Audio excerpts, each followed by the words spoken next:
All right. We should be live.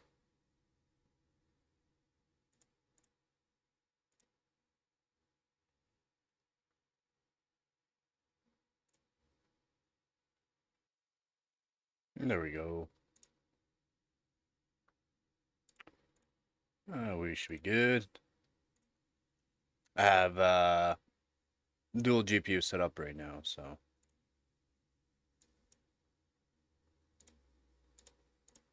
I have the 2080 Super with the Vega 56 in the system. So I had to change some settings around. Just wondering if that was going to be an issue.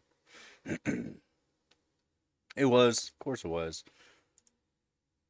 It's all good now, I think.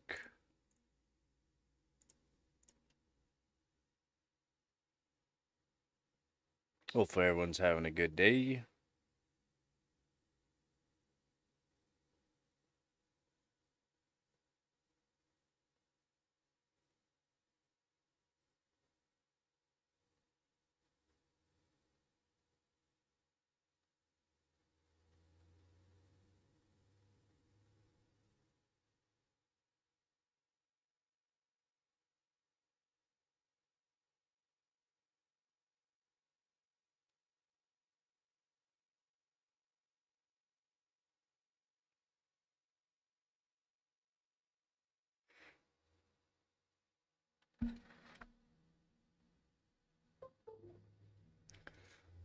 I gotta make myself eat quick coffee here.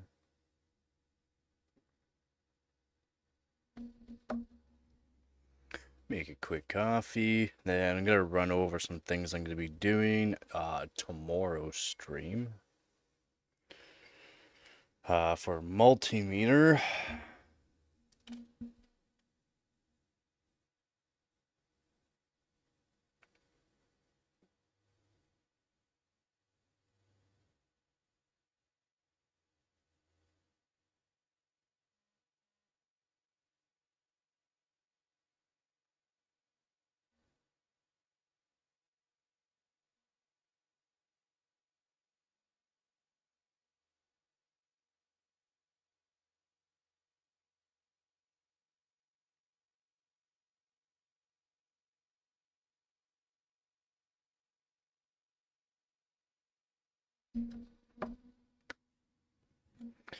Make a quick coffee. And I'll run over a couple of those things here.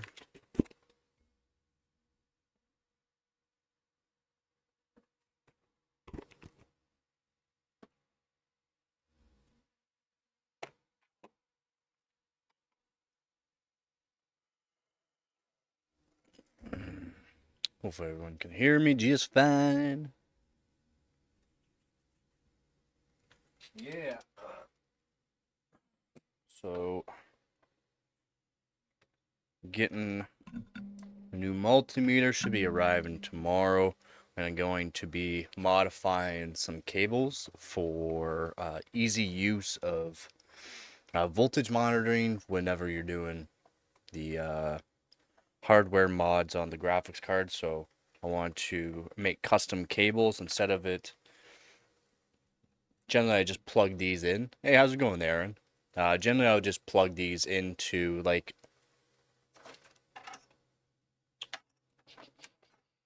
No, these are the right ones. But basically into like the Molex style ATX power pins. You just plug them in, and they hold it in. When it's female side, this is male side. Female side plug pins are male side. But generally, you just plug these in, they hold it. But I don't want to do that. I want to set up my own. I got a bunch of extra pins that I'll show here in a second, and because these weigh a bit, and then they pull onto it, and then there's chances that it could actually pull itself out. I've never had it happen on me, but still, there are chances. So try to get rid of that. How's it going there, Go? But yeah, that's the plan. So that'll be tomorrow's stream, or I might even do it today's stream, but more or less tomorrow's stream. Modify some of these plugs here, and you can buy extra plugs for extra probes Pro plugs here for your multimeter. Very, very cheap. You can buy whole kits of them, very, very cheap. And show you how to make that. Just making a quick coffee since I drank all mine already. I want another one.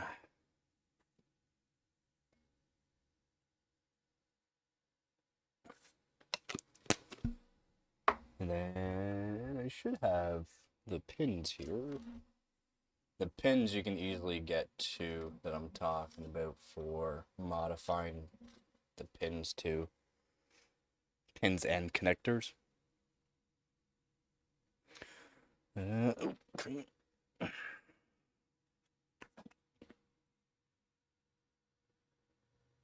Make things a little bit nicer for voltage monitoring.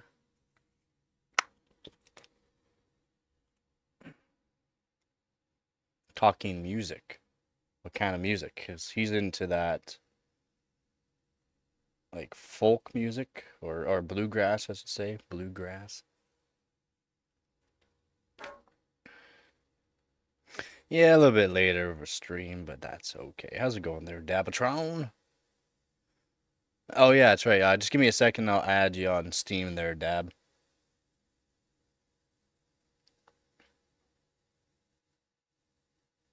Yeah, I mean, have you seen his guitars too?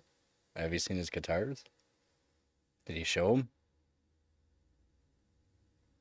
He's got some nice guitars.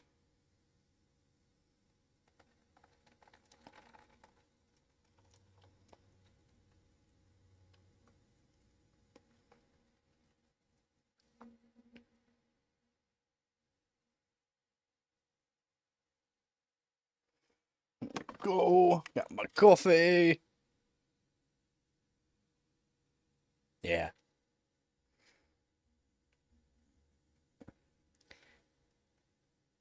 I should see him sometime. Oh yeah, did you? Okay.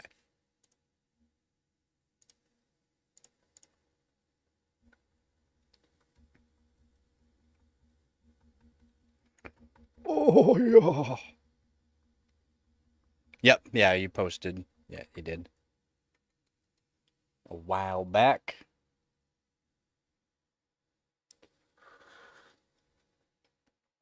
That was a while back for sure.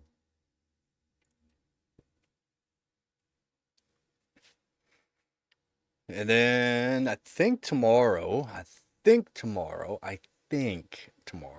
I'll be building that PC for the Trash Cup. I was gonna do set up another computer to see how good I can get my RAM kit. It's not so there's a G skill competition going on right now too. 40,000 USD in cash prizes, and there's a lot that goes on in that too, though. But what I wanted to do is take my Corsair Dominator Titaniums and see how close I can get to them. A lot of them are going to be doing, like LN2. LN2, they got specific motherboards to where they can overclock further with them, and if they're not doing LN2, they're doing direct die. So they're doing the G skill competition. It's 6 gigahertz max OC, 6 gigahertz, 6005 megahertz, 6 gigahertz, 6005 megahertz max OC on 6 performance cores. And this is for LJ 1700 and 1851. The best bet is going to be for like a 14900K, 13900K, one of those. That's could be your best bet to do. But I wanted to see how close I can get with my kit. How's it going, Squeeze?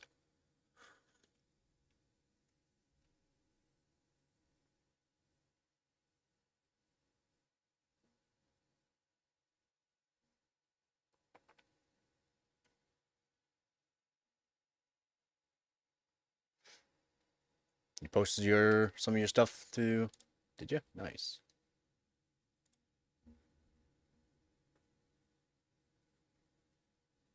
Yes, she did. You posted a whole bunch. You posted a whole bunch about 12 hours ago.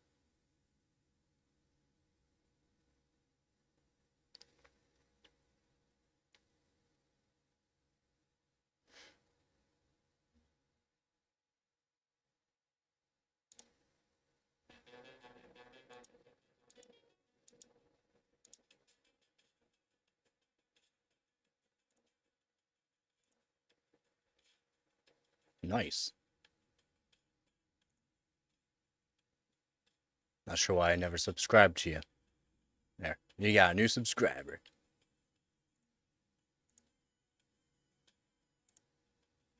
No lyrics? There's no lyrics? What are you doing, man? There's no lyrics?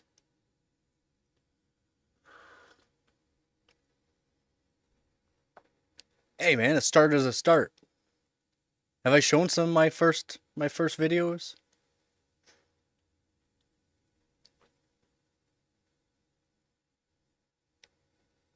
You gotta start somewhere, man. You gotta start somewhere.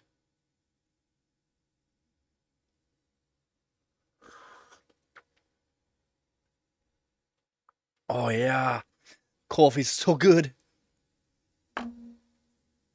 Yeah, I like it.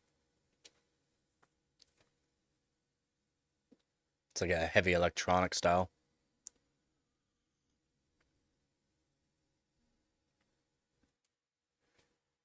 Actually, there shouldn't be any copyright on that. I could play that for the channel, right?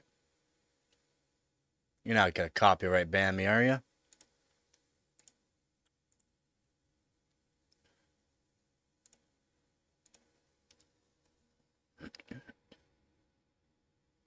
We'll play The Circus of Life.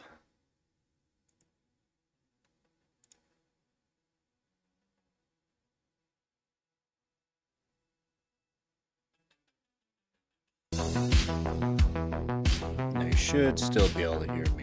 It shouldn't be too loud. Something like that, right?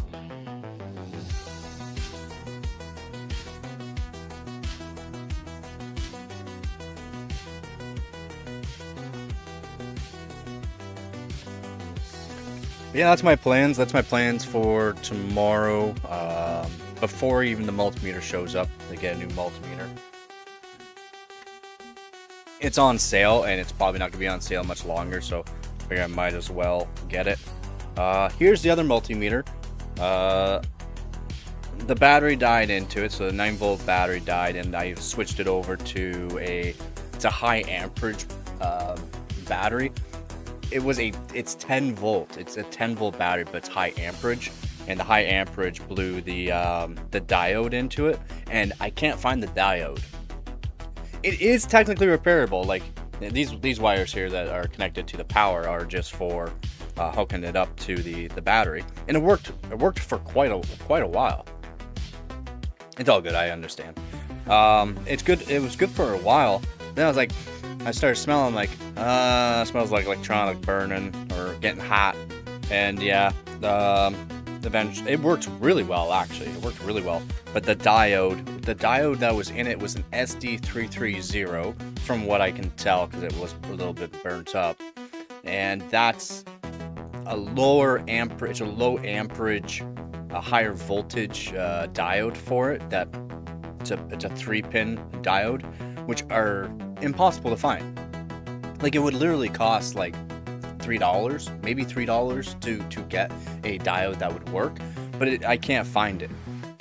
I literally can't find it. So I'm just gonna take this. I'll have extra fuses.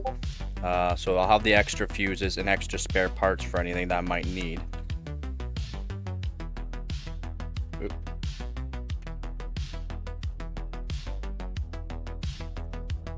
So that's good at least. But yeah, no, it's not repairable, unfortunately. This is just the one side. It all goes together. Have all the parts still, but couldn't repair it, unfortunately. And if you ever take apart a multimeter, especially like one of these ones, just don't unless you really know how to like reassemble it, because there's a specific way you have to reassemble these. And good thing I'm used to taking apart stuff, because yeah, oh my god, it's an actual pain in the ass. It has to be a specific way to re-put it in. But yeah, not repairable, just due to the fact I can't get that part. Now what I want to know too, what I want to check out as well, is what these through holes are for. It has silk screening for it. I wonder if I can check with my other multimeter onto it as well and see what those are actually for. So I'm not sure. They're like probe points or something for it. More or less probably just probe points to make sure it's reading correctly for voltage, capacitance, diode, all that stuff onto it, because it's actually a really good multimeter.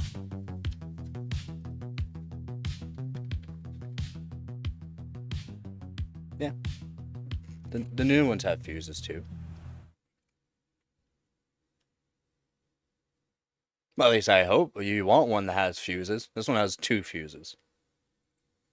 One for DC and one for AC. They're just 10 amp fuses, but that's generally all you're going to get in a multimeter is a 10 amp.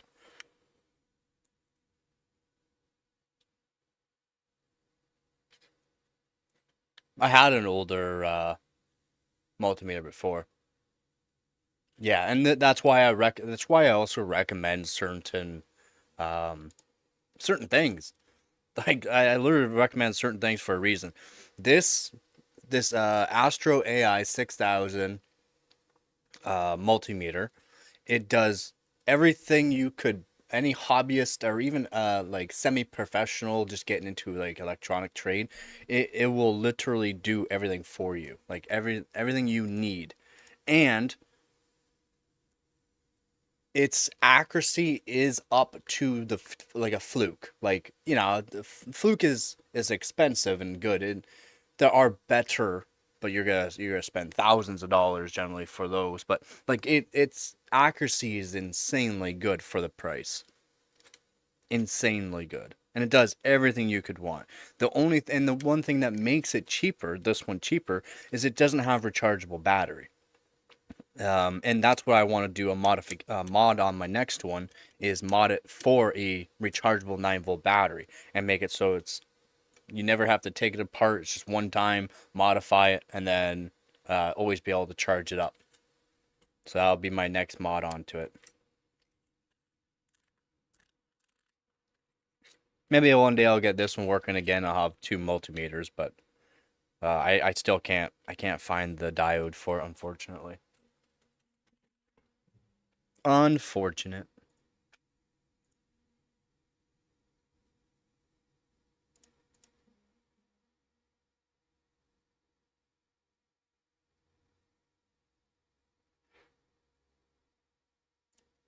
Yeah, resleeving cables can be a pain.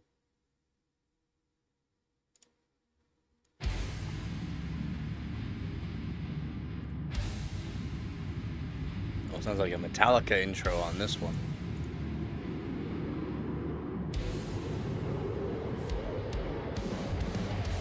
And your multimeter probably did have that old analog one probably did have a fuse. It's just not accessible. Some of them are made very weird, man. Take it from someone that literally takes apart everything. Like, literally, I take apart everything. Gotta check to see how it works.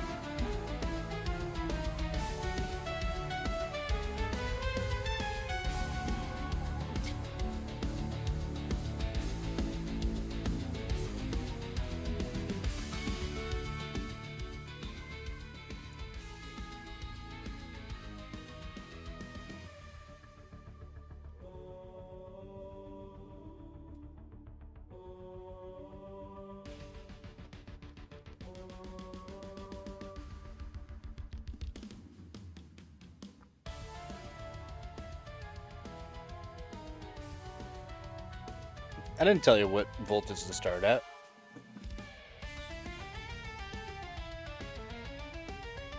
I didn't tell you to do 1.25 volt. I told you that's what I'm running at.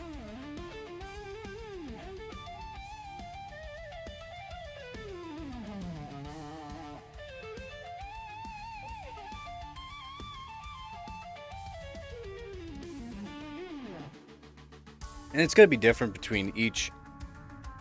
It varies for motherboard, CPU, generally for that. More or less CPU, though, for what voltage it's going to be more appropriate. and then doing the load line calibration for it as well, whether or not you have a low droop or a really high droop, that's going to matter as well. And most times, like I said, I've worked on 12th, 13th, and 13th and 14th gen are fairly similar. They like that medium droop, which is really good for them. That was so short. Need longer videos there. Go.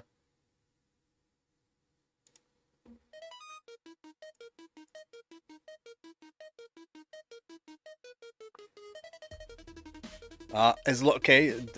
The auto is good to use. Do not use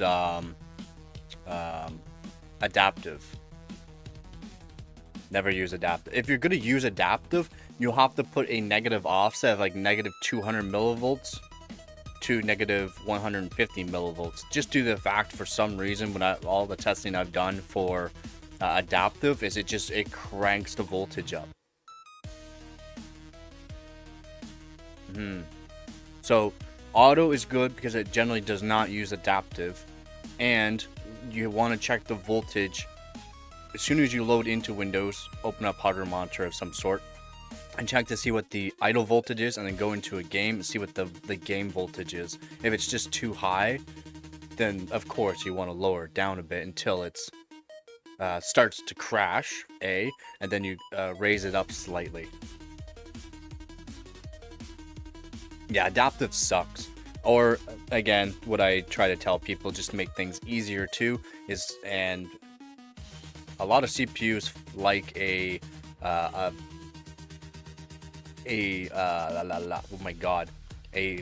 fixed voltage, a static voltage. It's generally what it is, static. It's fixed voltage, and the fixed voltage, you can't do load line calibration. And what you're gonna want to do with that as well is get rid of speed step and get rid of C state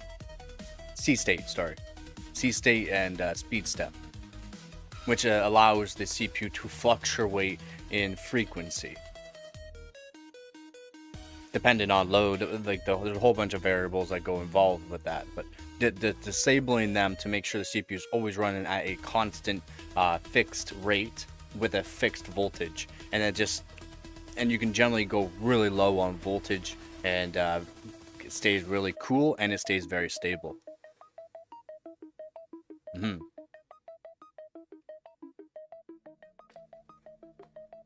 But if you want to keep the C state and keep the variable frequency, then yeah, you're gonna want to do a load line calibration.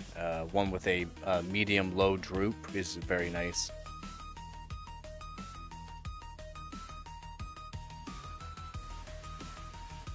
I've noticed you like the 8-bit sounds. So I'm guessing you like I Am Error. I Am Error is pretty good in my opinion. Nintendo Core.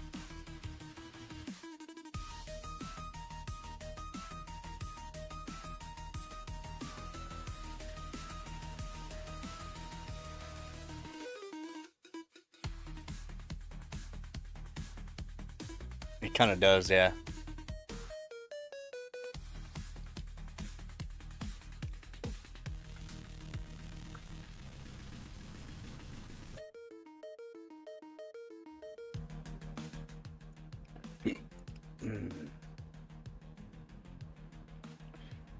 Then I also want to go over power supplies as well. The one power supply, which I'm not even sure where I put. Oh, it's right there. I gotta go over that old power supply, check voltages, see if everything's stable for that before I even plug it into a computer.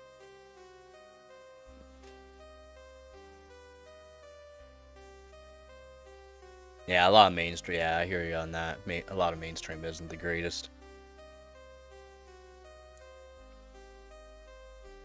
It's not original. It's not a little bit different. It's always sounding roughly the same. Copycats. Have you seen Mafra at all? We've been watching Mafra for quite a while, and she's become popular.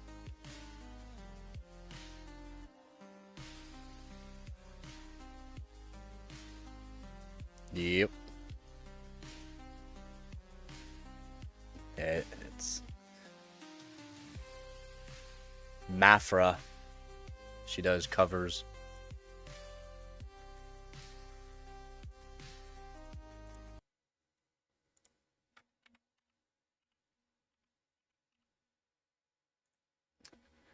Yeah. One of the latest ones is by. She's gothy now, but before she wasn't as gothy, and now she's per video per cover basically that she's done. She's kind of like upgrade to more goth. Man, give me a second because I can actually play it. It shouldn't demonetize this video.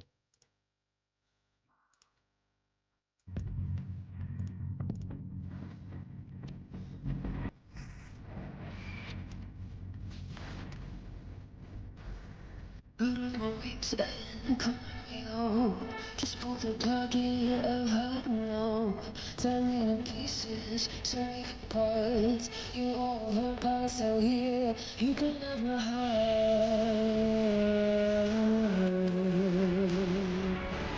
You can have my That's good. heart. Yeah, Doom by Big Mesmerize.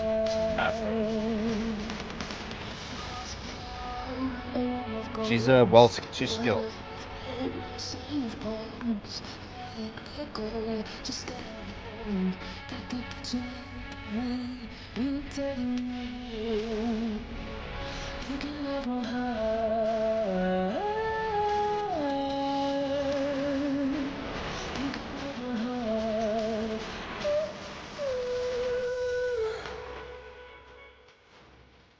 So come on, alright. 'Cause I want you to feel. Gotta set me over the edge. 'Cause my head is in overdrive. I'm sorry, but it's too late. And it's not worth saving. So come on, It's well done. It's well done. I think we're through. I think we're through. There's no way back.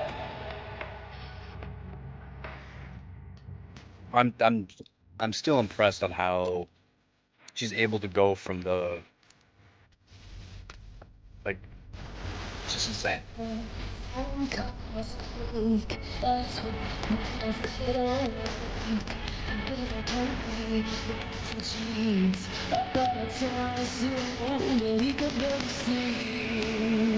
She's all of a sudden just come out of the woodwork for these last couple of covers.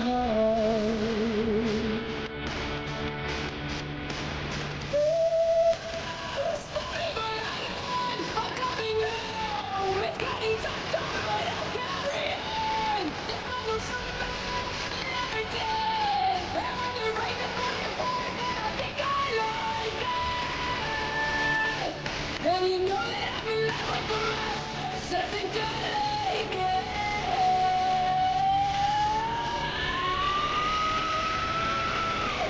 So come right on my parade, 'cause I wanna feel it. Come shove me over the edge, 'cause my head is in overdrive. I'm sorry, but it's too late, and it's not worth saving. So come right on my parade. Yeah, the old stuff. Yeah, I think we're good. dude. I think we're good. Have you listened to like the special part of like it's limited edition? Have you listened to the limited edition? Johnny.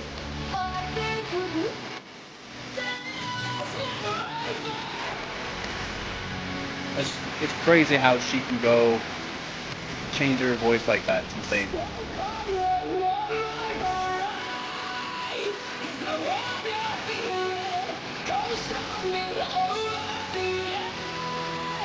Cause my head is in overdrive. I'm sorry, but it's too late. And it's not worth saving. So come right on my parade. I think we're good. I think we're good.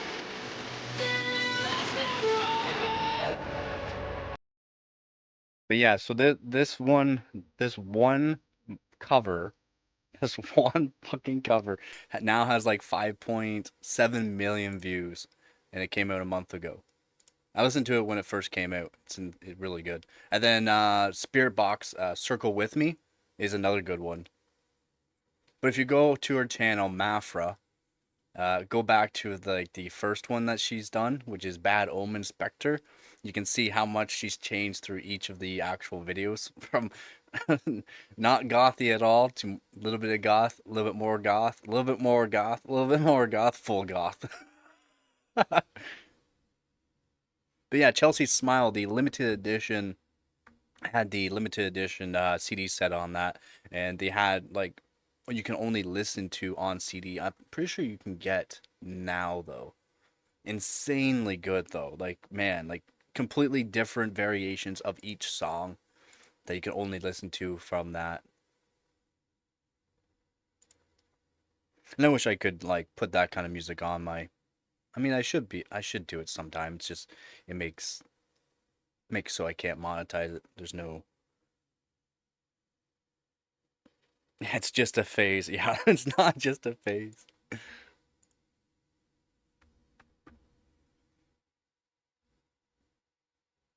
Um, but here's Spirit Box.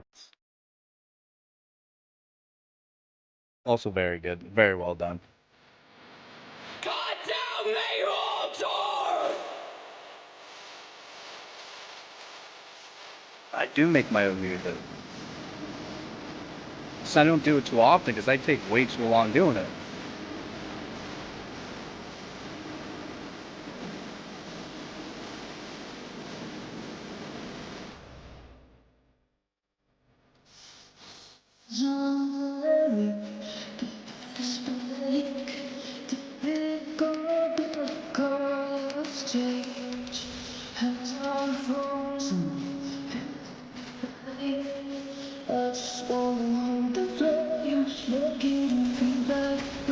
I'm spinning out of control. This sickness crushing me. Yep.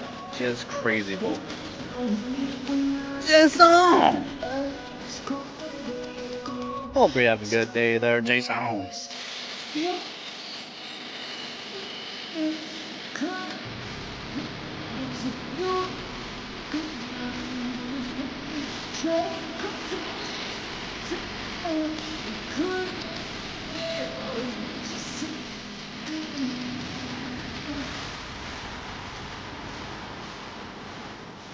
Yeah, the goose laying on the bed. I'm not gonna bother with it.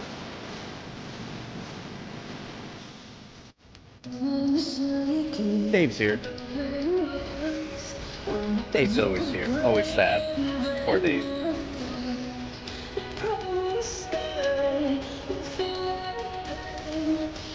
Wow, working from home. Nice. Welcome to my world.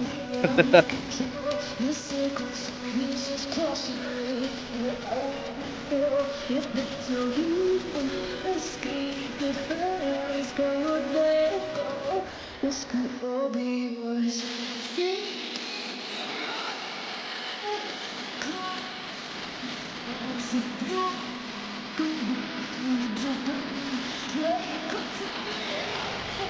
Oh yeah. Long live Dave.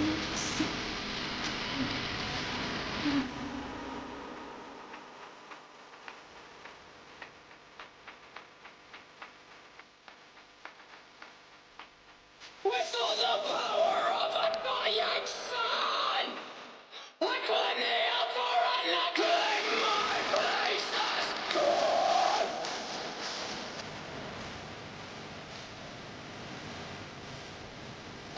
Come with me.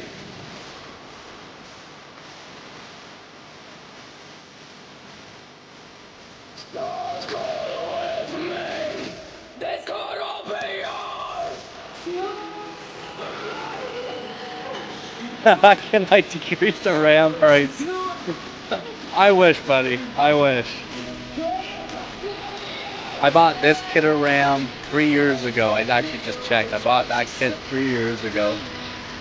I bought that kit for just over $340. It's like $1,600 now, Canadian.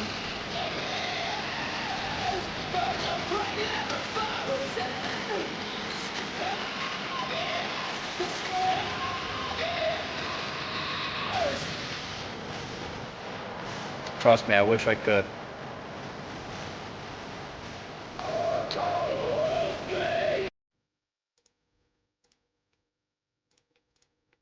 But yeah, that's Mafra. She's done very well for herself now, and it shows. Like her vocals is absolutely wild. Yeah, they were. Oh, even people are like, oh, it's not worth the price, not worth. That kid of Ram there, 100%. Keep these on, 100%. These are worth. They were worth the money. They're hand bend ICs. They insanely good, and you cannot find a kit like this anymore. They were built at well, they're made. The ICs were made at a certain time, and then they're hand binned from Corsair. I wouldn't sell it. I'm not, I'll never sell this kit of RAM. Never. These are better than the Royals. Better than the Royals.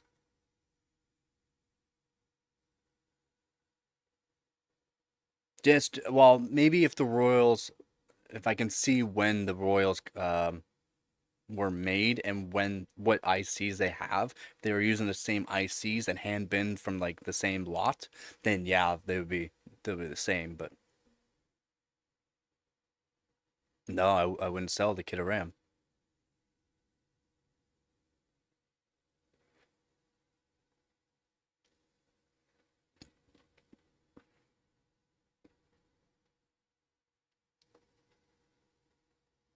Yeah, that was your yeah. Yeah, I remember Dad. Yeah, their Hynix M-Day, it's a 48 gigabyte kit. Just CL36, but again, none of that matters. Your cast latency does not matter, okay? Like people just for some reason care about cast latency way too much. It does not matter. It helps your 1% lows a little bit. Your average frame rate does not increase from having a lower cast latency. It'll help your 1% lows. I mean, the difference between CL36 and like CL26, it's even still like not much of difference. But this kit of RAM I can do with a nice, like not even crazy high voltage. I could do CL28 7200 with not even high voltage, and that's what matters with kit of RAMs too, is whether or not how they have good ICs in that, and how the PCB layout, the PCB style too, also kind of matters. Yeah, yeah, exactly, Guh. And a lot of like the kits that a lot of people be buying too are like the 6000, 6400 kits, low cast latency, even though they're still using a fairly high voltage in my opinion. If you're needing 1.45 volts, which a lot of kits are for CL28, 1.4 to 1.45 volts for 6000, that's terrible in my opinion. I can do 1.525 volts, 7200 CL28.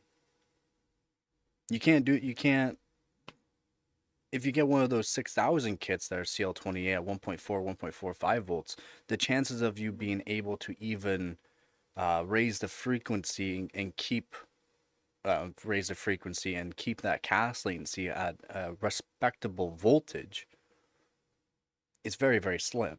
Very slim, unless you have a specific IC. These are early on ICs that were made at a certain time for Hynix M-Die. That's why I like them.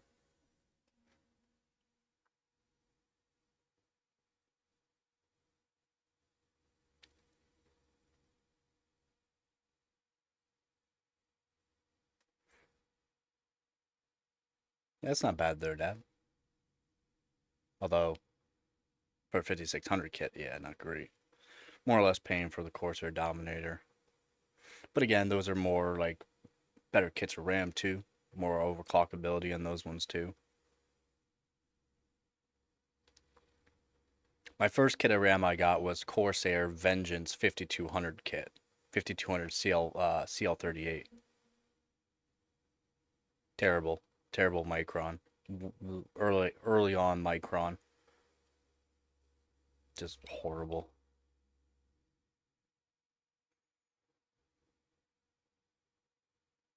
Yeah, definitely will. Definitely will. There we go. For daily, I suggest only going up to 1.4, 1.45 volts. Some people say at you can do 1.6, and it just has been tried, especially on different kind of ICs. It hasn't been actually tried over the years, unfortunately.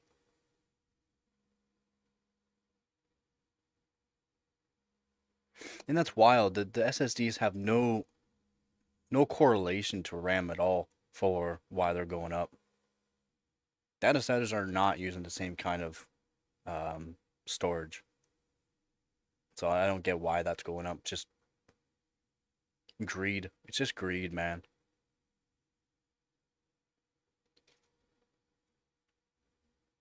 Even with playing around, even with playing around the voltages, because some kits need very specific voltages. I mean, that kit needs specific voltages to hit 7600 to 8000. Very specific, and not even high voltage.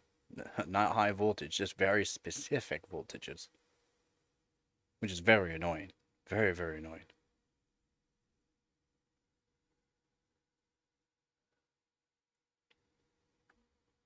Oh, nice. Nice. Hopefully that goes good there. Yep.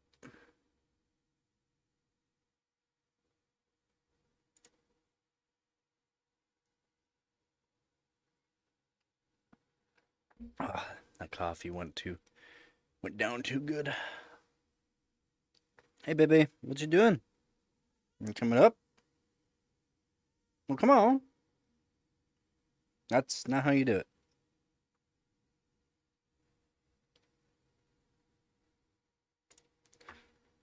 You coming up? Hey. Well, come on. Jump. Jump. Well, no. I'm not picking you up. You can do it. I believe. Yeah, I believe. Come on. Come on. You're halfway there. Well, you were halfway there. Now you're not there anymore. Yeah. I should set up all the kits of RAM I have too. People are like, oh my god, this guy's rich.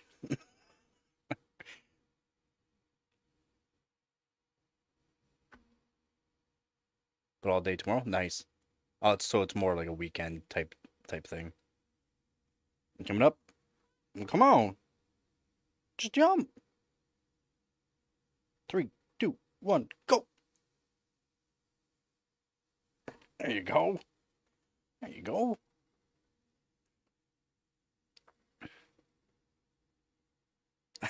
Hopefully work's going for you, Nicole.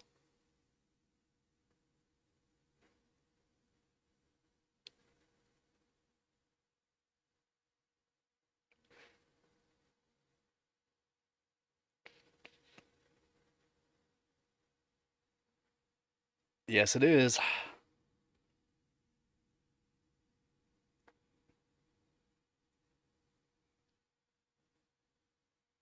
Can't believe you even had time to message.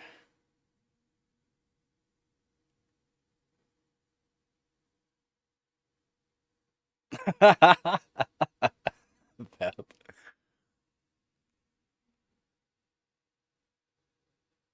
We good, he says.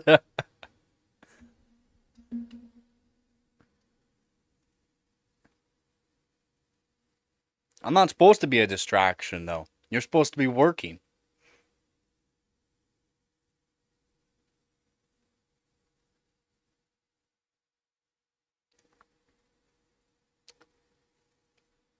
Yep. Hi, Nugget Baby. What do you want?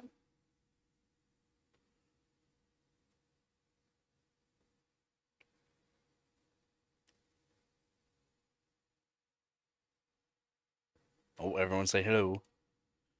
Everyone's saying hello. Hi, Nugget.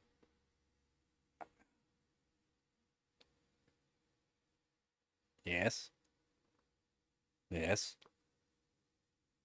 I see you. Yes.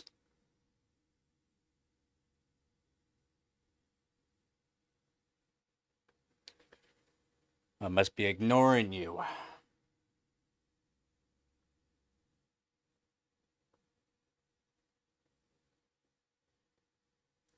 Yeah, she is a good nugget. Aren't ya? Aren't ya? Here, I'll move the armchair so you can lay down. There you go. There you go. Yep, she steals the show.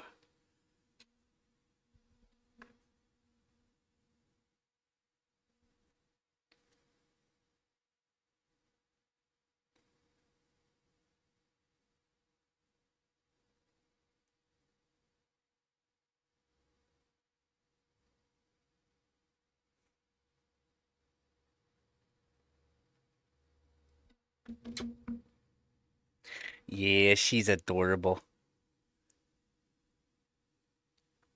And she's so smart. She's got the weight before she's allowed to eat now. Perfect. You know how you train some dogs to like you put the food in the dish and you tell them the weight. She's got it down pat now.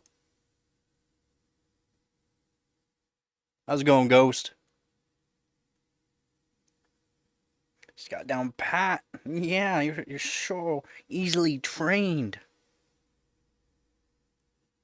Boop.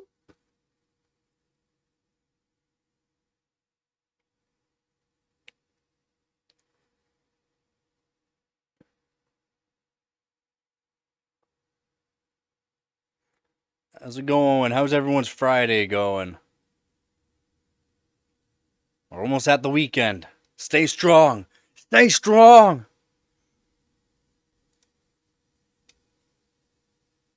Yes, you're happy. Those claws are so sharp.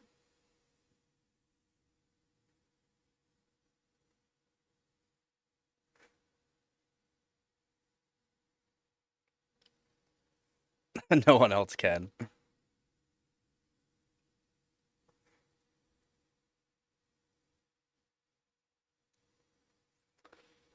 Yeah, there's a lot of stuff going on. Hopefully, things settle down everywhere.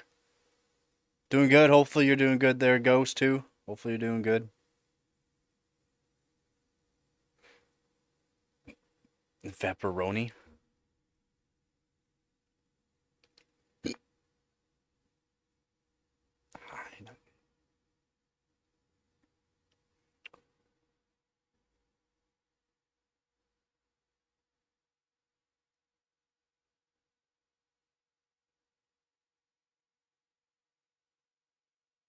To bring you banana bread? I want some banana bread.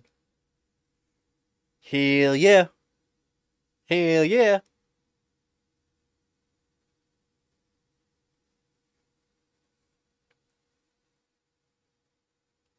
Hell yeah.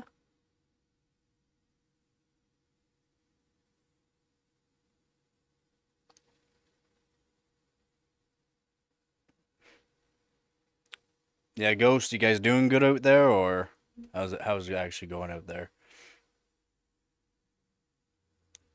Your dream your dream good. You got a dream your car got stolen. You're mad at your dad. Why are you mad at your dad for the car being stolen? Uh,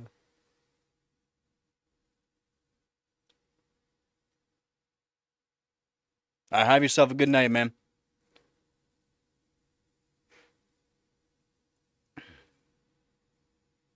Luckily, it was only 4 days.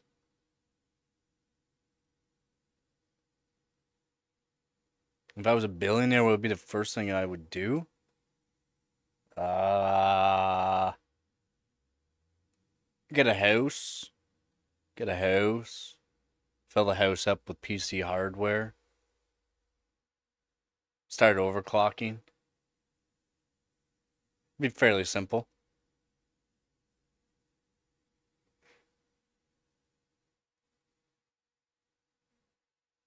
All right, take her easy, Ghost.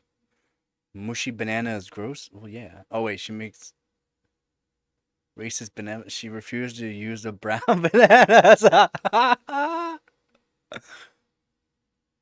Wow.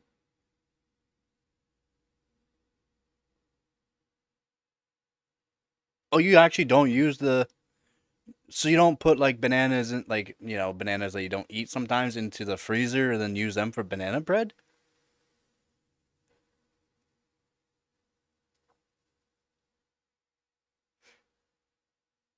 You can't solve world hunger with $1 billion. But even like you can't. You can't.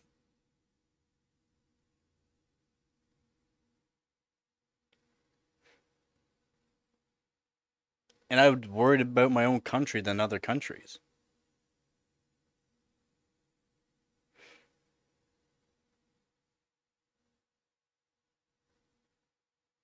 Yeah, and good luck with that too. Because they don't just have billions, they have trillions and trillions of dollars, which is like uncomparable. Oh, you barely make banana bread. Well, get your ass on it, Dova. What kind of girlfriend, wife are you?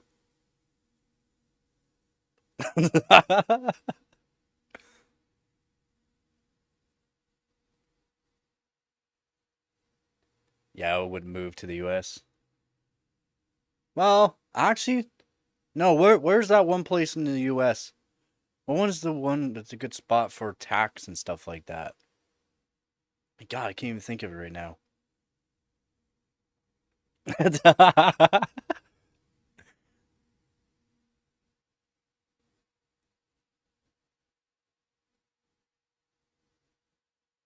No, it's better than New Hampshire. No, I wouldn't move to Florida. Yeah, exactly, Jason. It's too hot. There's another place. It's not Texas. I don't think it's Texas. Oh my God. I can't even think of it.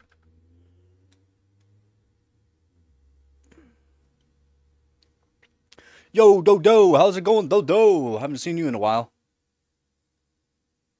Yeah, nah, I would hate Florida. I don't like hot. See, I don't care about the open carry. Me, myself, and I don't care about the open carry that much. But I barely leave my house.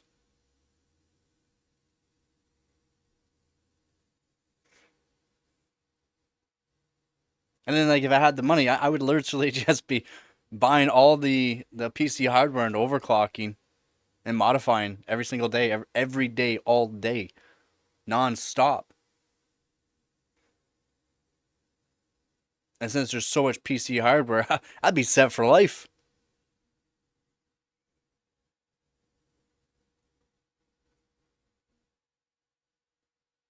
Yeah, you can overclock in Florida summer.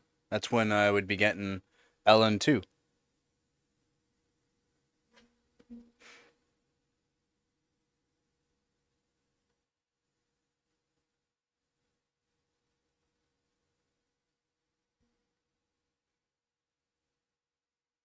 It's good to be busy there, Dodo. It is good to be busy. I'm paying attention to you. Don't be flicking that tail at me. You little turd. You little turd. You little turd. You little turd. Boop. Exactly, go. Yeah.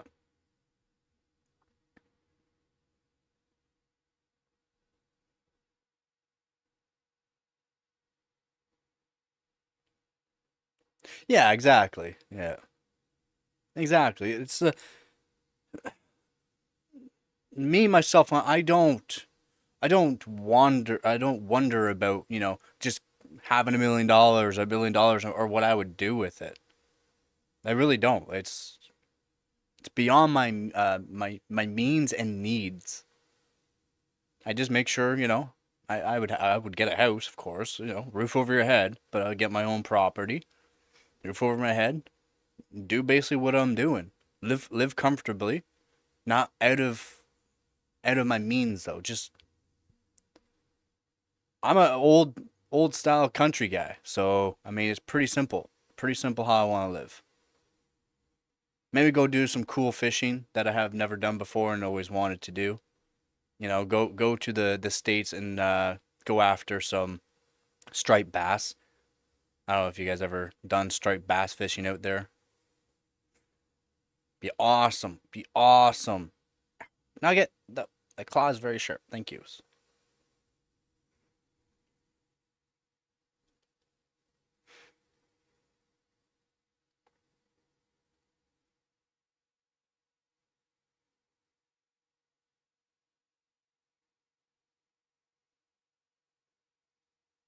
Fly straight to Japan, eh? Yeah, a whole bunch of 5090s, 4090s, 3090s, 3090 Ti's.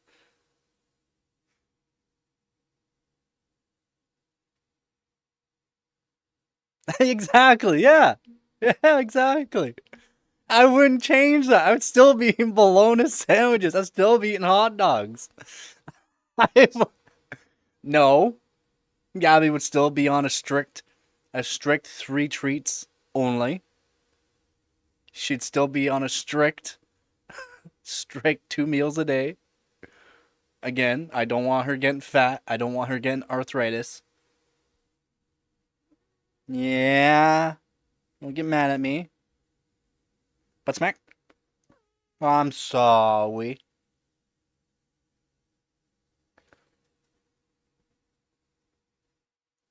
Exactly. Exactly there, Bep. Yeah. Help out friends, family. That kind of deal. Yep. I mean, most people I know live within their means anyway. It's not like they really need the help, but you know.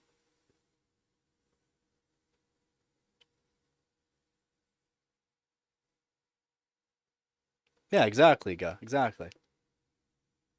I'm not gonna go live lavishly and stuff like that. I'm not gonna change.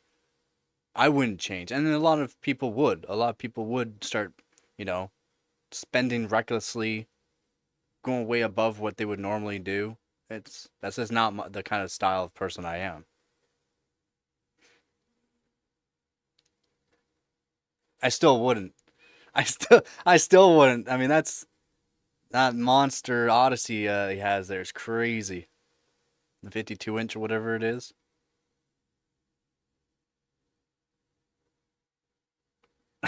5 for 360-degree Fortnite. Yeah. He's spinning around in his chair. All wireless setup spinning around in his chair. Uh, nope. It's just not the kind of person I am. By the fire everyone. We're making a proper game today.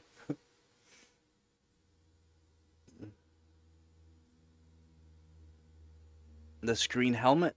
So you just basically get. I mean, VR would just take care of that too, though. Make Skyrim great again, yeah. And I have never played it, so I'm not sure how great it really is. So I was gonna go over the DDR5 prices and some kits that have gone crazy. So Corsair and G Skill kits on Newegg. So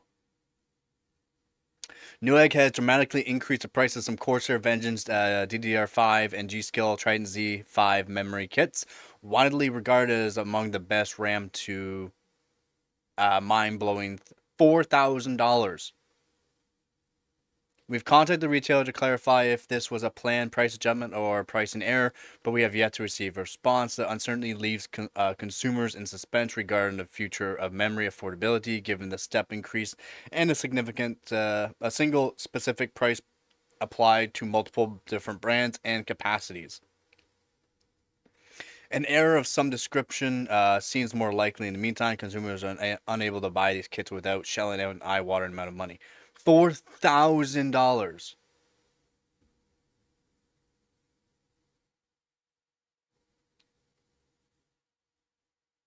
Just wild.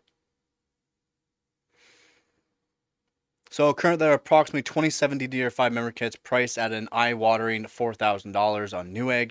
The vast majority of Corsair Vengeance DDR5 kits, but there's one outlier that hails from G Skills Trident Z5 RGB lineup. These listed kits vary in capacity range from 32 gigabyte kits to 64 gigabyte kits and span data rates from 4800 to 7600 megatransfers per second. Just stupid.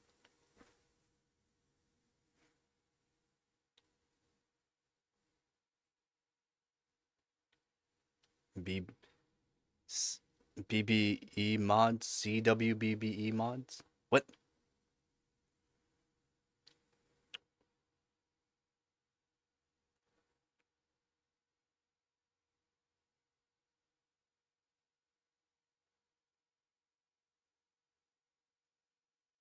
What?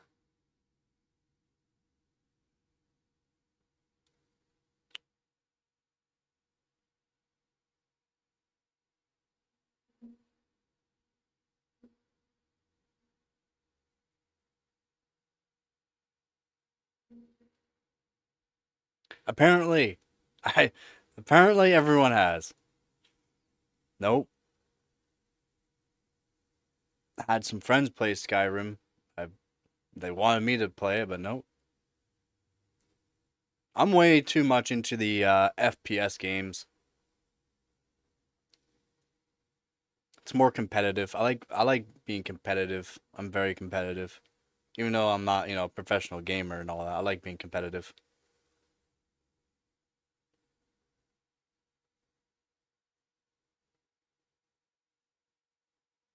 Yep, I'll probably never play that Beam NG game either. Any of those kind of games, really. I'm not a racing type player either. Oh, the screen load times would be terrible. Gotta love hard drives. Yeah, like Squeeze there with his Beam NG. No thanks. Oh, no thank you.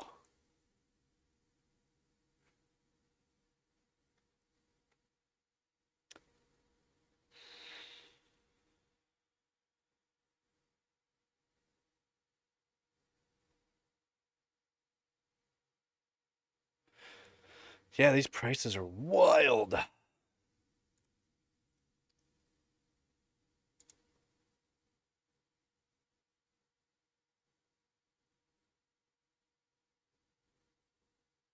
$200 plus mods. Holy.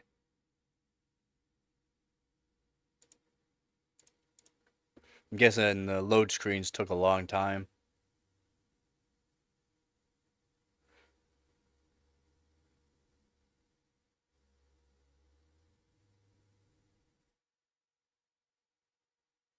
Mm-hmm.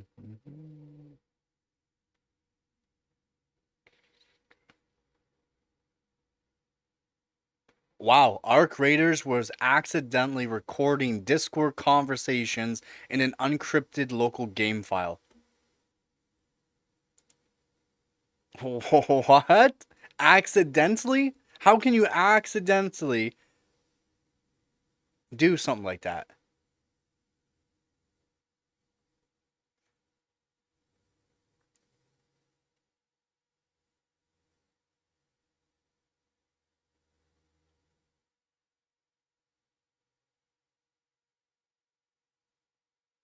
So Timothy discovered that Arc Raiders Discord SDK was using a completely unencrypted bearer token and logs all events, including any private conversations to the user's local drive without any encryption.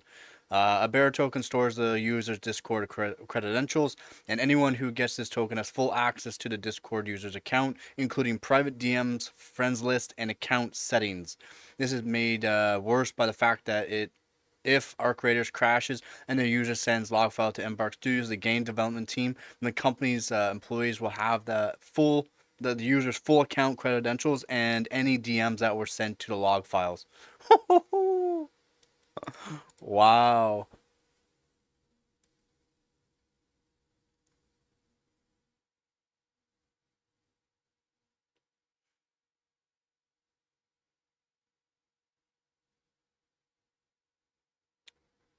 See, I still don't know what he died, but I don't have no clue. But I want to mod Skyrim to be prettier. To be prettier.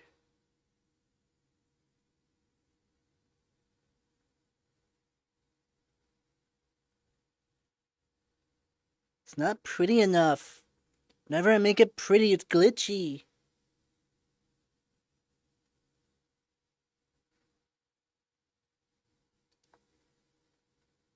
She has more Skyrim hours than both of you? Is it a glitchy game? Like when Skyrim first came out, I heard like you needed a fairly decent PC to play that game. Yeah, buggy.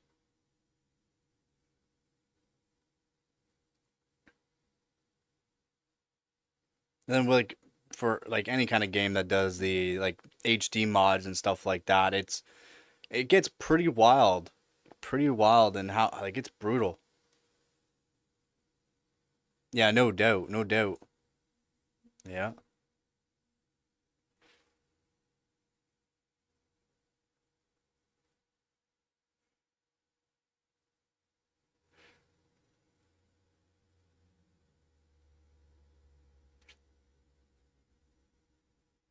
Wow, squeezed.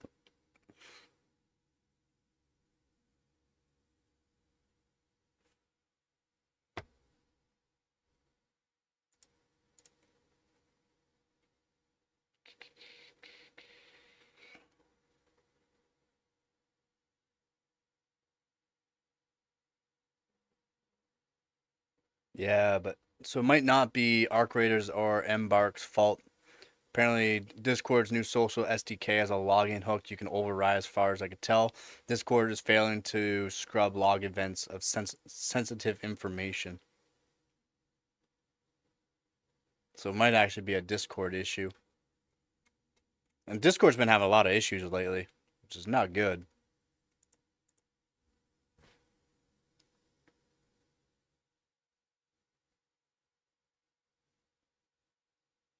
Born! Oh my god, I was thinking about you yesterday. I was like, man, where the fuck has Born been? Glad you got a place, man.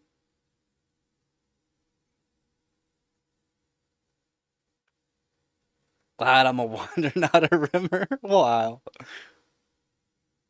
Wow. Oh my god. Uh,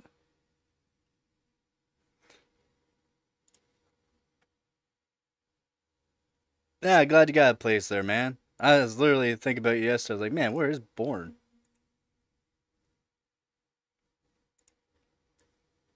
What, Nugget Baby?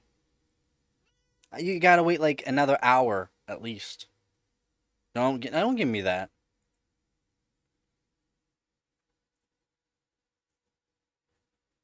I'm glad you got everything all set up. Hopefully you got a decent place, living comfortably now. Well, come on.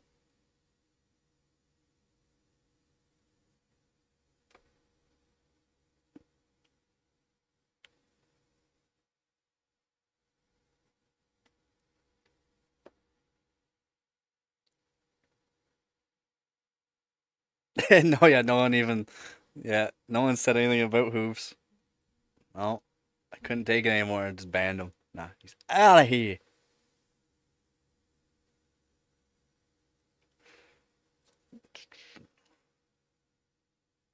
Good, good. Hopefully everything works out. Hopefully everything works out good. That would be the main thing. Come here, Nugget. Say hello. Here. Turd. Around. Up we go. Oh my goodness. We got a baby girls. I got a baby girls. Only do you ever look white?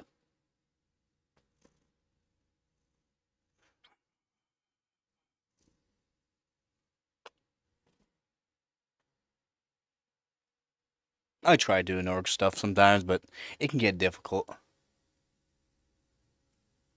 Oh yeah, the ramp race is just stupid. Just stupid. And it's not like it's getting any better, that's for sure.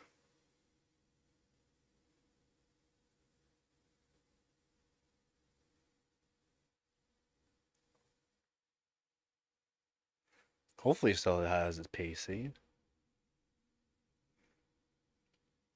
Hope you still got your PC. Decent little build.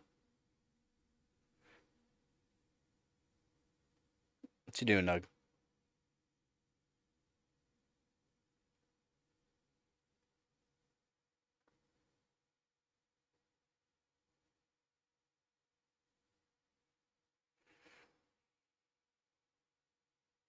That's weird because I just looked at RAM price or SSD prices for what I paid. I could still buy it cheaper when I bought it. Just odd.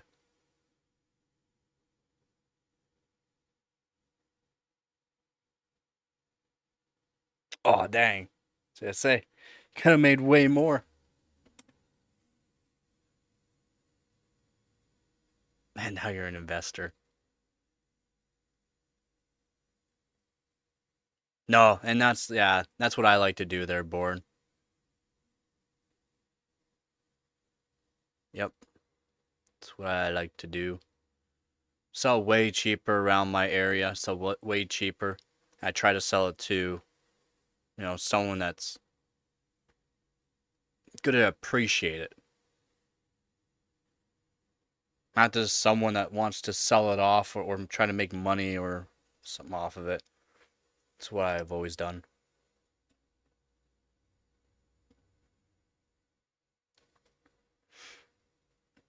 Also need to modify the cooler. Not this. Oh, maybe I will do a little bit on this one, but one of these coolers for the comp, the cup, not comp, but it is a little bit of a competition. It's more like for cool stuff.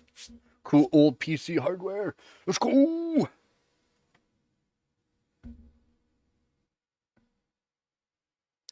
I sold all my PS4 stuff. I found out it was a college kid and dropped the price. Yeah. Yeah, exactly.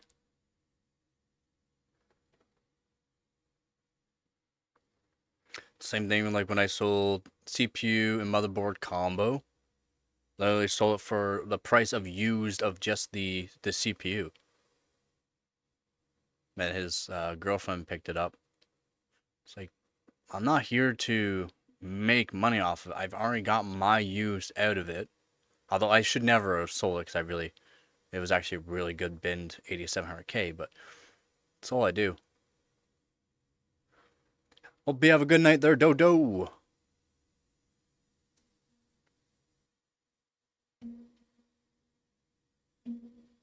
Yeah, exactly. I want someone who appreciates it.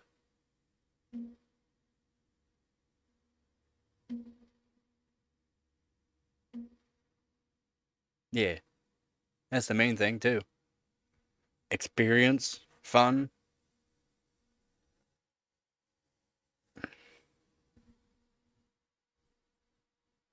Now the way the prices are for stuff, I mean, it's good that you had that experience because you probably wouldn't be able to afford it right now. Oh, I'll make another coffee. Why not? Right? Why not? There we go.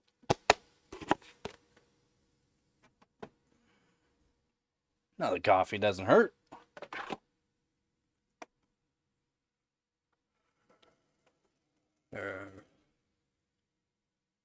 Yeah. Yep. I gave my brother a PS3. Let my brother use a PC, and he still has it. I hope, but if not, whatever. I guess that was the one with the LJ1366 CPU tuned balls to the walls onto it. Actually, a really good tune onto it.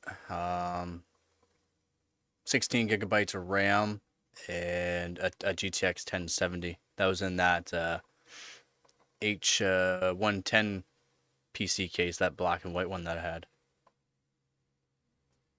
So he wanted to try PC gaming, so I built him something to use.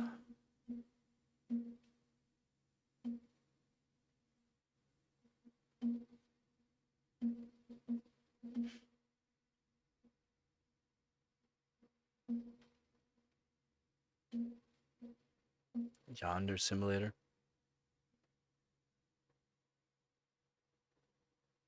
Do I even want to know what that is?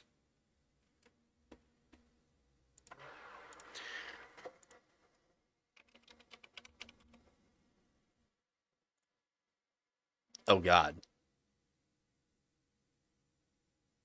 It's a stealth game about stalking a boy and secretly eliminating any girl who has a crush on him. Wow! Wow! Wow! Yeah, that's brutal, man. Japanese games are something different, that's for sure.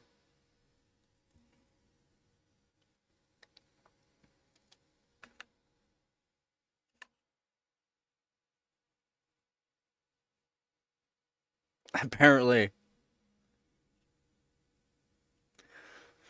I could probably build a computer to run that over. Yeah, it looks like it's a fairly easy game to play, to be honest. Like run on a PC. I think Honey would master that game. Wow. Wow.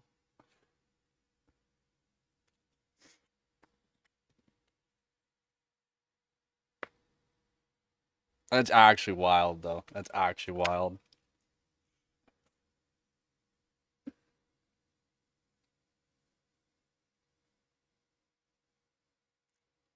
Yonder Simulator, apparently, it's what it's called. I think I'm saying it right. I don't know.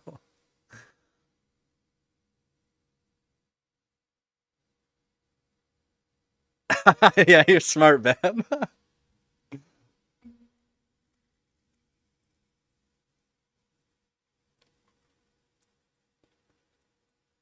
Oh, yeah. Oh, yeah. Got another coffee here. Stir stick. Yeah, scary.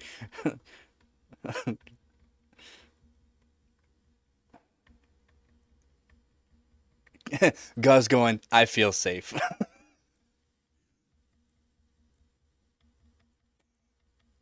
Oh, yeah, come here, coffee.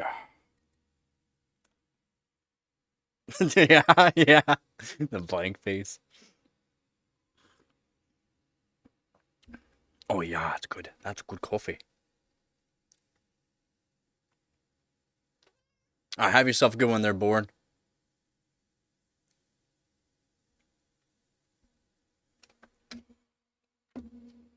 Oh, peace.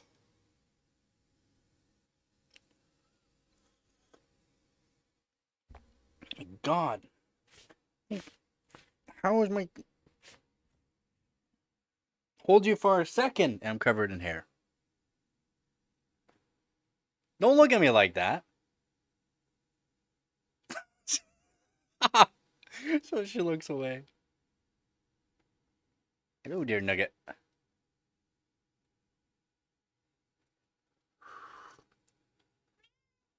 What?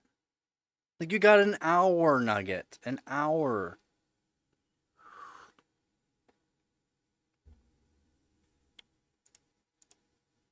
An hour before foods.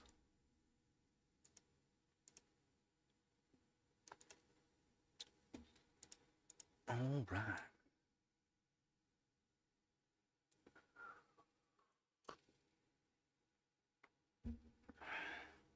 I need to find those pins. I think I might have put them in the dresser where I hold a bunch of hardware and that. I gotta find that for tomorrow for modifying a bunch of stuff that we're gonna be needing.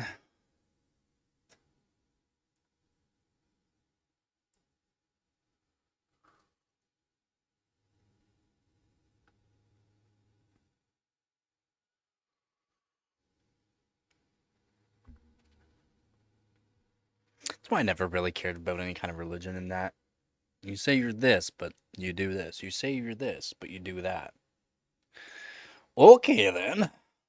Give me 1 second, you guys. If anyone's new to the channel, welcome to the channel. We're just messing around, really, today. If you have any questions, let me know. Yeah, you gotta think of others. Come on, put yourself in their shoes. Have some fucking empathy.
Found the pins.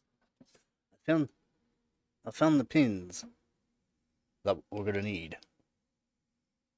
Water.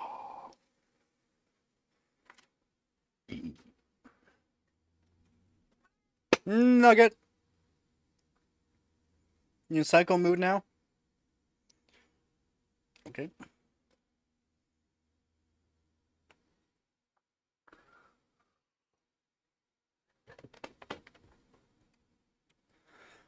I do. I try not to, but I do too. Unfortunately. It is what it is.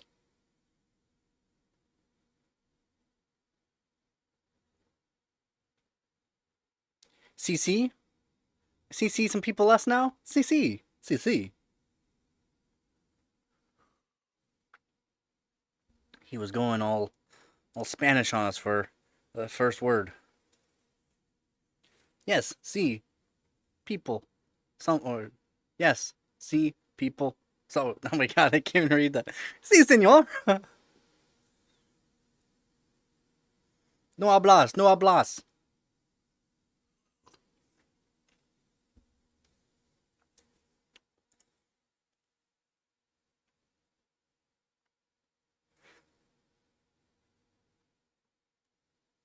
Oh, no, this coffee's so good.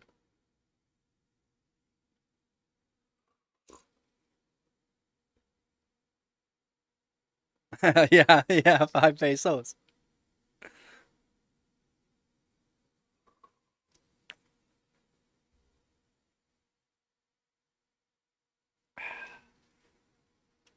Um,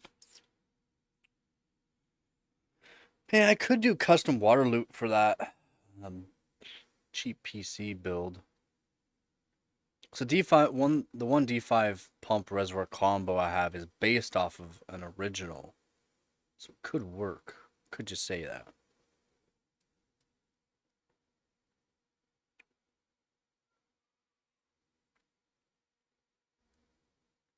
An older Canadian $50 bill. The old paper. The old $50 paper bill.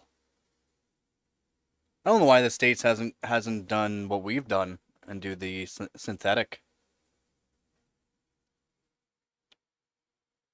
Well, I mean, it technically. Gabby! Nugget! Get your butt over here.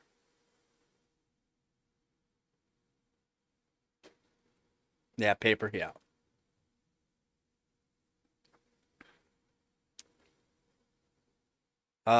He stopped in a few streams ago. Asked me if I blew a hole in it when I was doing the testing with the 2080 Super there. But, yeah. Did you blowing a hole in it yet? No.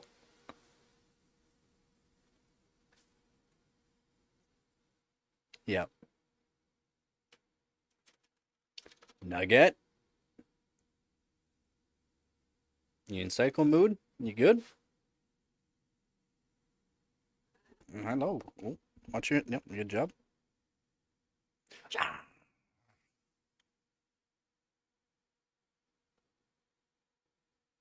Yeah, it was pretty quick.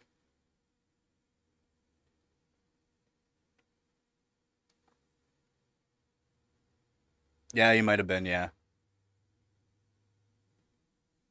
Your bank should be able to.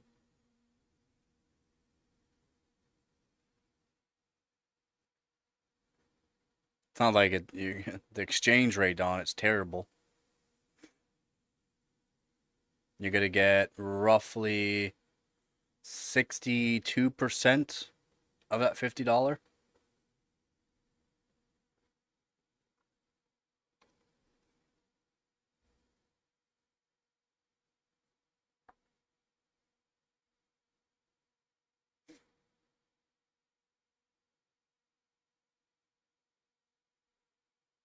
It's true, yeah. It is true. I still don't know why the states haven't done again synthetic. You guys are still on paper.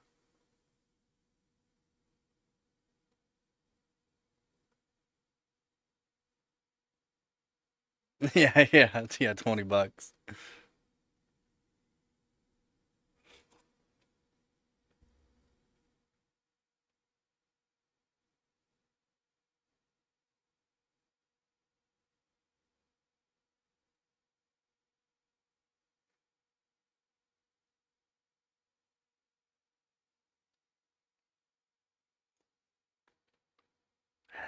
That handling fee.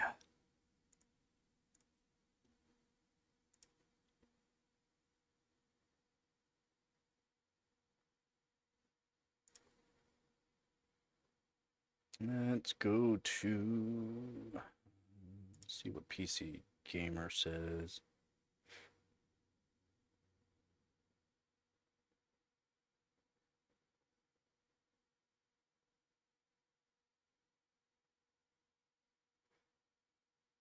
Yeah, I don't know if anyone's seen the DeBauer video on at what pressures do water blocks fail over on DeBauer English. You could even go, watch on DeBauer if you're German, but he's also got the DeBauer English channel. I thought that was pretty cool of him doing the testing. His water blocks are amazing. I like his water blocks because he actually uses real glass instead of it being acrylic.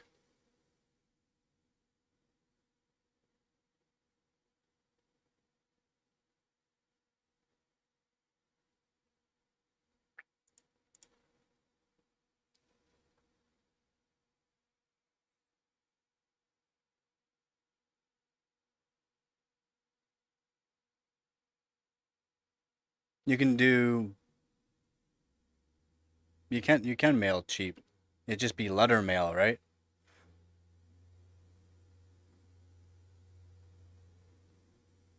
It'd just be letter mail. That'd be what? Whatever you pay for postage, basically. No, it's not illegal to send money in an envelope. Some people send YouTubers all the time money in the mail.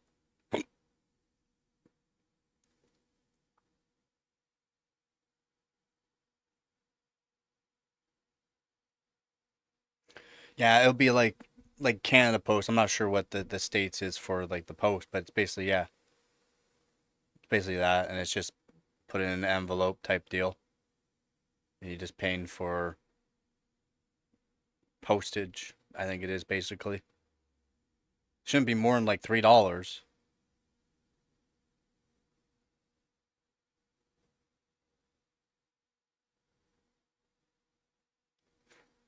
Yeah, it's not illegal that I know of. At least I've never heard anything to do with that. It's illegal to send illegal stuff. That's about it.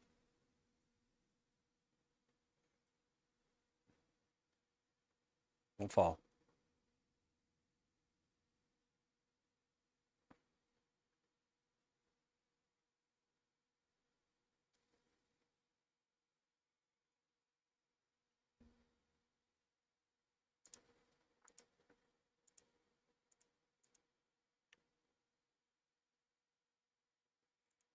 Yeah, risky, but the chances of it, something happening to it is not not high, that's for sure.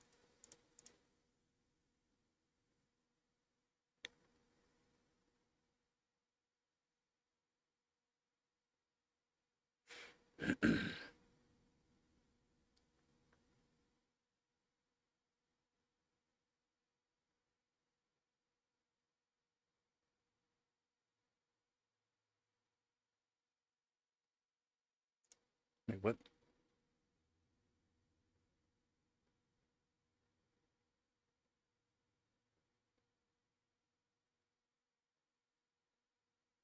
Oh, it's something like what I want to do. I didn't know that someone did it already. Of course somebody did it already. God dang it.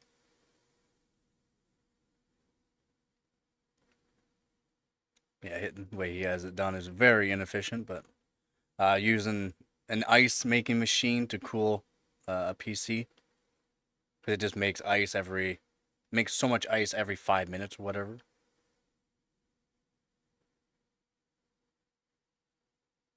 I mean, if you had a decent ice making machine, it would probably work pretty good.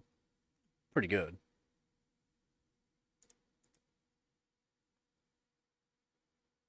Yep. And hopefully you don't have any issues there, ever with that. Yeah, it's best to do. Yeah, because as long as it can fit through a mail slot or fit into a mailbox, it's more or less a mail slot was what they want to do. But most people have mailboxes anyways.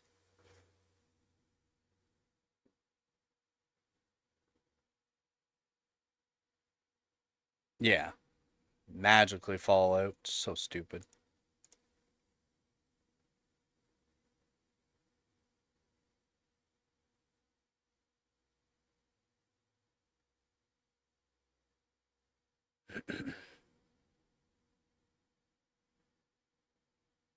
The comments on. Okay, I gotta show this. This is people are fucking stupid. Oh, not that one. This one.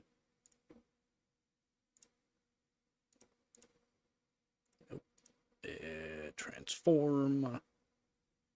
There. The right one? Yep. Just people are so stupid, man.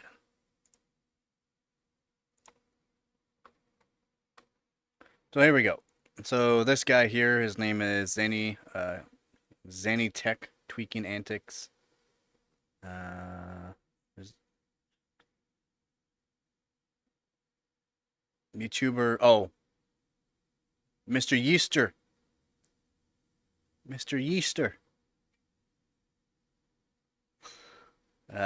He has Zany Tech Tweaking Antics fame. He's at again. This time created an infinite ice cool PC setup. And this is kind of what I was actually looking to do a year ago with the ice making machine. It's just I knew I wouldn't do it the way he's doing it, but it's I don't know. I guess pretty cool in a way. Uh, yeah. So the comments. So Daniel S. And maybe not all of us here are as smart as you all are in here, and simply thinks this is pretty cool, literally. Funny, funny. So dead word. I mean, if we're going to use as a portable ice maker, why not hack it up and make it a bit, hack it up a bit and modify it to make a chilled water circulator? He's already using a pump to remove the water from the melted ice. To do that would be even more inefficient than what he's doing due to the way all that works. It's just very, very inefficient. He would have to make some sort of fin array onto because the way these are designed, how they actually make the ice, these ice cubes, is the reason why it's very difficult to do. Because to make these ice cubes here, which are these oblong, some of them just make like almost circular, but oblong shaped, is the cooling of the chiller part where it actually makes these ice cubes it's just round tube that has these little nubs, and water fills up a little tray and it freezes that little tray inside. That's what makes it like very difficult to make it efficient by doing what he's saying. So what about the magic phenomenon where condensation causes water to pool outside the cup? He has a pump again. Did anybody even watch his video? That was my first thought as soon as the article mentioned it was a metal cup sitting on top of the CPU. Why the article doesn't point this out is beyond me. Because it's just something different, and it's a good, like people just can't appreciate things.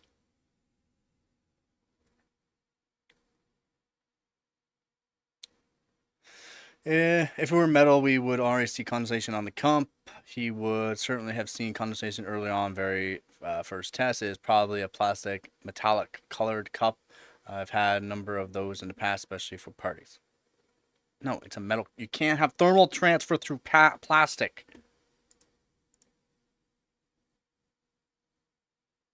Yeah, basically, yeah.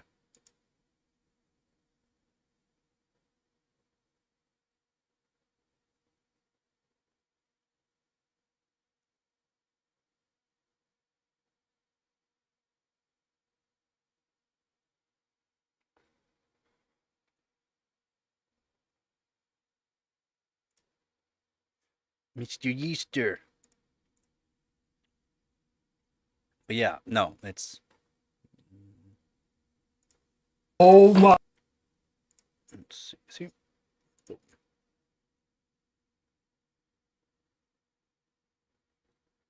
It's stainless. It's probably a stainless steel cup. Now, it's kind of hard to show here. So 1080p make things look better. This is how the ice cubes are made. So it's basically like an AC machine that cools these pipes, and it just has these little nubs off the pipes where water fills up that section, and boom, and there's how your ice gets made. See? That's all it is. And it just falls down into this cup. Terrible. Terrible, yeah. But I mean, and this is something like what I thought of doing last year. Because you can pick these up fairly cheap too. It's just, to be efficient, you would have to do a lot of work for it. So, see how he has it all set up here? All this ice falls into there, blah, blah, blah. And then you need a pump to pump out the water, basically. You need a pump to pump out the water. Looks like he's just using the AIO for it to pump out any extra water. Then what you also have to be careful of, that's why he's using a cheap motherboard and that, is condensation building up and then dripping on the board.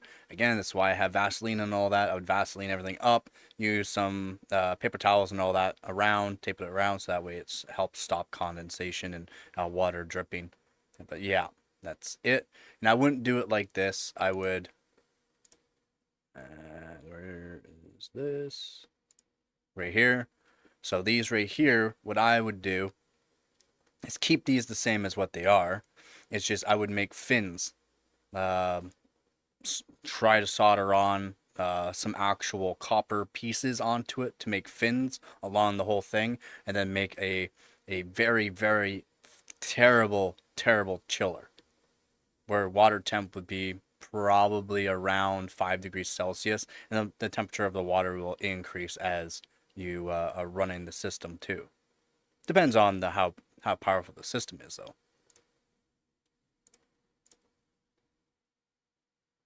Yeah, it's neat, not useful. Yeah, it's just some people just think they're the God sent people, basically. Oh, this, oh, this, oh, this, oh, this, oh, this, oh, this. It's like, he probably already thought of that. He wanted to make a quick video that is super easily done. Super easily, very cheaply done. That ice cube maker is like $75, maybe. $75. He has a cheap motherboard, probably a cheap CPU, cheap kit of RAM. Everything cheap in there. He had an AIO just laying around that he can use to pump out the extra water. Oof. So, oh yeah, that's very, very cheaply done. Very quickly done.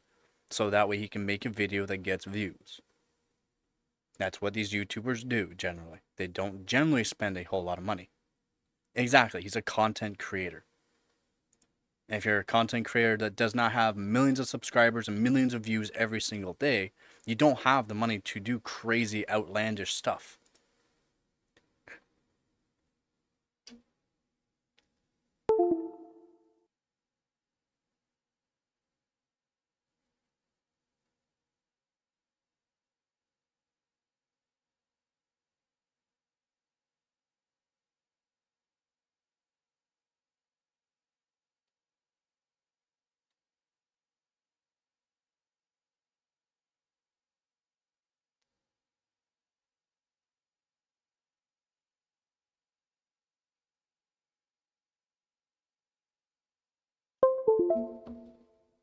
Yeah, it's silly and gets, yeah.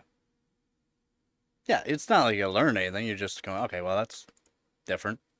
And all he's doing in the videos is just explaining how he's doing it. Again, it's very, very, very simple. Very, very cheap. Alright? See, he's just fill up. And they make so much ice. So much ice every... It's like every 5 to 10 minutes it makes so much ice. Not like it's quick.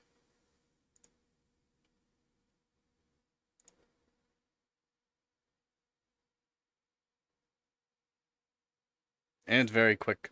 Just a little short, more or less. 53 seconds. So it's like aluminum block, as you can see. So it's not even aluminum block. This is aluminum extrusion. Probably just capped off.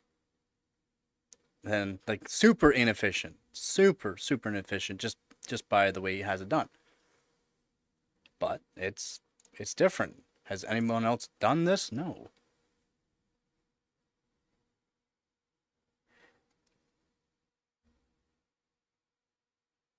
That's why I want to finish that water block I made. No one else has ever done it. That's why I did it. That's why I did it live stream. Because no one else has done it. I wanted to show how I was doing it. All handmade. All done by hand. Just hand tools. Not some 3D printer. That most of the stuff that people don't even know how to code and stuff like that for the 3D printer. They just grab stuff from the internet. Oh, it's my idea. Why? Because I changed something slightly onto it, so it's my idea. Wow, good job on your copy-paste skills, buddy.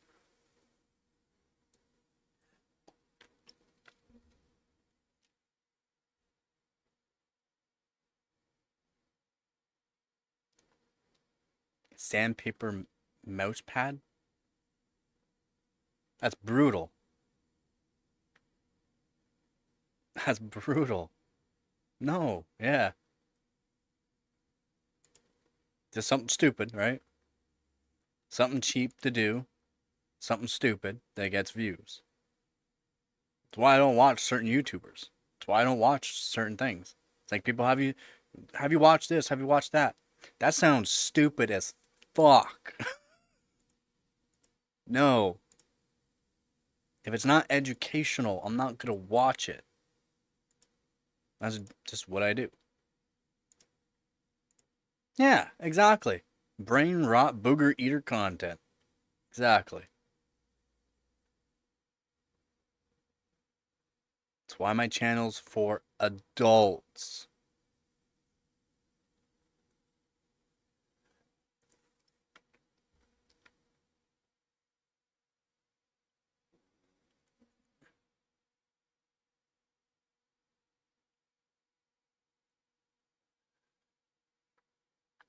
Stop eating the long way, guys.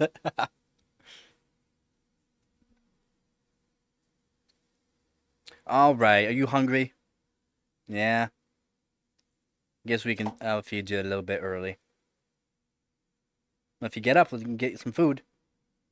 Yeah. You get up. Give me one sec. Yeah. Yeah. Yeah.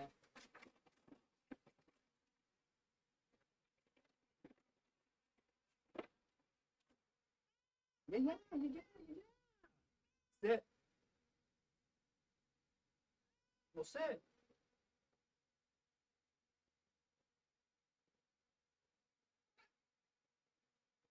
You. Wait. Wait. Wait. Wait. Wait. All yours. Good girl.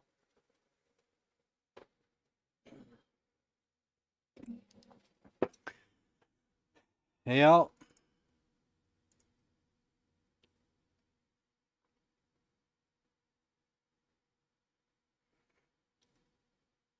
Yeah, and then you got content creators that were because a bunch of people uh, quit over at LTT because they've been showing on LTT and that they got tons of money. And well, actually, the trade stuff that they're into, tons of money where they build these crazy PCs, titanium tubed PC build. And yeah, his 3D printed water block he made, distro block.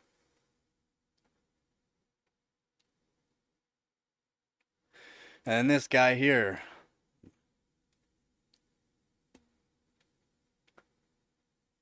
he made a his own mount for this graphics card for an LN2 pot, and he broke the card.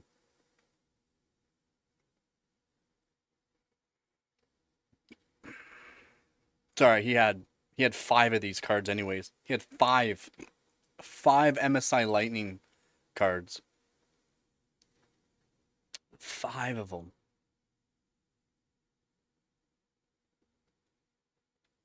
Just wild. There it is. He broke it. He was trying to say that it was from the high voltage at 1.2 volts was high voltage for it, and it did this. That's not the case. He crushed it. He crushed it with the block, probably due to thermal change in that it tightened it even more onto that one side and broke it. Because there's other people that did overclocking on these as well, did more proper mounts for it for LN2 pots, and they were able to actually push the card even further on voltage and actual wattage than what he did. He got some good scores, but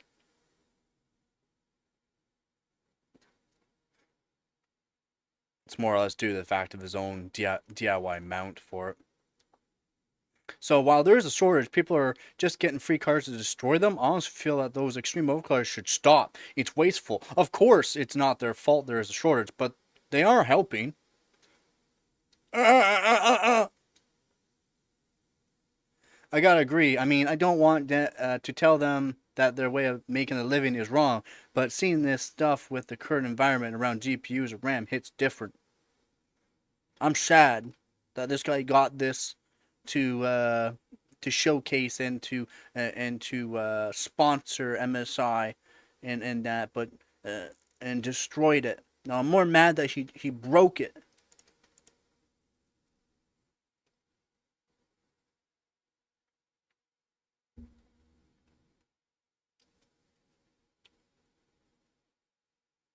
With the pants half mast. Yeah. The data. Ah, there's an ad. Oh wait, whoop! I gotta get rid of that. And this should have sound on. Yep. Just mute this for a second.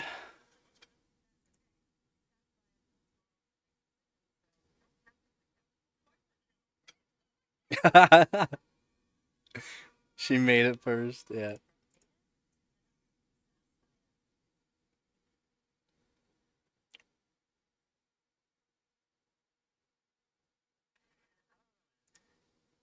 Huh. And then we need to put sound back on there. So this guy here, crazy overclocker, broke the GPU. He wanted to do testing on it. So yeah, he had 5 of them to use, and he broke one. And then it's not even like the card's broken. It's just the core. The cores are not cheap on these 5090s, but yeah. So 2 pieces early sample plus 3 pieces new revision. So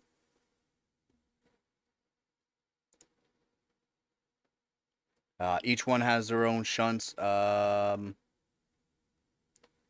pretty sure these cards have their own fuses too, but maybe not. So as you can see here, they just cut off the capacitors up at the top. They cut off those capacitors so that way they can fit the LN2 pot. As you can see, the LN2 pot's on an angle. It's because they had to make their own mount for it. And I'm pretty sure they had it little tight on one side and broke it that way. That's what really happened. But yeah, as you can see here, they had to cut off the capacitors. Kind of like what I have to do for water blocking my 3070 Ti. That's why I haven't done it. But I wouldn't cut the capacitors off. I would just flip them to the other side of the board. They're just they're like redundant capacitors. It's not like you really need them. It's a 40 phase card, by the way. 40 phase. It's got more phases than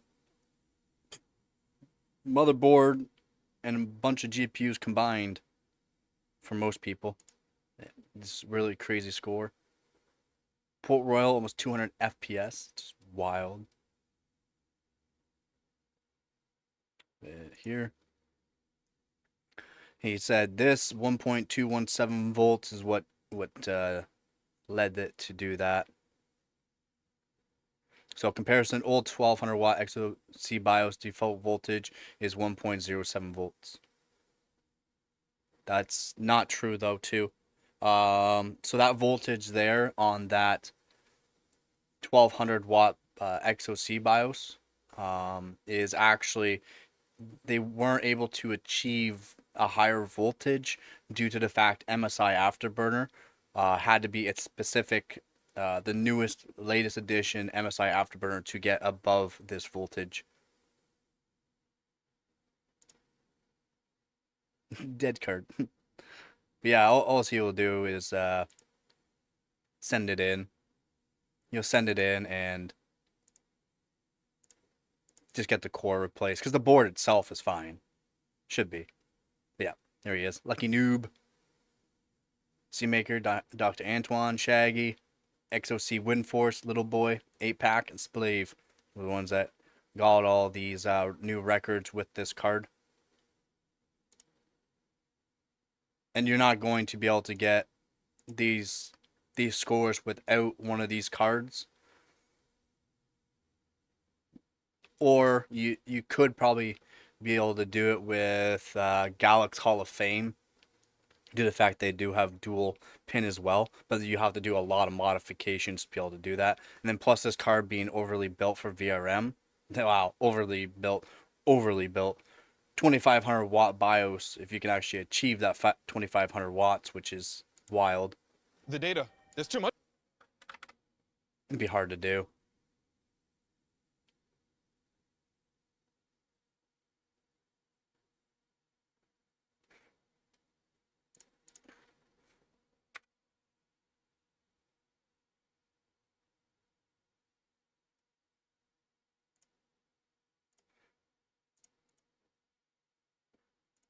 So they could probably push the voltage further on this card if they used a certain um, software for it.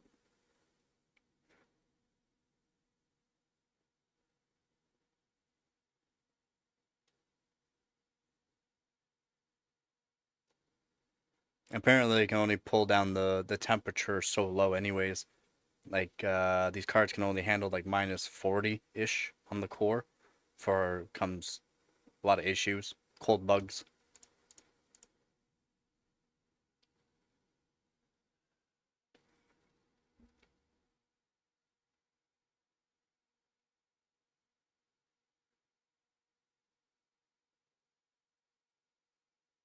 Regular heart's too hard to find.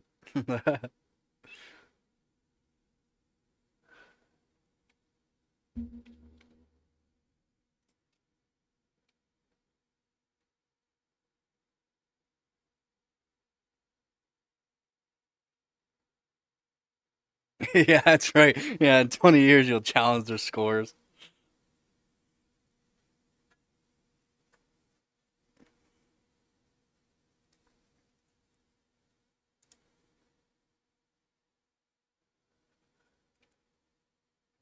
Yeah, I mean, it'd be awesome to be able to get. That's all I would use, like a 3090, 4090, 5090. That's all I'd ever use the card for. Is just overclock. I wouldn't actually use the card. There wouldn't. There's no need to use a card of that caliber, in my opinion. There really is no need.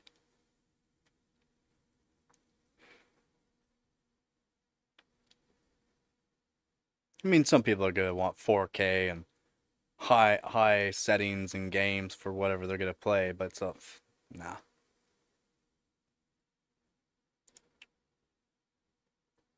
Yeah, that's the main thing there, go. That's the main thing.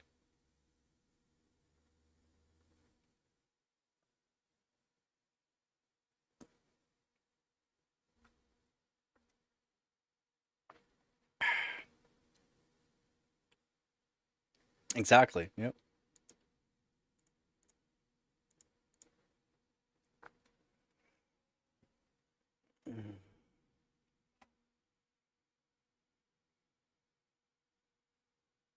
Yeah, but you could get your groceries faster if you did there, Vep.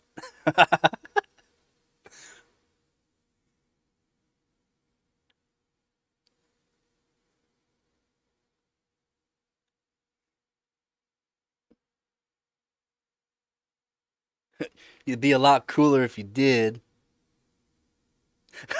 Bro, people say that. Yeah.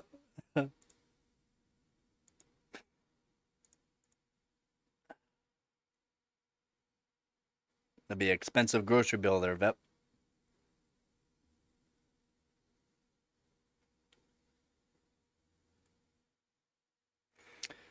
Admittedly, it's not like Jonathan paid that much money for the card because it was a free sample from MSI, and when you're at very cutting edge of overclocking, mechanical failures aren't exactly a rare occurrence, which is probably why MSI shipped 5 samples in total. Again, early engineered samples, and then um, 3 standard new revisions, basically. Still, it just goes to show that no matter what kind of limits a graphics card might boast, there's always a way to surpass them. Uh, Is there a moral to the story? No. Does it prove any helpful advice or guidance for your average PC gamer on how best to get a bit more performance from their rigs? Absolutely not. It is an image of a NVIDIA GB202 cracked to pieces because it was accidentally zapped. Kind of impressive and a little bit funny to see. Yep. I mean, it sucks. It sucks it happened. There could have been preventive measures to actually, be careful.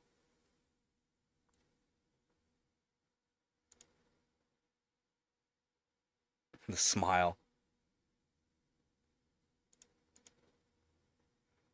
That's why they get shipped a bunch of them too, though, because trial error, testing different things to see what one has better silicon as well. Even though they're all really good chips to begin with. Yeah, an MSI card failed. No way.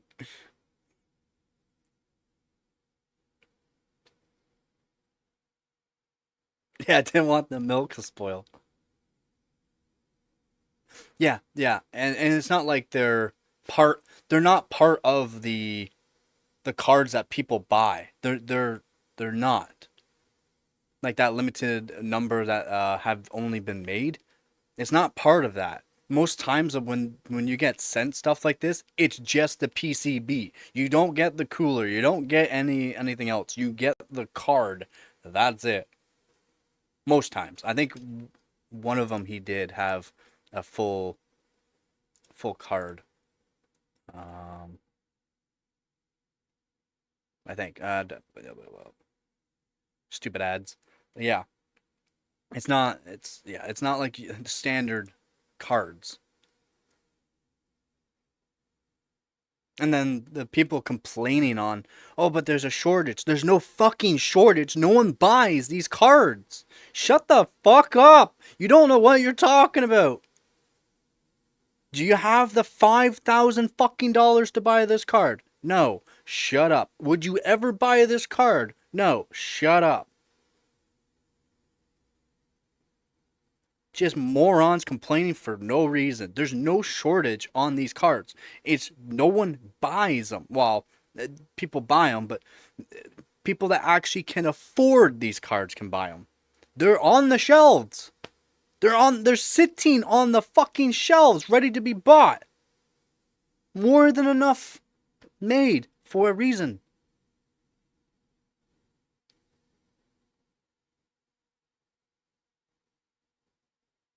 Exactly. Exactly. Most of the time, the XOC guys are sent these. Top overclockers are going to be running on LN2 to get records. This is why there is hardwarebot.org, to get records, to showcase how powerful and how well made these cards actually are. To get records.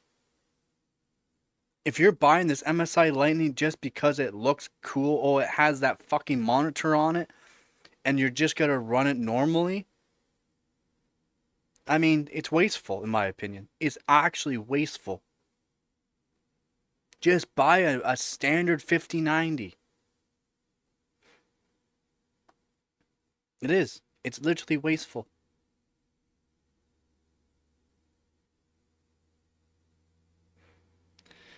But yeah, just people gotta comment stupid comments because they're morons. But there's a shortage. Where's the fucking shortage? You mean the silicon shortage that happened 3-4 years ago? Oh yeah, because you know that's still fucking a thing. No, there's tons of GPUs on the shelves. Tons of GPUs. And we're not even talking 5090s. We're talking like 5050s, 5060s. We're talking like 9060 XTs. Tons of them.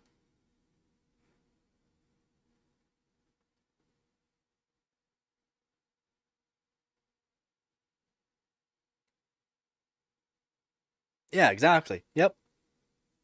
To get that 1 to 2% extra to get that record, to get that more performance. That's why I do all the modifications. To get more performance.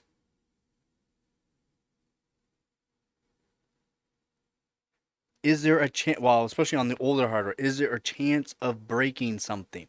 Yes. A fairly high chance on older stuff. Why? It's been used and abused, and some of the older hardware is just not made for that kind of power. Once you start increasing the voltage just a little bit, you're increasing the actual wattage a lot due to the fact of how shorter is a 12-volt connector. Yeah. Like, I just don't get it. I just don't get why people comment though. But yeah, to get these like records and that, you need to have specific hardware. Well, in most cases, specific hardware. For newer hardware to get certain records, of course, you're gonna need newer hardware. But I mean, there's still records out there that you can still beat on older hardware. You still need to have the knowledge of how to do it, like how to OC it. You still need to know whether or not you need to do certain modifications, certain temperatures. There's a lot that goes involved with all this overclocking too, and this overclocking actually does help manufacturers build better PCBs, better layouts for new and upcoming hardware. It's not like that's why all this gets put in for validation stuff too. It does get used. 5090 is in stock everywhere, everywhere. But they're trying to say that there's a shortage of them. The shortage of them is not, if there was a shortage of it, it would not be from these overclockers, by the way, because they were sent these that were not even made for retail purposes. They were just PCBs made with these cores that were designed before the retail versions, or both, like this guy here. You get sent these. There were two different revisions, before retail and retail versions, which would be very, very slight differences.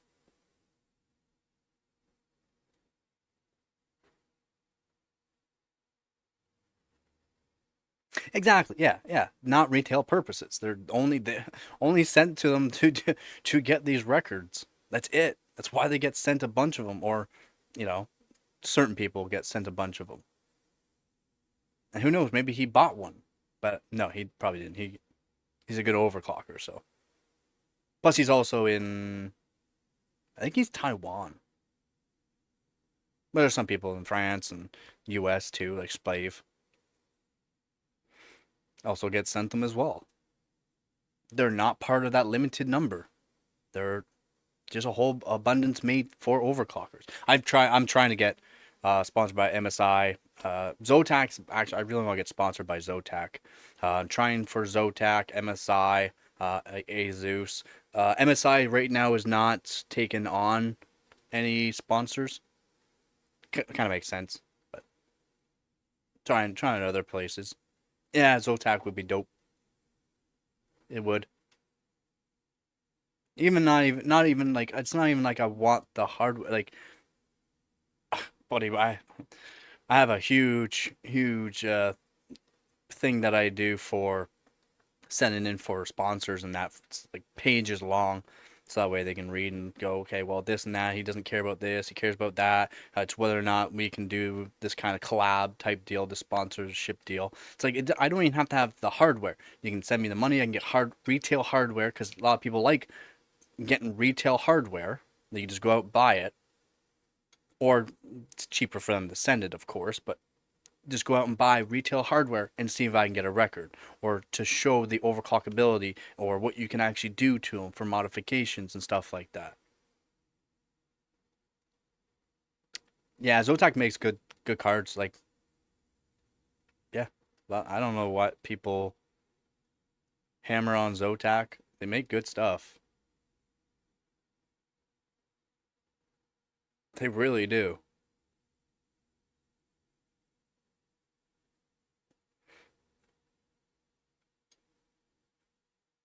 I'm still waiting on words. It usually takes, for a word back, it usually takes up to a month.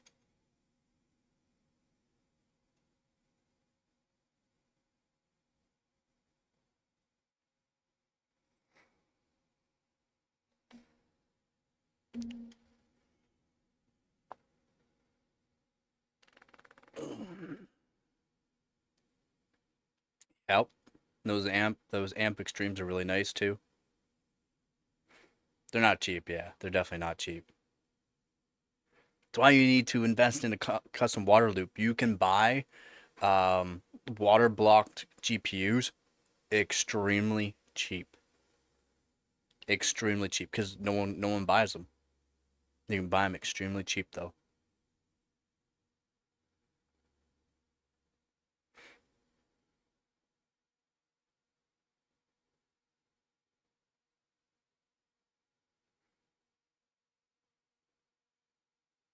At least from what I've noticed, they're always really, really cheap. Yep, yep, yep. They usually got a beefier cooler too on them. Slightly larger fan, slightly larger cooler. Yep.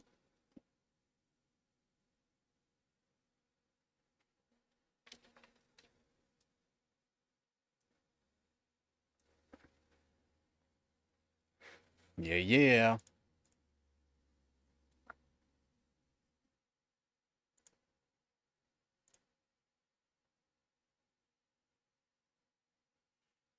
Need one sec here.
Uah.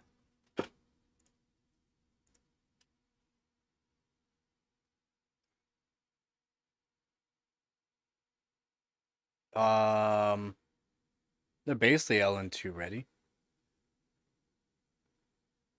The Hall of Fame is because you can use certain software with the Hall of Fame cards. It's easier to set up. But yeah, I mean, as long as you have like an I2C for it too, you're basically set up. Or you do hardware mods, one or the other. They're all ready. They're all ready for that. I thought your cat passed away.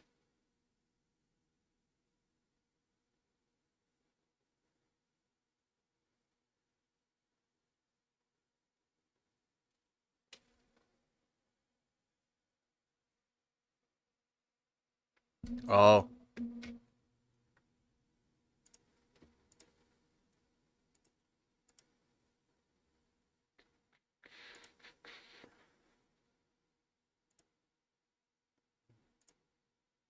how'd you get the ashes though? Did they actually have like a nice little urn of some sort, or it was just put in a bag?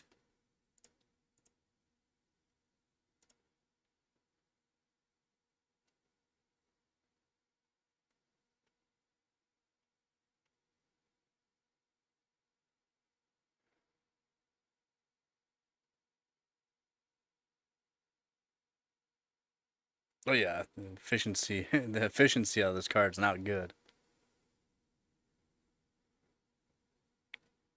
And I've already done the reviews for all Thermite Peerless Assassin 120 SE. I have it. And then also for the Assassin 120 SE, which is single tower. Already done it.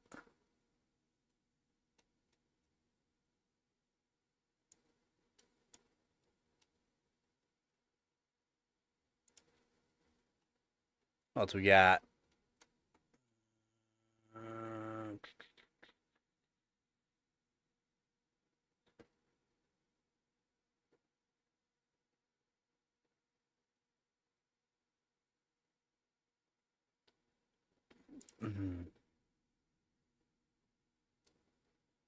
Just overly priced.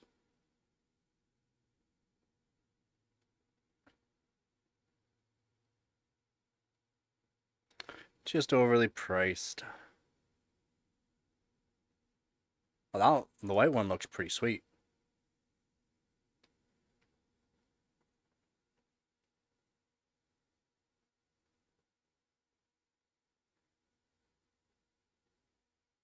Wow, not much IO on it. Holy. For a board that expensive? Really? For a board that expensive, that's all you get for the IO? That's sad. That's sad, man. That's all you get for an IO.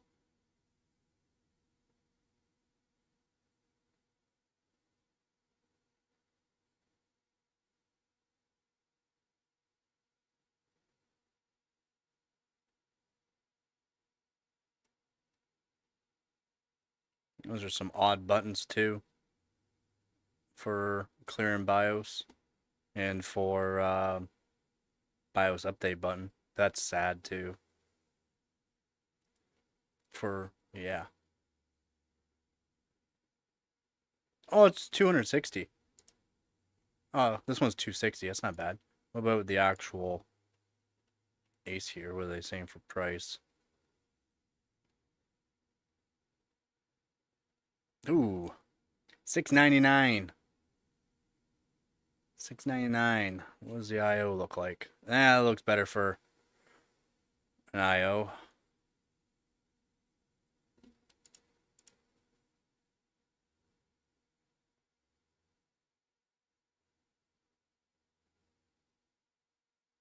Yeah, it takes away. Yeah, exactly. Yeah, they work. Oh, I'm gonna do that though too. Maybe I'll do that this weekend. Uh, put the Peerless Assassin 120 SC on the 13900K. To see what actual cooling capabilities it actually has. And then I can go over some tuning on it too, right?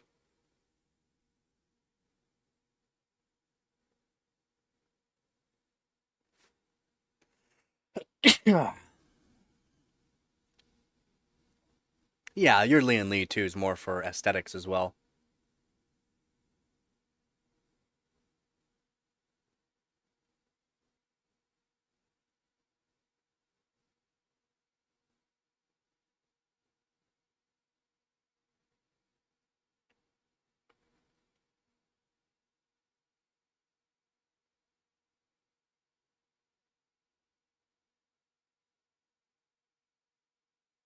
That's not bad though, their squeeze. It's not bad.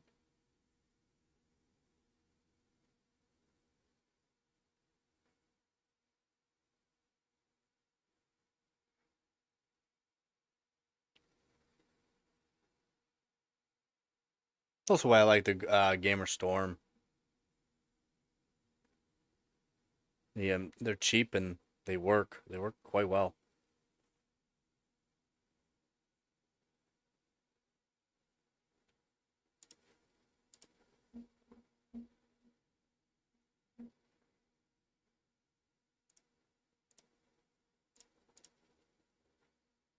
Yeah, that's a way better IO. Full-fledged.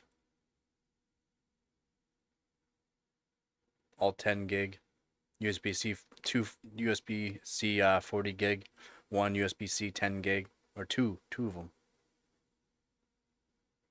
That's better. That's one 10 gig Ethernet, one 5 gig Ethernet. It's a beefy motherboard for I/O. Again, the overclockability on it's not like it's gonna be much better than another board of around its caliber. Your VRM does not, as long as you have a decent one. Yeah, exactly. So plus and minus. Stunning design and RGB lighting. Who cares about the fucking RGB lighting? Enormous feature set, 10 gigabit per second Ethernet, loads of high-speed USB ports. Yeah, loads. Against, it won't make your PC faster. Exactly. Some ports share bandwidth. I mean, it's how things are set up. Can't change that. Software is not as polished as the EFI. Hefty price premium. And yeah, not like it's gonna be better per se. Memory support 4800 to DDR5 8400 OC. That's a pretty good for memory. And the 8000 is not 8000 plus is not going to be really beneficial for the AMD, but in some case it is more beneficial, but for most people 6400 is plenty. Keep it to 1-to-1.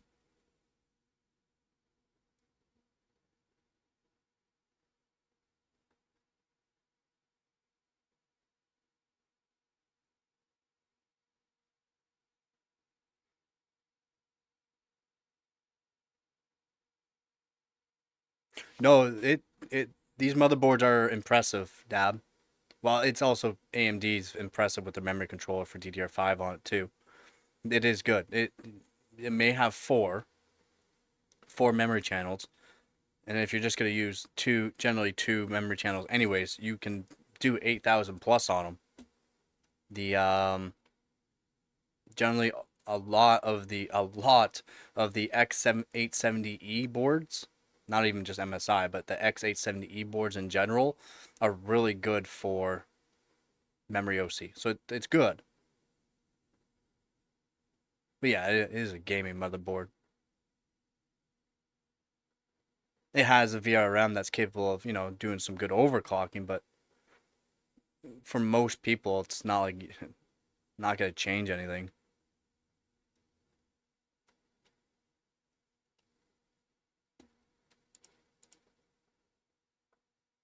Oh yeah, yeah. Those X870E boards are well made for the AMD. Yeah, US 700 US, closer to $1,000 Canadian. Australian is like 1,300. Oop, clicked the wrong button. For Australian is like 1,300. Yeah. US 699. European, whatever you want to call it, euros, 600, and Australian 1,300.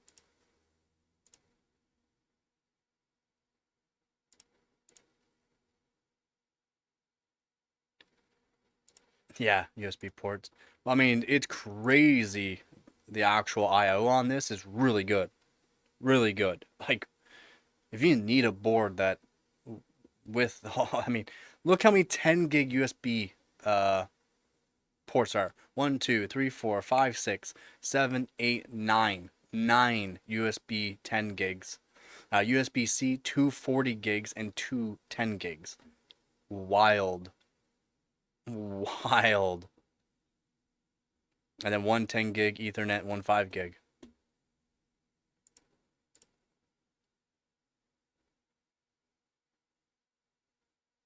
Yeah, and it's good to go ham on the cooling there. Just better to make sure your PC is running cooler, man. It is. It's always better. Longevity. You don't have to. You're not worried about your hardware going because it's really hot. We're not talking like the actual CPU temperature, but also hardware the components on your motherboard and your GPU. It's better to have better cooling for it.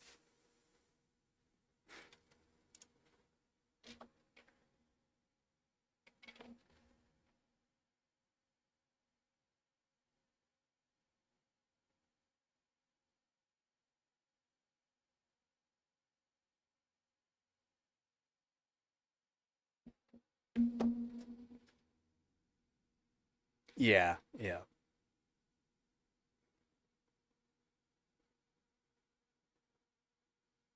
Yep, hot climates. And that's why certain AIBs will only send over certain style of GPUs to certain locations, to certain countries. If not, it's just they gotta run too hot. It's not good for them.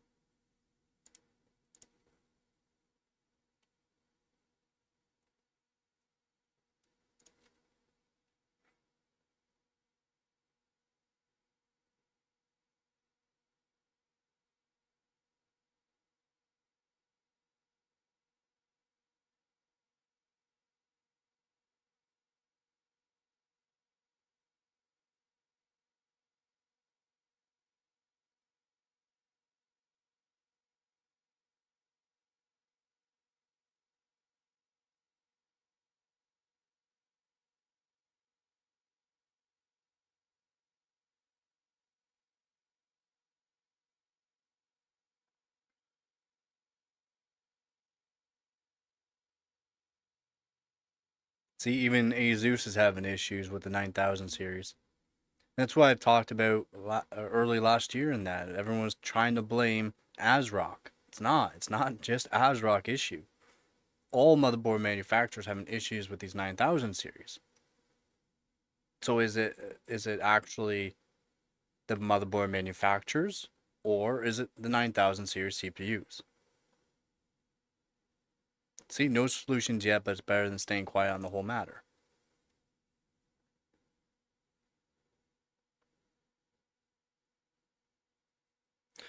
And exactly, that's happened to some owners of ASRock motherboards, but it's also apparently occurring with Asus models. And the company has.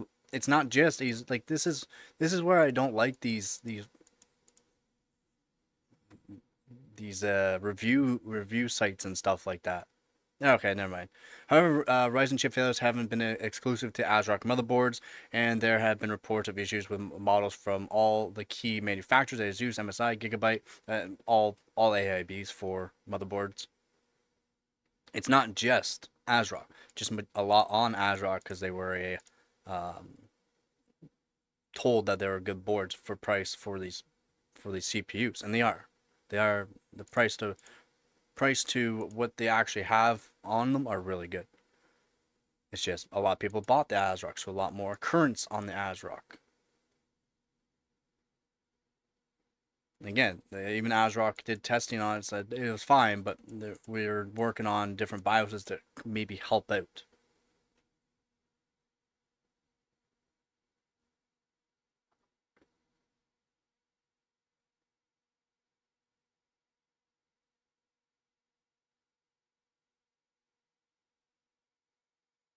So, understandably, no company is ever going to admit fault until all the facts are clear and present, and even then, any responses are likely to be tampered to avoid causing alarm. But I do wonder if there's more to all of this than just out of specification BIOS configurations. After all, the failure of 13th, 14th gen processor in 2024 ultimately transpired to not being a motherboard problem. Are they fucking retarded? Yes, it was a motherboard problem as well. Again, this is why Intel has put certain parameters in place now for motherboard manufacturers, so it does not happen again. Because the motherboard manufacturers are putting way too much voltage in. This is where a lot of people, I mean, these review places and that just don't. They're part of the sheep, basically. They're part of the masses that don't have any actual knowledge of actual what's going on. Yeah, exactly, organically.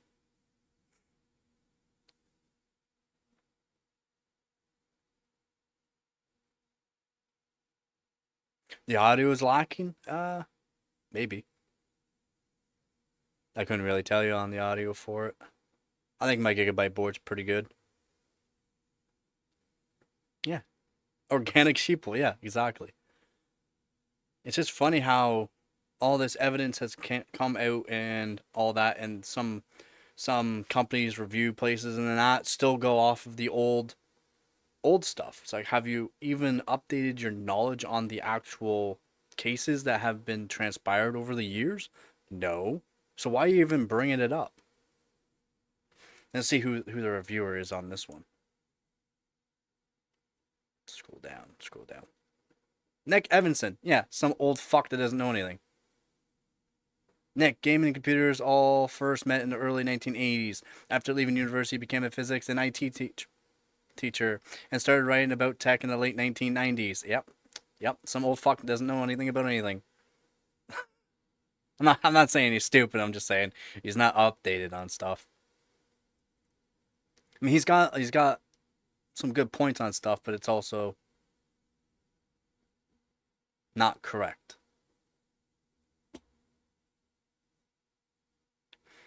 Microsoft would be released to bring voltages and currents back under control, though the reputational damage was irreversible. As good as the core 14700K and 4900K are, you won't see many PC enthusiasts recommending. I still do. Simply because one can't know for sure that they won't fail at some point, despite Intel's best efforts in resolving the problems. Intel can only do so much.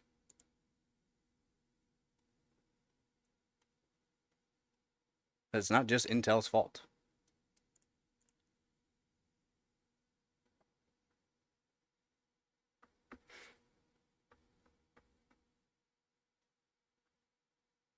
Exactly, he got lucky.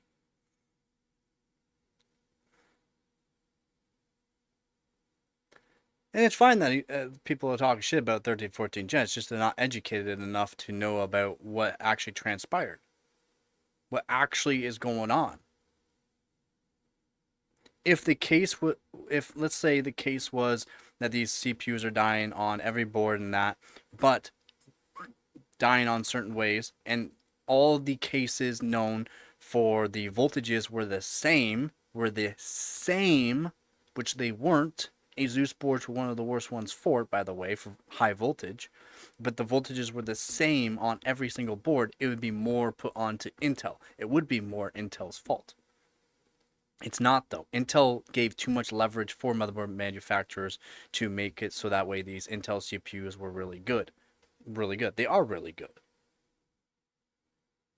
I never saw any issues, and a lot of other people that did manual tuning right off the bat never saw issues with them due to the fact I was able to control the voltages of them.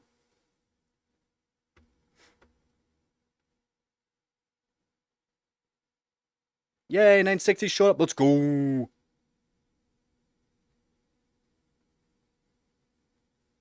Yeah, and that's the thing. He grew up, this guy, this reviewer, grew up. Again, I'm calling him old fuck. I'll say whatever fuck I want. But this old fuck here grew up,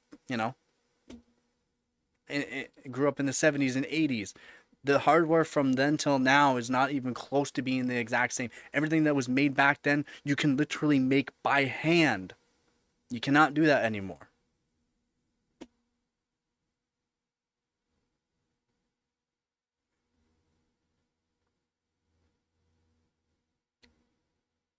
So yeah, after a shutdown, he became an engineering and computing lecturer for many years.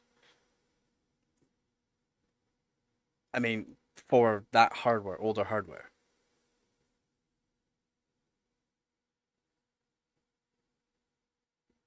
He's obsessed with GPUs apparently.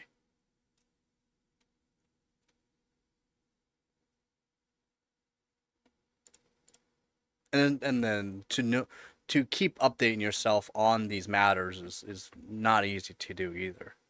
So can't blame certain people on stuff like that.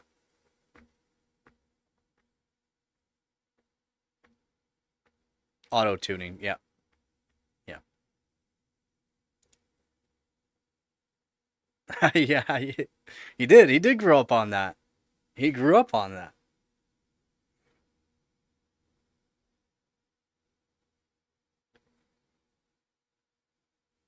Yeah, and those 12th gen could take a beating, but also like they just ran super hot for what they were. And then a lot of people are saying, "Oh, it takes everything to cool a 13900K or 14900K." Have you ever fucking cooled a 12900K? Have you ever tried to just give it a little bit of an OC on a 12900K? and try to keep it cool. Oh my god. It's like impossible. But then you also got AMD that just automatically boosts itself up to 95 degrees Celsius. And then if you can keep it around that below 95 degrees Celsius, it would boost to whatever it wanted to boost to. Whether it be the appropriate boost or not, and not as far as what you could. And they've been doing that for years now, which is good but not good at the same time. Yeah, it's a feature. Yeah, it's a feature to run 95 fucking degrees Celsius. Just stupid in my opinion. All these people are saying, "Oh, I put my 9950X 3D in a small form factor case with a small form factor air cooler, and it works just fine." It's not running properly though.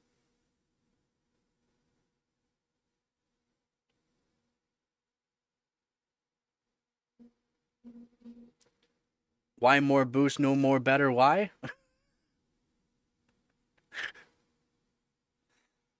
Yeah, just a stupid boost that they have for it. I don't care for that AMD boost. I mean, if you're on a like 9800X 3D or 9950X 3D, like an enthusiast grade CPU, you should be on water. Even on AMD's website, AMD recommends to be on water, AIO or custom water loop, not on air. That's AMD's recommendation. Because if you're on air, it's generally going to run hotter, as in it'll hit that 95 degrees Celsius boost instantly, and you won't actually have the frequency of the CPU that should be actually boosting to, because it's already hitting thermal boost, max thermal boost.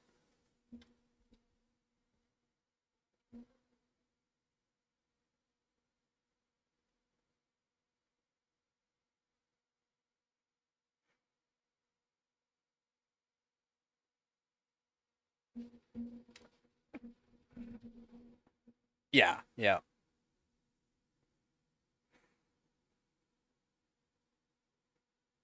It does. It does blow, yeah.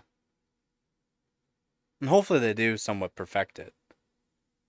It'd be nice to see that they have a max temperature of like around 80 degrees Celsius. Even then, that's quite hot, but of 80 degrees Celsius. And still be able to reach that max boost. And then they're still going on. People are still going on about AMD hitting 7 gigahertz on their next Zen 6. They're trying to say, do you want AMD 7 gigahertz or do you want Intel 52 core? That's another one of those what's it fucking retard called? Oh my god. Moore's Law is dead. Yep, make some food, bud. Yeah, Moore's Law is dead. What do you mean? If you're getting the 52 core, you're using that 52 core for a specific reason. You're not using it for gaming. AMD will be made for gaming again, not for 7 gigahertz for specific things. They'll be using it for gaming because the high frequency would be really good to have. But they're not going to achieve 7 gigahertz. They will not achieve 7 gigahertz.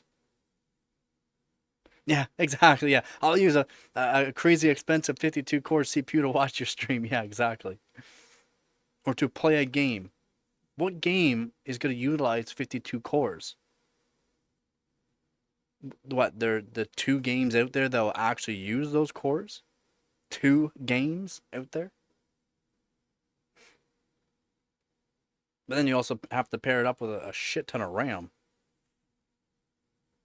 There's 2 games out there right now. Yeah, 52 pickup. There's 2 games out there right now that you will actually utilize that amount of cores. I think it's up to 64 cores.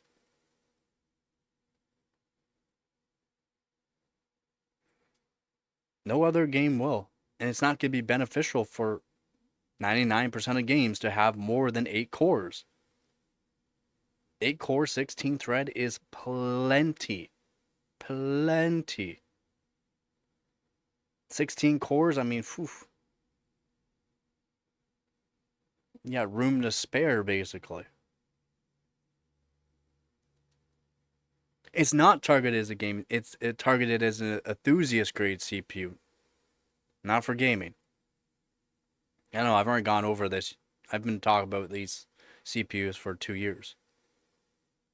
Literally 2 years. Exactly, workstation CPU. Comparing it more to like a Threadripper than anything. A cheap Threadripper at that. Because those Threadrippers are expensive as fuck. And they won't be priced like that as a Threadripper price point.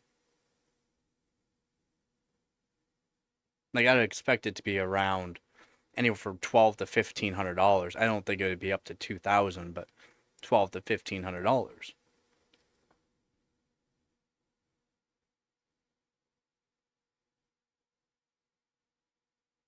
Yep, yep. They got a couple of them that will have big last level cache, basically like a X3D chip. It's gonna have more big last level cache than AMD as well. 288 megabytes, I think it is.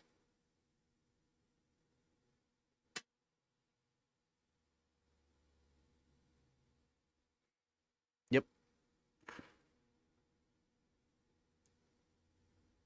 Yeah, I don't, I wouldn't, me, myself, and I wouldn't recommend a 52 core unless someone comes into my channel and asks, like, I want to build this workstation to do this and this and this specific thing. Maybe gaming on the side, but then the gaming aspect, I would say you want to tune your computer for having its own profile in the BIOS to just only run on so many cores, max of like 12 cores. That's it.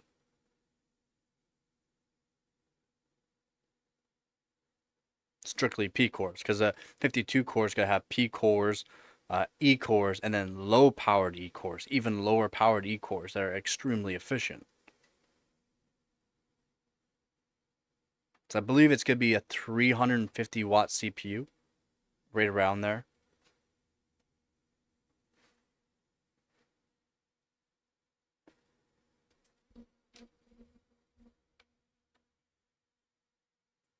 Ooh.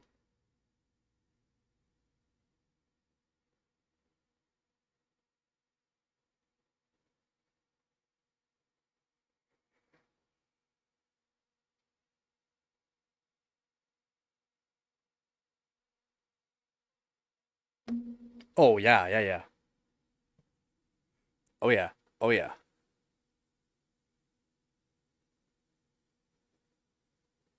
60 to 80,000 on multi, I would say. We're around 60 to 80,000 without overclocking. Right out the box. The performance uplift on the new on Nova, actually just even on Panther Lake is insane. But on Nova Lake, what they're expecting is like a 65 to 70% increase in performance on the performance cores.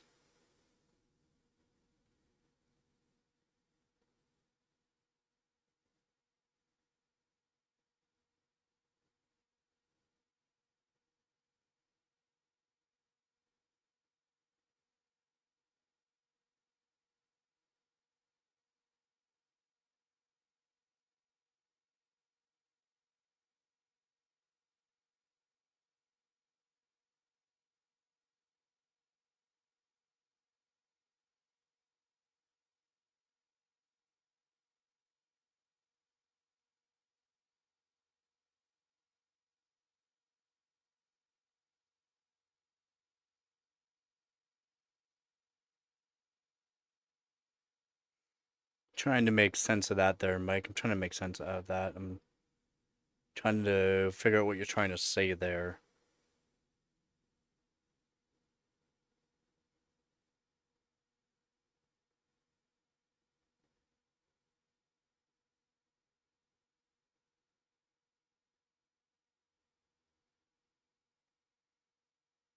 Are you saying that for like AM5?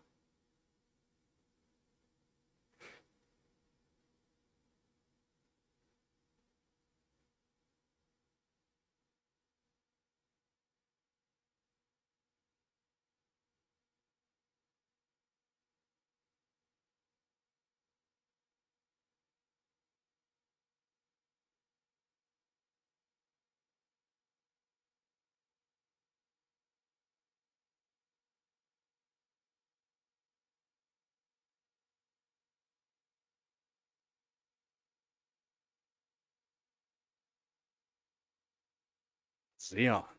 AMD and Xeon, you can't put in the same sentence there.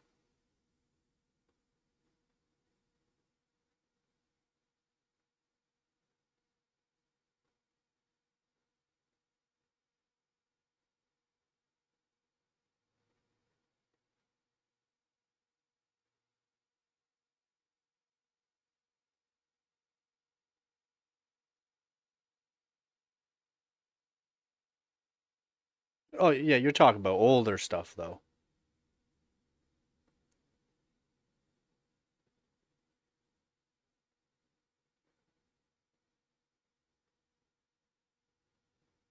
Oh, now okay. Yeah, okay, yeah. I understand what you're saying now. But you're talking about older hardware.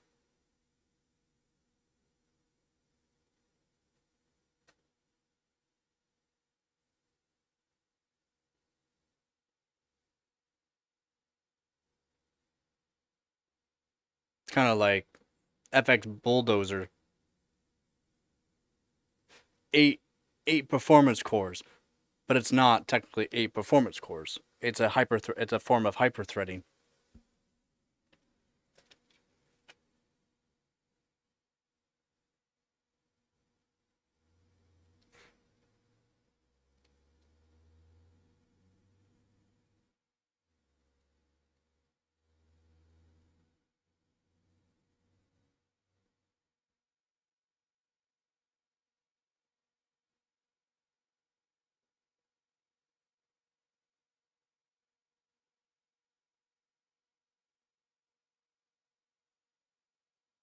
I mean, in a way they did. Were they was it good? It wasn't good. It was terrible. But they did, yeah, use it, but it's terrible.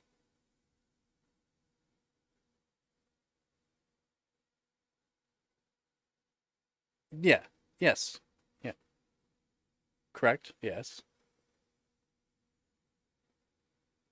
But also AMD had the hyperthreading, but classified it as a single core, single performance core. But it wasn't. It was technically a hyperthreading, a form of hyperthreading,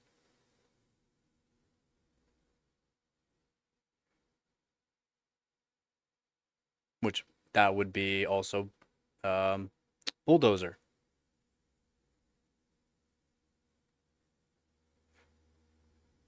I don't know when they actually quit doing that, if it actually ended on Bulldozer or not. It was terrible. It was terrible. And that's what, and also like how AMD with their X3D, what they have now with the X3D, is Intel actually came out with that basically first, L4 cache on the 5775C. At the time, it was revolutionary, but it was terrible, terribly deployed, like just terrible in general.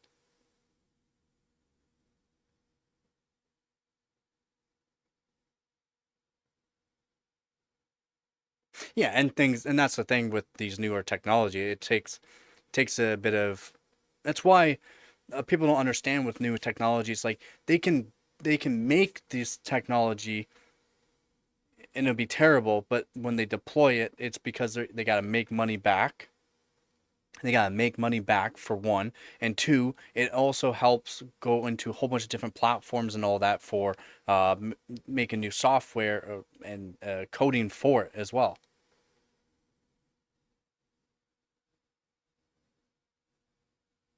No, no, it's not exact. Yeah, it's not exactly L4 on Crystal Well. Yeah,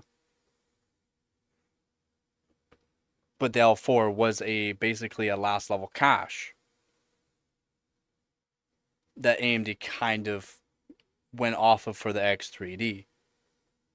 Made it better, a lot better. But it's almost the same thing. It's still a last level cache, just deployed differently.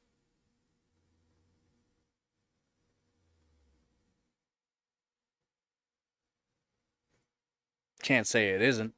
It is a last level cache.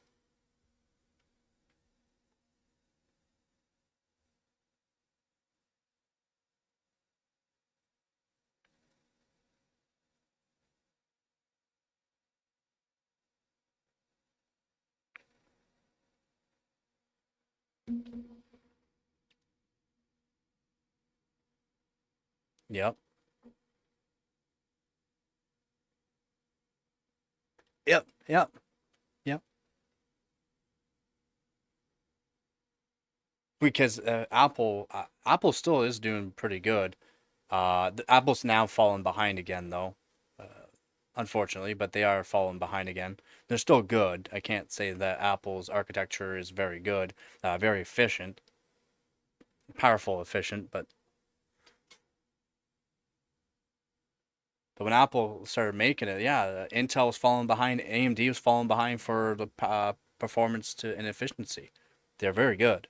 Can't say they're not. I just don't like Apple. I don't like proprietary. I hate proprietary.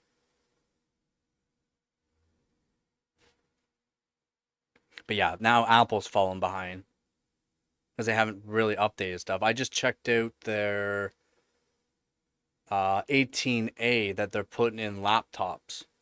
I don't know if you check out the 18A and 18 the A18 and the A16. The A18 is a 2 performance core, I believe, that they're putting in a laptop, and it's going to be priced around $600. And for Apple, that's really cheap. But it's very efficient. Laptops could have long battery life, fairly quick.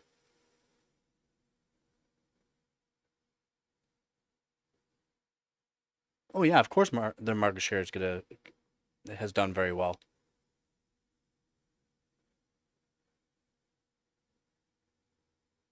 Is it around 10% or so? That's pretty good.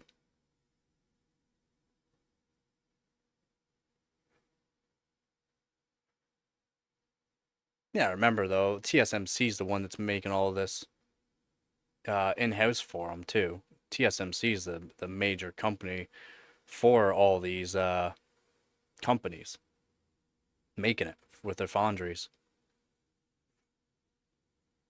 for Nvidia, for Intel. That's why Intel's trying to make more in-house.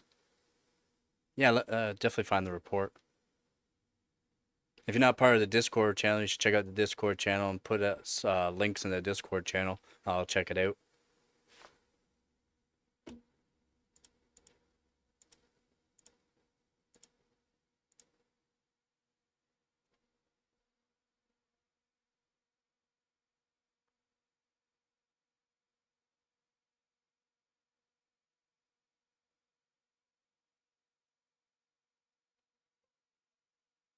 Oh yeah. Oh yeah. Oh yeah. And Trump knows how big TSMC is and how much money they do. That's why he did tariffs the way he did and didn't do certain tariffs because they would affect prices of like cell phones and that, and a lot of things happened with the tariffs and why Trump was doing things and did not do certain things for tariffs. Because these companies, TSMC probably has more money than most of the states.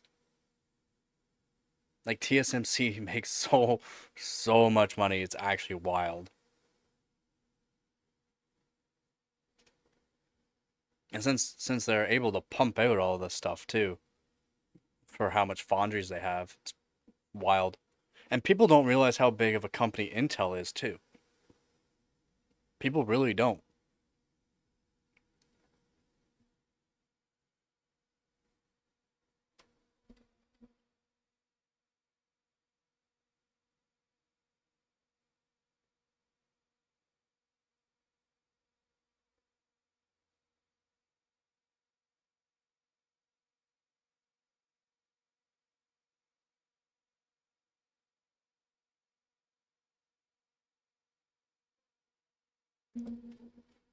Yeah, this plug is.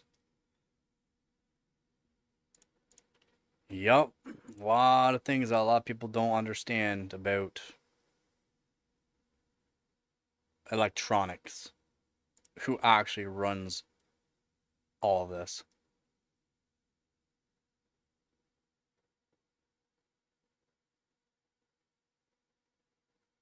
Oh wow.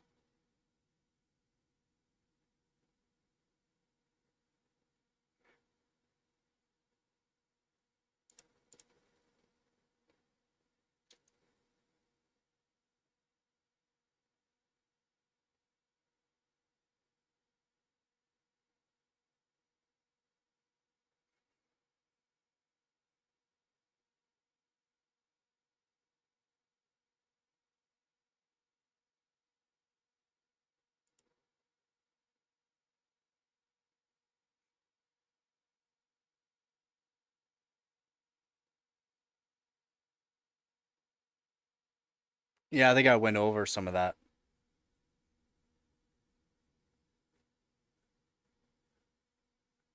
NVIDIA's NVIDIA's toppling AMD and Intel quite largely.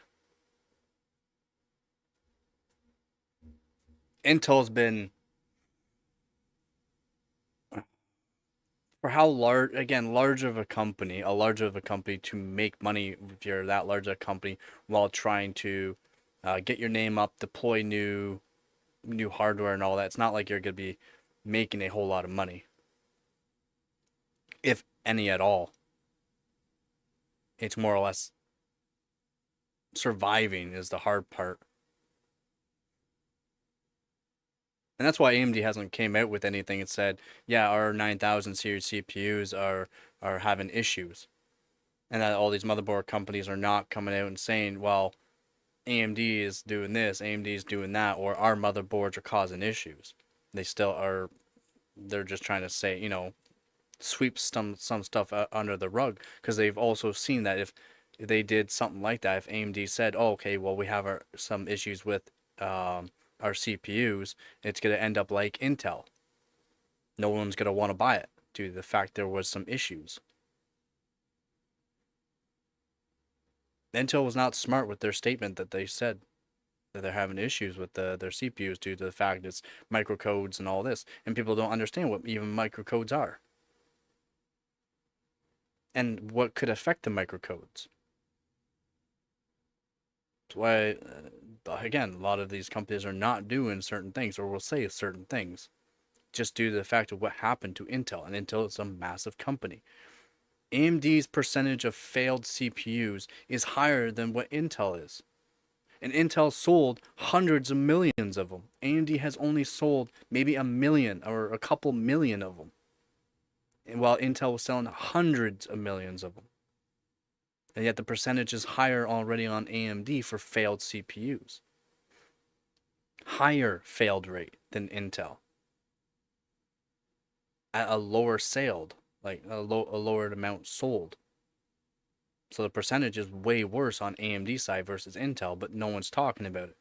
So no one cares. Like, people are stupid. In my opinion, people are stupid, uneducated fools that have been brainwashed.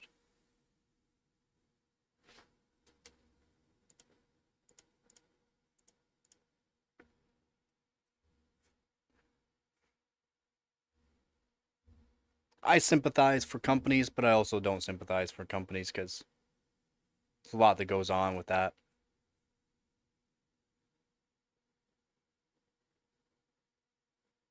Yep.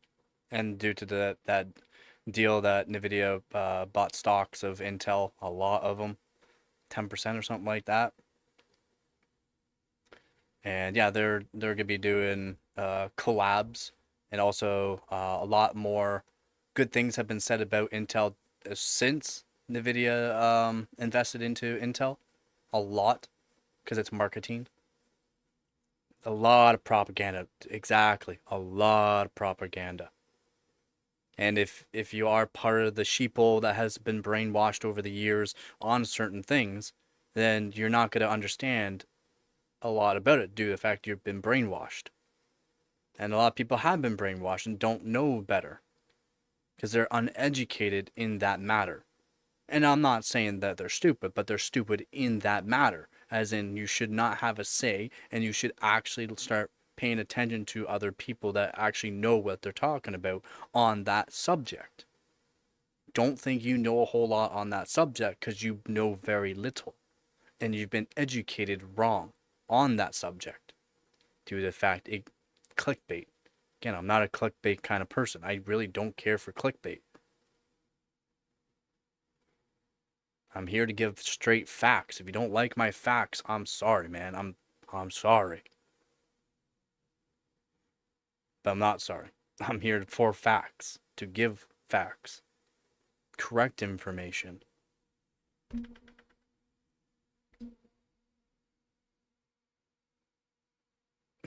Are you?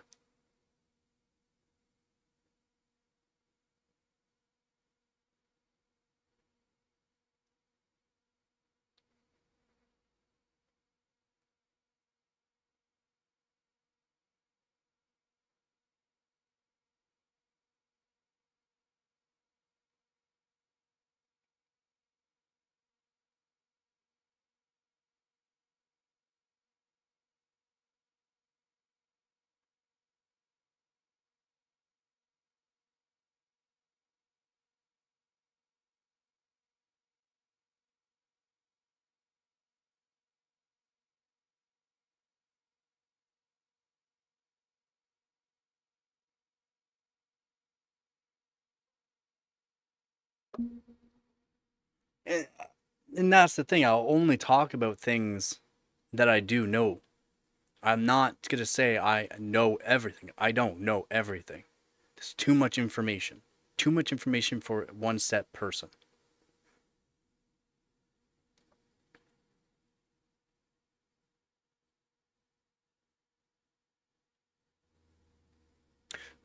So Mike there with the teetering on bankruptcy, they would not have done a bankruptcy. They would have started. Intel has a lot of workers under them. Intel has a lot of fabs that they can sell off to TSMC or another company that might want, like Samsung, IBM. They have a lot of they have a lot of what do we call it? Assets. They have a lot of assets they can sell off. They can they can retire or fire more people, but they're trying, and over the years they've tried to keep as many people as they could. They didn't try to do any layoffs or fire people. They really tried. It's just with since they have so many people, it costs them a lot per year, especially when they're not making money, and it costs them a lot of money in from their own pockets to keep it going because of how large of a company they are. Yeah.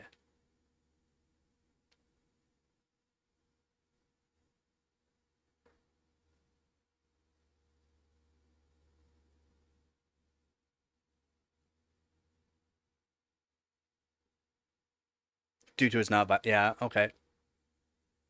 Yeah, mass, exactly.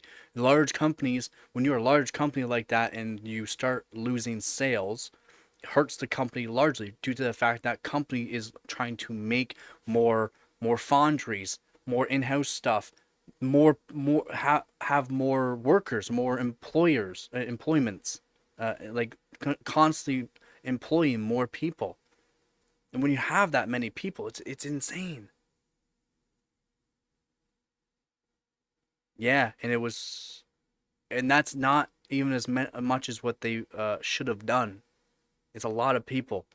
Pat Gilson's the original CEO since Liputan took over was only going to axe 15,000, and then when Liputan took over, he was like, "No, that's not enough.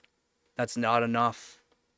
And they had to axe more people. I mean, it sucks that it does suck, but it's also they gave those people to other companies and gave them jobs right off the bat. Yes, not working for Intel, but working for another company, or gave them early retirement. It's not like they effed over a ton of people. It's not like they did. And yet all these other people are trying to say that they did. That, oh, they're just firing all these people, laying off all these people. Now all these people need a job. No, that's not what happened.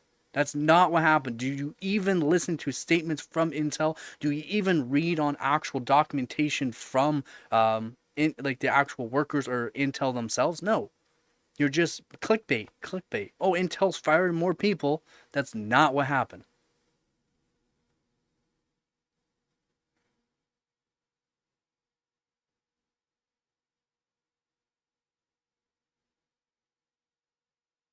Yeah, there's too much media banter that there's not enough information actually being taken from reasonable sources, actual sources. It's just clickbait. Too much clickbait, too much propaganda in a way.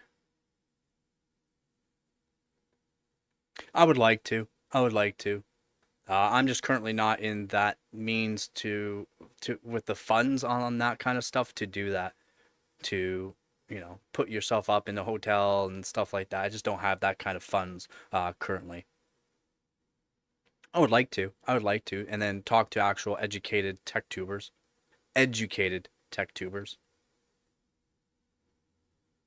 or try to educate them as well on from what I know, or be educated myself, even be even more educated myself. That's all I do though, man, is I do the streaming here. I try to go over as much stuff, and then after the streams, I try to learn more on subject matters that are going on, or even educate myself more on certain subjects that have I've already learned in the past to continue educating myself. And that takes a lot of time. It does take a lot of time and effort to do that kind of stuff. Not easy.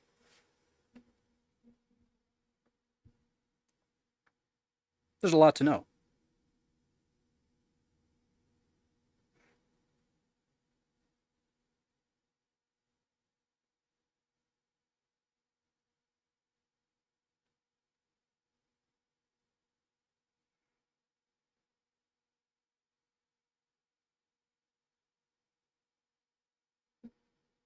Oh, way like so much, man. So much.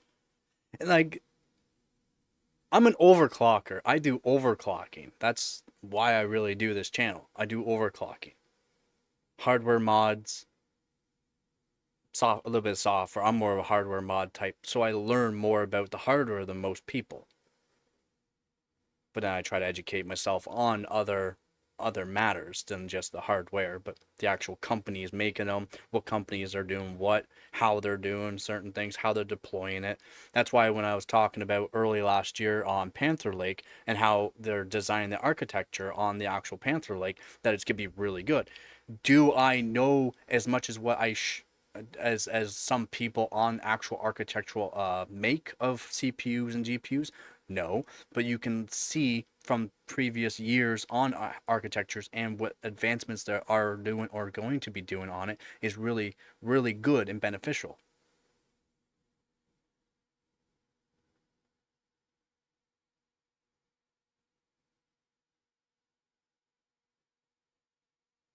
Yeah, I watch Frame Chasers because he does a lot of things that don't some people don't.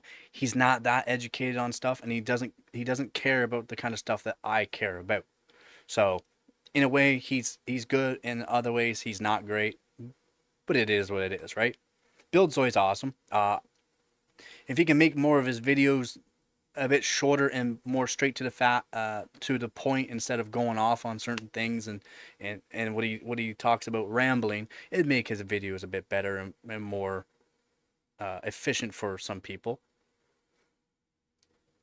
Yeah, exactly. Everyone's gonna be different on certain things. I'm more like Buildzoid though, but I'm a little more straightforward on my videos and stuff like that.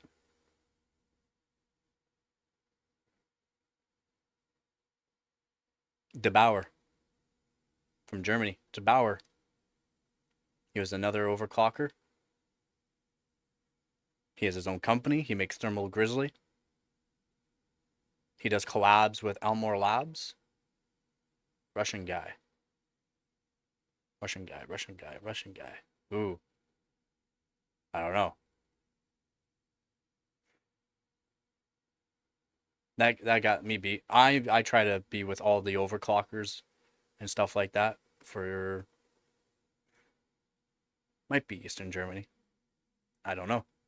If you ever figure out his YouTube name or his name in general, maybe I do know, but right now I don't know any Russian overclocker that does YouTube. Yeah, DeBauer's awesome because you got DeBauer, that's his YouTube channel, and that's his overclocking name, DeBauer. He's also CEO right now of hardwarebot.org, but he might be leaving it, so which sucks in a way.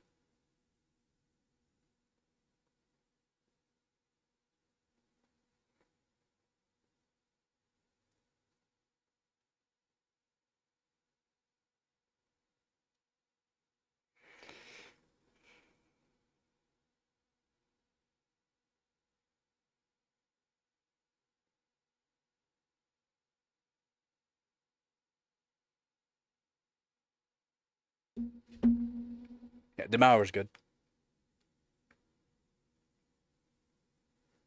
A lot of stuff I agree with on him. He's very smart. Um, I don't like him in general as a person though. I don't. He's more of an asshole than I am. He's way more of an asshole than I am.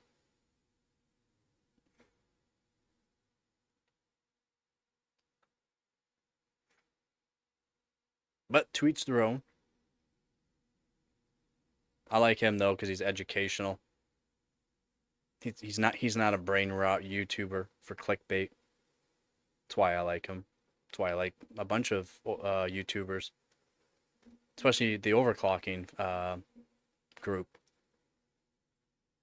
Even some that are just they don't know as much as what I think they should, but yeah, no problem. Have a good one at work. Hopefully work goes good for you. Again, we do have a Discord channel. If you want to go to the Discord channel, a lot goes on in the Discord channel as well than what goes on to the YouTube.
I don't know.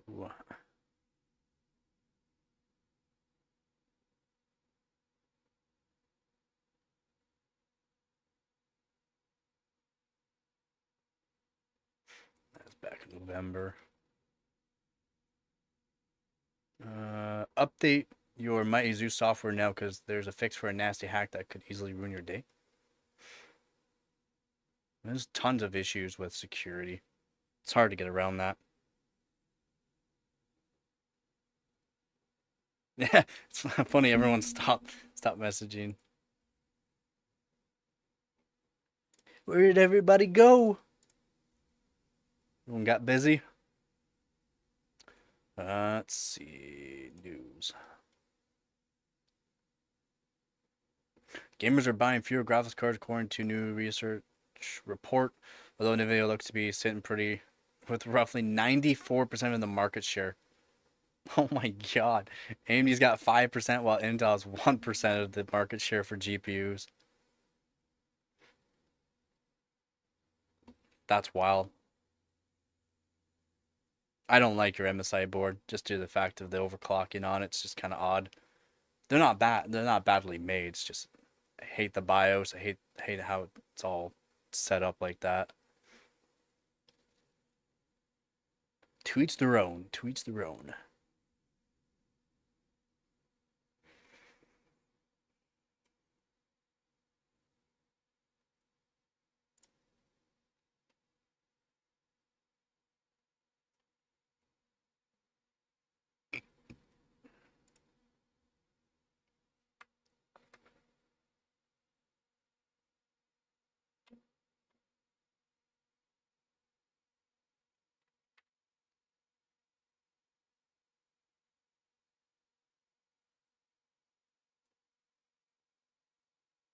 Yeah, it's not the greatest.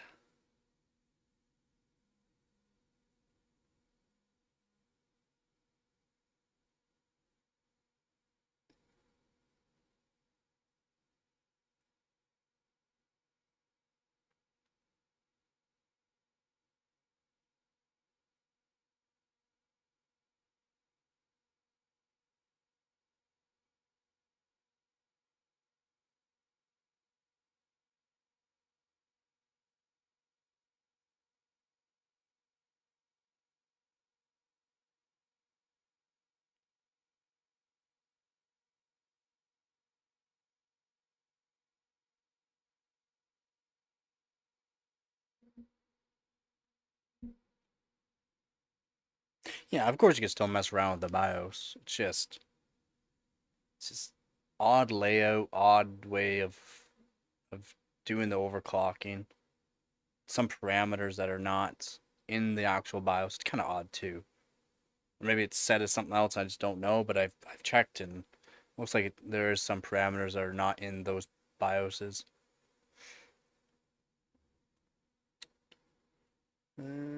So the quarter of 2025 overall, AMD graphics cards add-in board. It's different manufacturers. Shipments decreased by 4.4% compared to prior quarter, and within that market, of course, it's gonna go down. The prices went up by then, so people were somewhat smart. And within that market, AMD's overall AIB market share decreased by 1.6% from last quarter. Intel's market share was flat, and Nvidia's market share increased by 1.6%. Wow. So the 1.6% decrease on AMD went to 1.6% increase on Nvidia.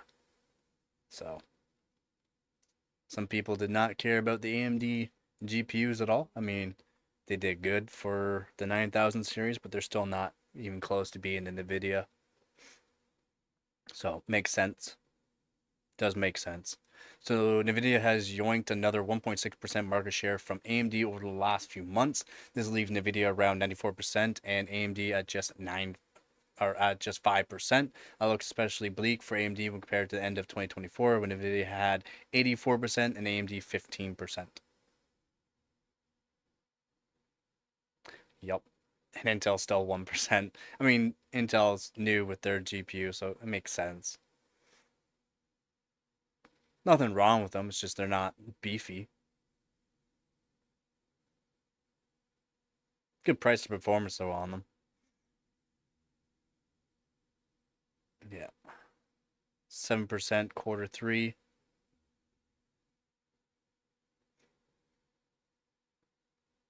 Wild.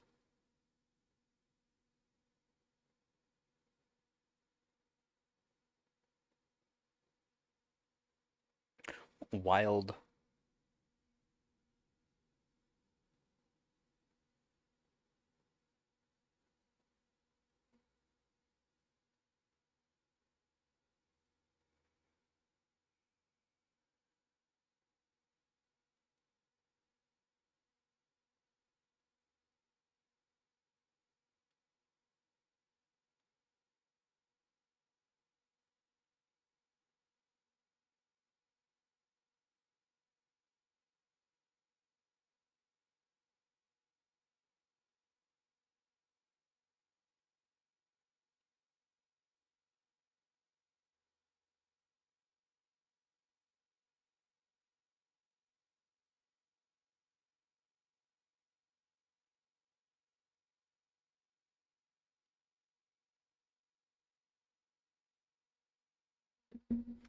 Alright, just give me a minute, be right back.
go.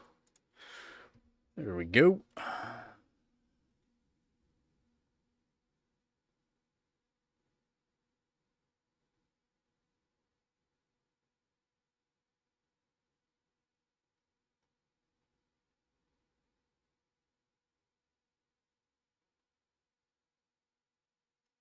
Yeah, this CES was terrible. The CES this year was terrible. I can agree with what they're saying there.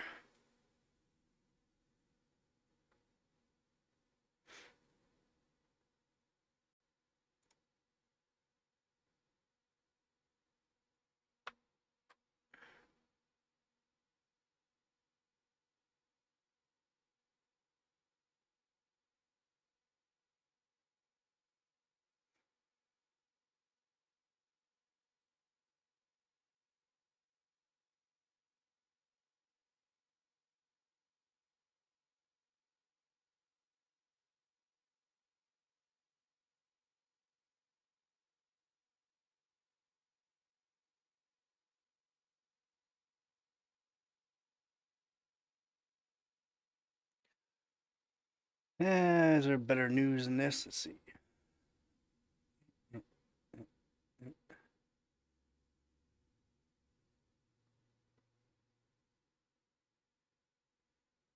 Hardware. There we go. Don't care about this kind of hardware. Already gone over it. I've already done reviews of my own for this. I don't know if I'm gonna do tomorrow or Sunday. I'll put the Peerless Assassin on the 13900K.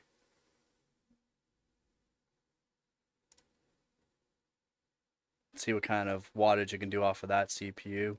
I haven't done it yet. So the price of them have gone up quite a bit though.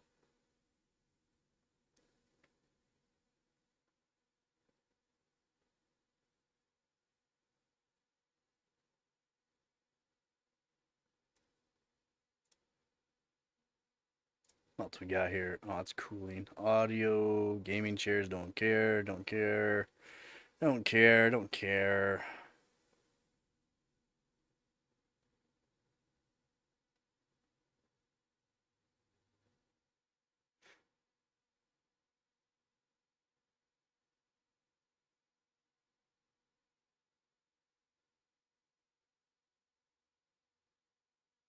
That's smart.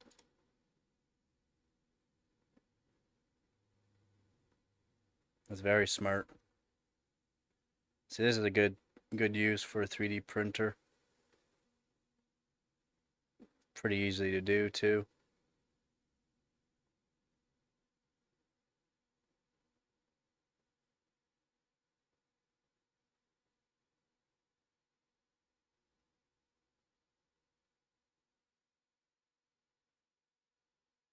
Oh wow, he's even got it set up in a rock wool safe and sound.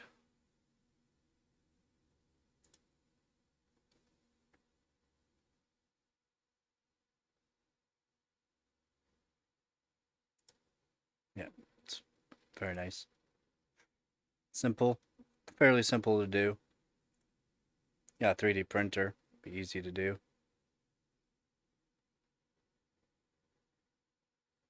I mean, you need a fairly large 3D printer. This is a pretty big print here on the one side. Length is fairly big.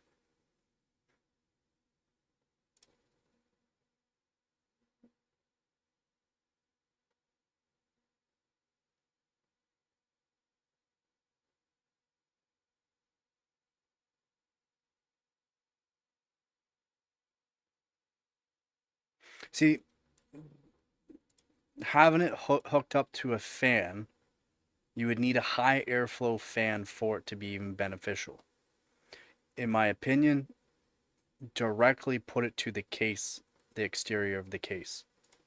Don't put it to a fan. So here, have it so that way it's blowing, it's sucking the air through. Looks like they're using the Peerless Assassin on their CPU too, right here. Yeah. Because if this fan doesn't have over voltage protection, it can throw voltage back through the cable to your motherboard and burn out a header, which would not be good. Just due to the fact, let's say these fans ramp up and makes this fan spin really fast, it will put voltage back through the wires. It'll act as a generator, which will not be good. It is smart though. This is good.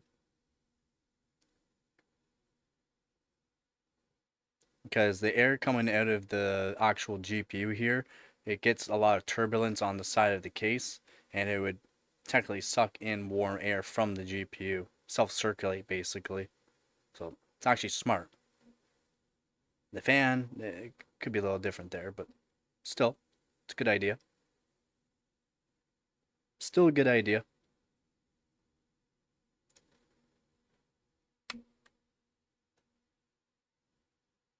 Oh yeah, the stupid 5050, 1 extra gigabyte of RAM. 1 extra gig on a low-end, low-power GPU.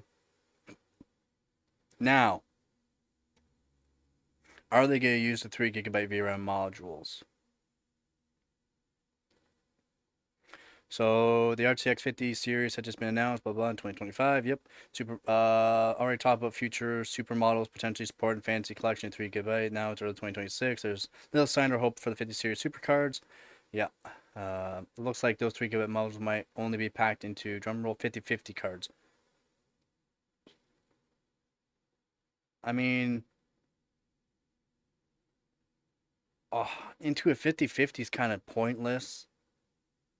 It will be faster. It will give you higher bandwidth because they are going to be faster 3 GB modules, which is good. But in a 5050, it's kind of pointless.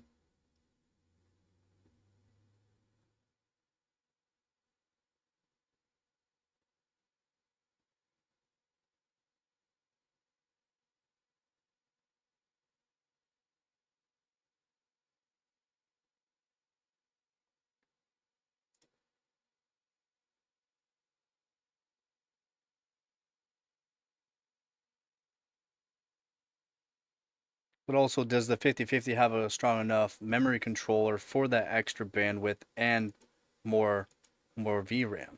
So, is it 8 GB roughly the max, and then doing the 9 GB stressing the controller out too much? That could be very well be the case. It's a nice brushed finish. And to be honest, who needs to rock 12 GB VRAM on RTX 5050? Exactly. I mean, it has lots of VRAM, but it's not going to be utilized properly due to the fact it's a low-powered card. Doesn't have enough input-output power.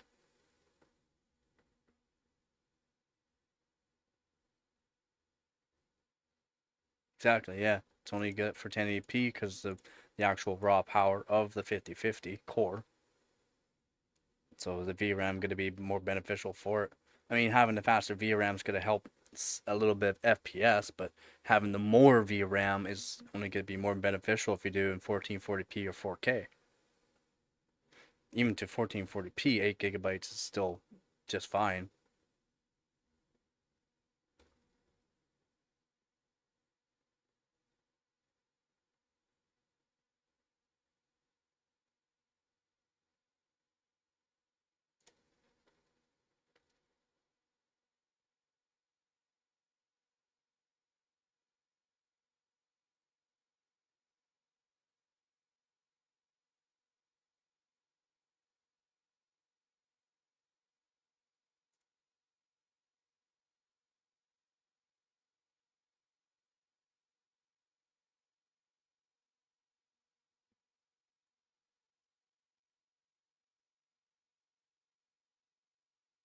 Yeah, looks like US is going to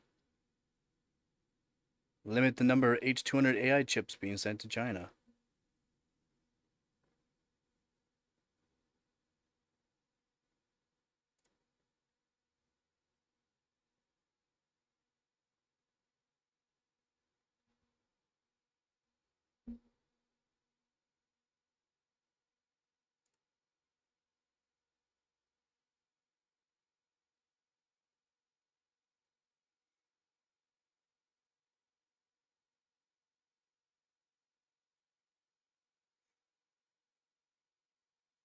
Yeah, these are good, but also not good at the same time. These lights. I basically got fairly close to the same one as this here. The chargers they come with are garbage. They burn out.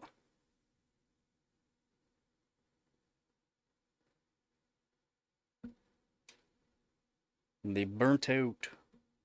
I'm still using them, but not using them on the same chargers. They're garbage. They burnt out. They're cheap, cheap, cheap. The lights themselves are great, actually. But I would suggest put them into a lot better charger.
Oh, they already got a new graphics driver for the Panther Lake. 35% performance boost. It's wild. That's wild. Intel's making some eye-popping claims for its latest graphics driver release for Arc Graphics. According to the official release notes, the Intel Core Ultra Series 3, otherwise known as Panther Lake, benefits from a fully 35% uplift in Witcher 3 performance. So specifically, that's 35% when running at 1080p high, which should be a pretty relevant setting for what is a high performing iGPU. Witcher 3 wasn't part of our benchmark suite when Andy ran Panther Lake through its paces. However, given the board performance profile of Witcher 3 and the capability of Panther Lake's iGPU 1080p high is very much a plausible target. Our performance review found that Arc B390 iGPU in Panther Lake delivers roughly 75% the frame rate of an RTX 4050 laptop GPU, and that NVIDIA chip generally hits 60 FPS plus in Witcher 3 at 1080p. Wow.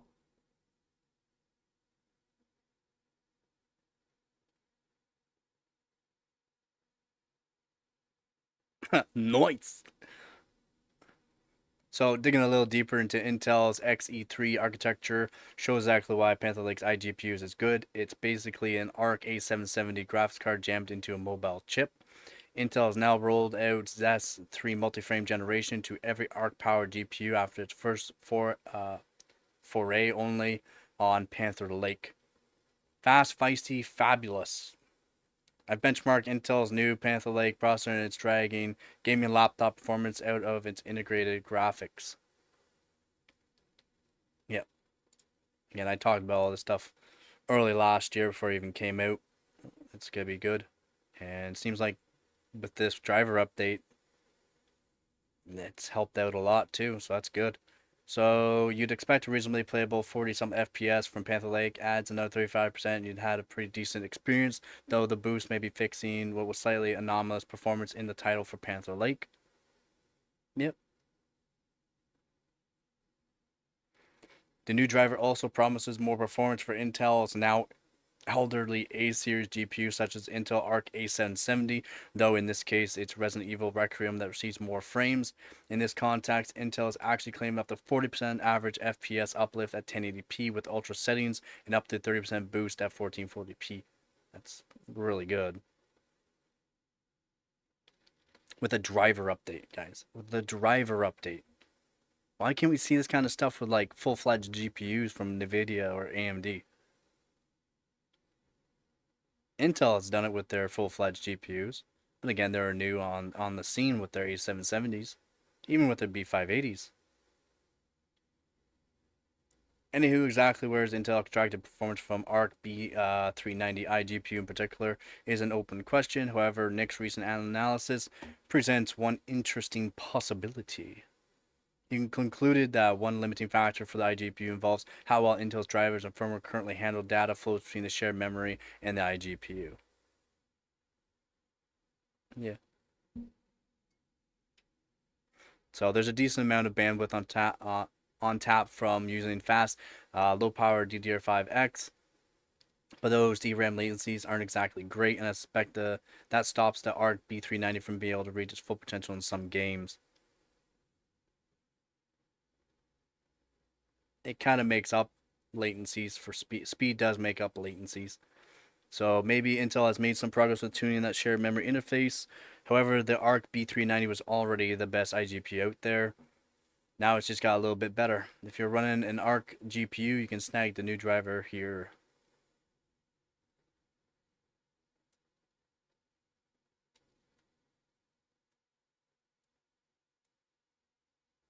They're saying the B390 is the best integrated graphics right now. That's pretty wild.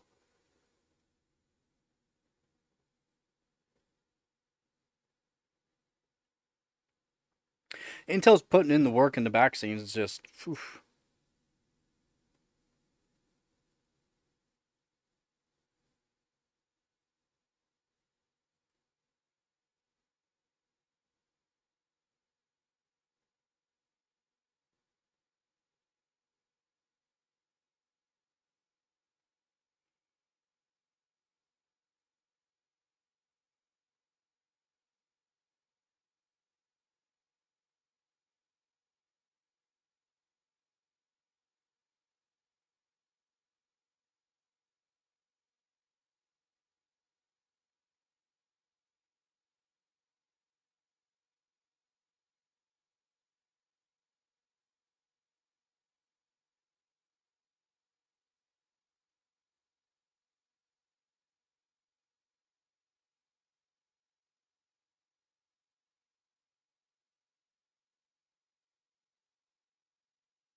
Yeah, they do definitely need more rep, that's for sure. And then, again, that after that collab with NVIDIA and Intel there, collab, NVIDIA buying a share of Intel, helping out Intel. But after that, it seems like there's been a lot more um, positive influences from people and from the market.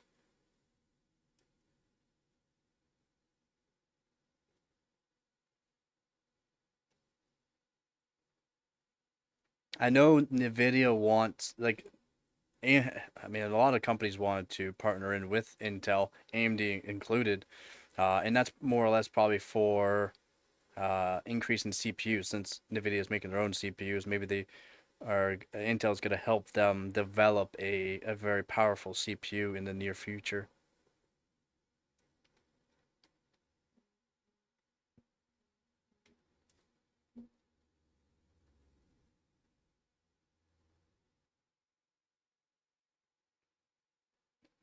Yeah, generally I'm not looking at my phone either.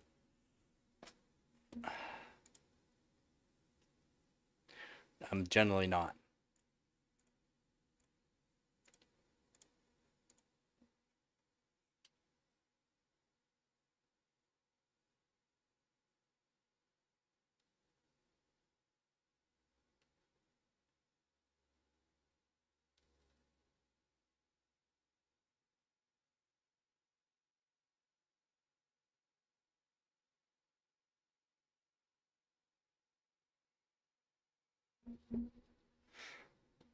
So that's pretty cool. I mean, I didn't realize the B390 is actually the best IGP right now. I actually did not know that.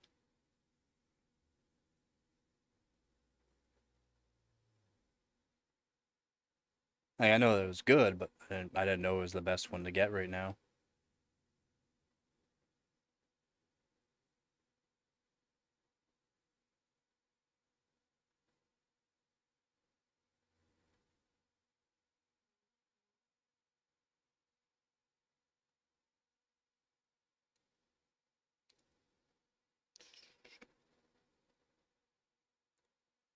Wait, what? If I had just set a new world record for GPU overclocking, I'd surely be making a lot more fuss about it than AMD has. Splave. Oh man, oh god. He's on Harvard too. Oh my god, but it's only for certain benchmarks with AMD. He's AMD overclocker for he does overclocking for AMD. The first serious attempt at overclocking graphics card was about 26 years ago, getting a whopping 190 megahertz on a NVIDIA Riva T2 Ultra, which normally runs at 150 megahertz. Whew. Wait, does it say up here? No. Okay. So I was pleased with myself when I told everyone and anyone about my achievements when I learned that AMD in a top overclocker managed to hit 4.769 megahertz on a little Radeon chip. I certainly expected something more noteworthy than a brief video and nothing else. What? 4.7? How come I didn't hear about this? 4.7?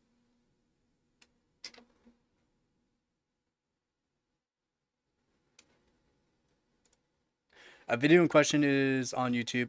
The AMD gaming channel runs for less than 2 minutes. It features the efforts of AMD's Bill Alverson and Splave, um, the latter being a giant in overclocking. Yeah, actually, Bill is also big in it.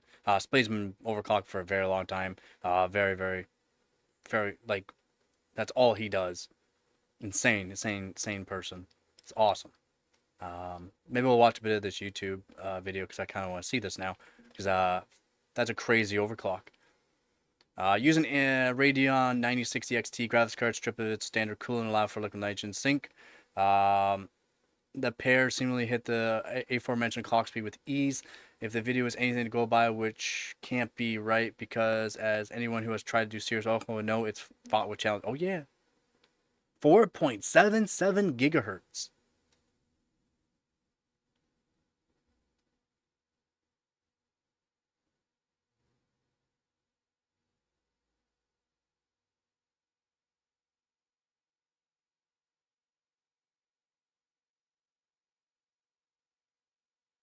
Wait, did they put a 7600 XT BIOS on the 9060 to achieve this?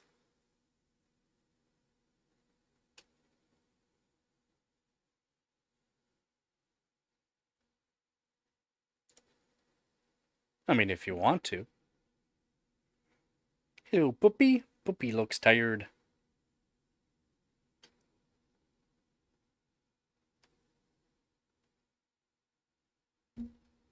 Puppy looks tired.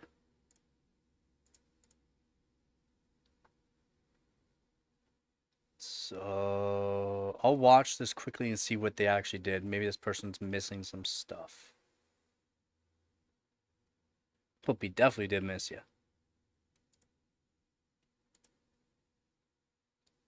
So yeah, it's gonna be sad. I'll read it a little bit more first. So yeah, not that AMD's marketing division appears to be aware of this, or if it is, then it doesn't consider it to be all that important. How exactly was that 4.77 gigahertz clock reached? Well, LN2 extra voltage, probably changing the VRM switching frequency, uh, extra capacitors, if not a lot of extra capacitors, MLCC, tantalum, whatever they're gonna put onto it, caps like aluminum polymer caps as well. Switching frequency, they would definitely do a switching frequency on it. Looks like they're using the I2C.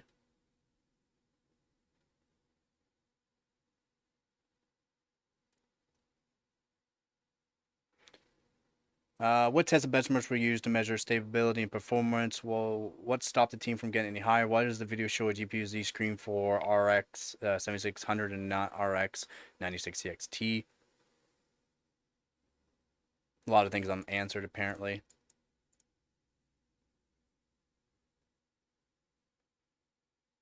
Oh, the RAM prices are absolutely ridiculous, man. I don't know if you can see it. I got this kit 3 years ago for $340, and now it's like $1,600.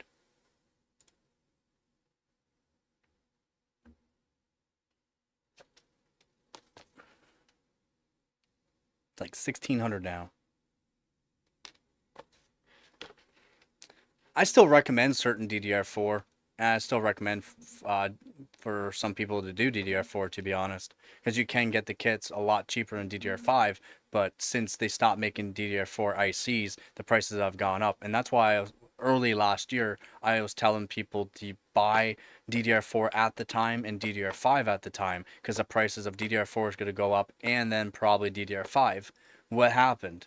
What happened? Exactly what I said early on last year.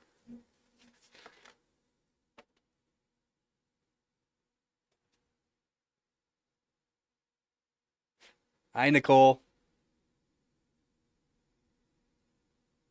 Had like 4 sets of them and then sold them before the increase. Yeah. At the time too, I actually needed the money, so I sold some DDR4 and DDR5.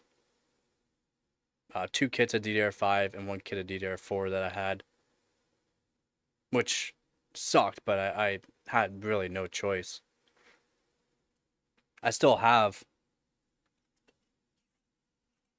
some DDR4 in that. I don't have anything to run the DDR4 on though. That's the thing. I don't have any DDR4 boards to run DDR4 on, but I have, and I recommend these Patriot Vipers. These are the Viper Steels. Yeah, I got a lot more RAM than a lot of people, to be honest. But yeah, I do have a lot of RAM. I do recommend Patriot Viper Steels. The 4000 and 4400 kits if you can find them, because they are 100% roughly 99.9% to be Samsung B die, which are really good. Just the prices of them have gone up. I got that 16 gigabyte kit 2x8 for 120ish. Now they're like close to 200. Yeah, these are just 4000. These are just 4000 kit. So Samsung B die was the late revision, last revision of DDR4 basically. There are different revisions of Samsung B die, but they're all roughly the same. And they went up to 44 or 4600 kits. But 44, the 4000 kits can still overclock just as well too. So I do recommend these. And then my other ones taken apart. These are single-sided. Oh yeah. The board that I had was terrible, the motherboard. So I had an 8700K with a crappy Z390 board, a lot of voltage limits onto it. 1.35 volts onto this here. I could do 4400 stable at CL 15 or CL 16. I think it was CL 16. I was able to do stable at 4400 with this kit. Oh yeah. And if I was able to, had a better motherboard for more voltage, I probably would have been able to do 5000 plus. Not on a single stick, on 2 sticks. But I was voltage limited, unfortunately. And same thing with CPU. CPU max voltage is limited to 1.3 volts. So 8700K, I was able to do 5.2 gigahertz. Wasn't half bad. Even though I was voltage limited. Double the Minecraft power, yeah.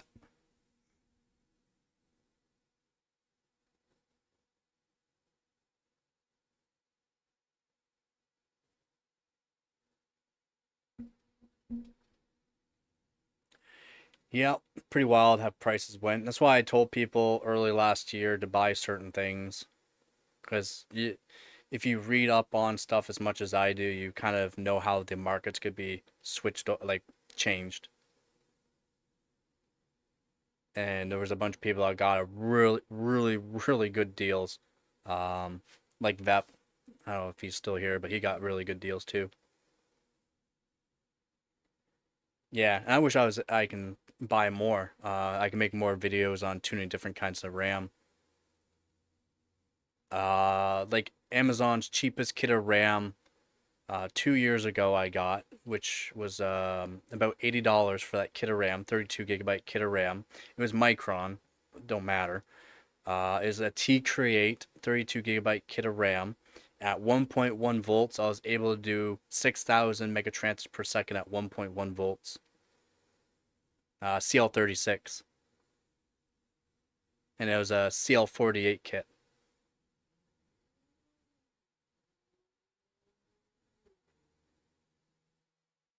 Oh, CL46 kit, sorry. Yep, and then early revision, so one of the earliest Corsair Vengeance kit that I got, I was able to do 5600 CL32 at 1.2 volts.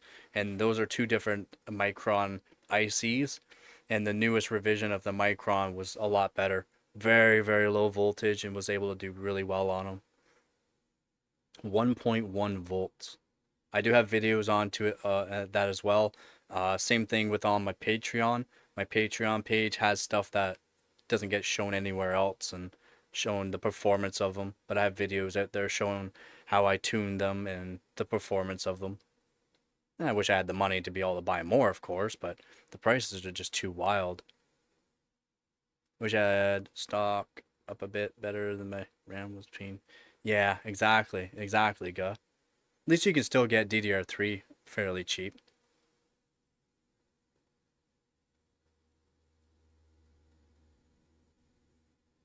You you mean like 4 sticks versus 2 sticks? Density does not really matter. So density. Give me one sec here. Make my screen bigger. Transform. Bam. So density. ICs onto it. The size of the ICs onto your stick aren't really going to be a crucial factor for overclocking. It's channel wise.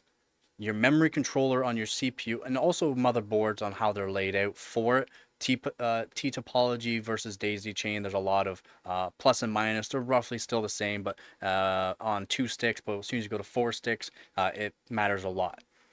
For memory controller, single chan, dual chan matters a lot.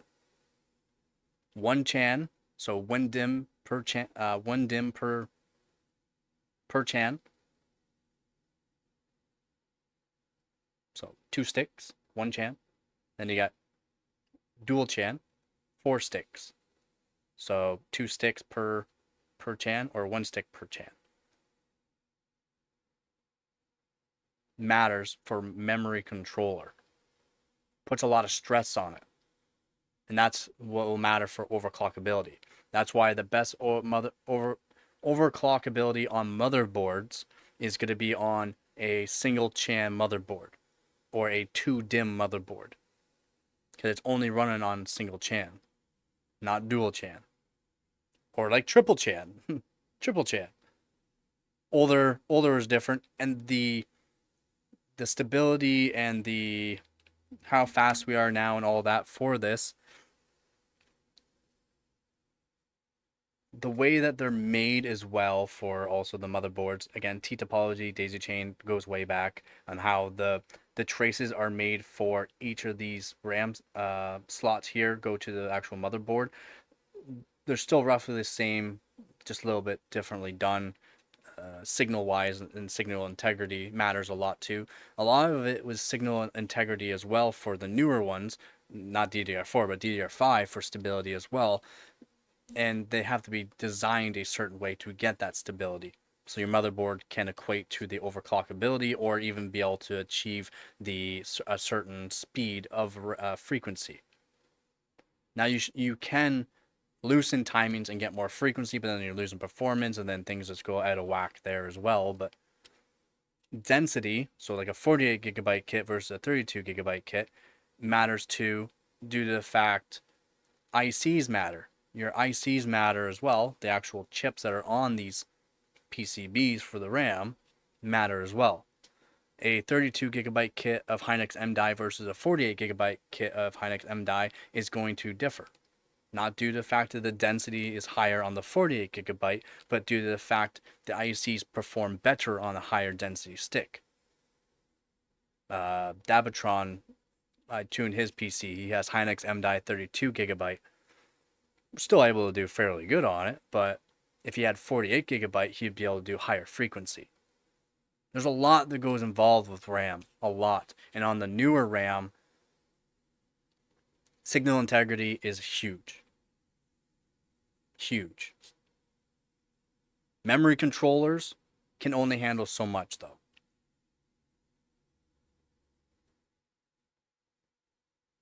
As in, the signal integrity gets worse the more sticks of RAM you put into it, due to the fact you're stressing the memory controller out.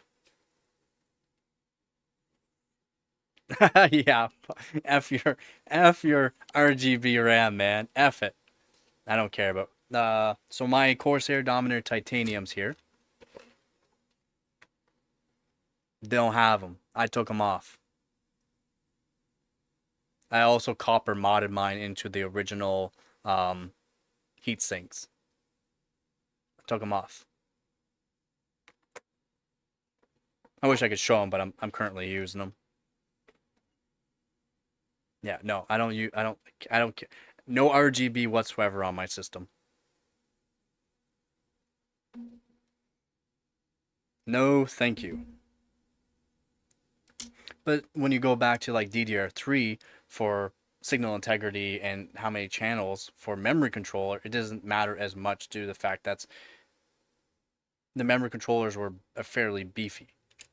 Still varies between CPUs on how good the memory controller is, just not quite the way it is nowadays. And then your motherboard equates to the actual performance as well, and how well they actually made the traces to the DIMMs. Yes. Yeah, these are awesome. These are awesome. I recommend these, but they're just so expensive now. I don't recommend them because you can take them off. And you take these off. If you have a 3D printer, you can unscrew the bottom.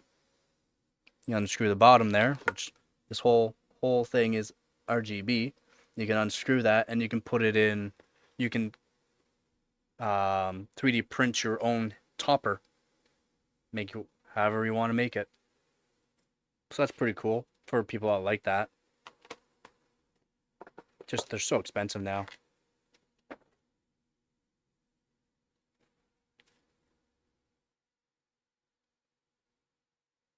Yeah, exactly. Yeah.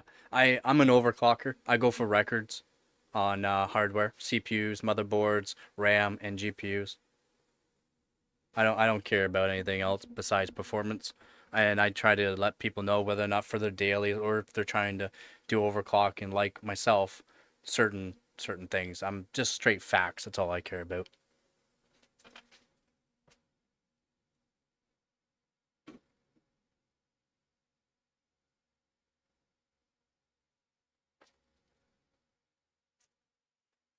So, like modifications on graphics cards, like this right here is a GS model 9500 GS. It has usually it's 47 watt max. This card now draws 230 watts and has an extra power connector, voltage control, memory, core, extra capacitors, blah blah blah. GTX 1080, same thing. What I want to do with this board though, again, thank you, Professor, for sending me this card. This card here, I would like to add more capacitors onto eventually and get it all set up. I already have some really good scores with this card, but it does have memory and core voltage control on it as well. All my graphics cards are done up like that. 2080 Super's done up like that. The RX Vega 56 that's in the system, I can't show them, they're in the system, are done up like that. Discord channel, I can put pictures in the Discord channel if you like, and I can show you that. GTX 770, GTX 1080 Ti hasn't been done up, but something went wrong with that. I have to fix up that card. 8600, my 3070 Ti, all my other cards, GTX 460. I'm just been using it lately, the 2080 Super, doing testing on it. My daily is generally the 3070 Ti.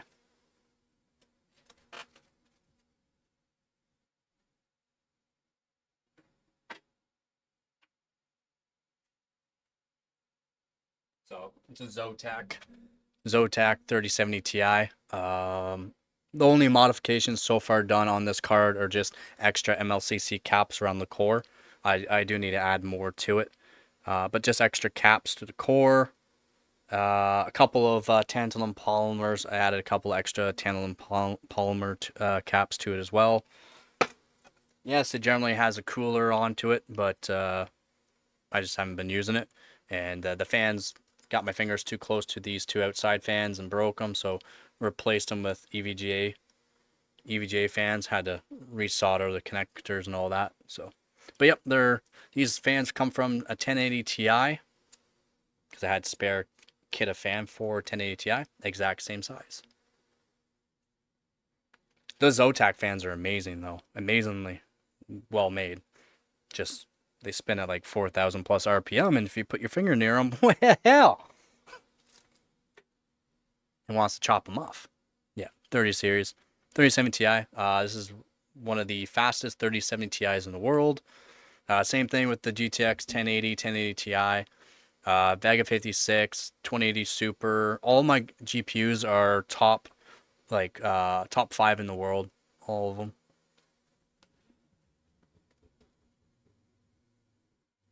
This 3070 Ti has 7 or 8 records on it.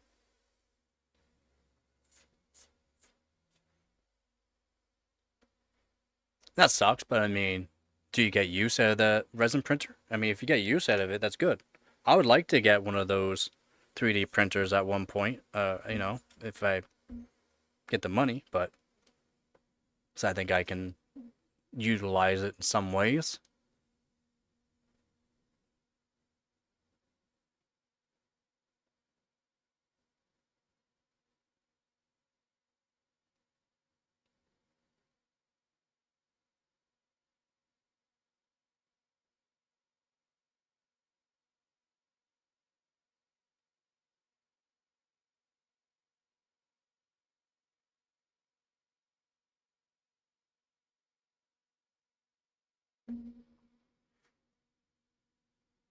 I wouldn't mind a 3080 too.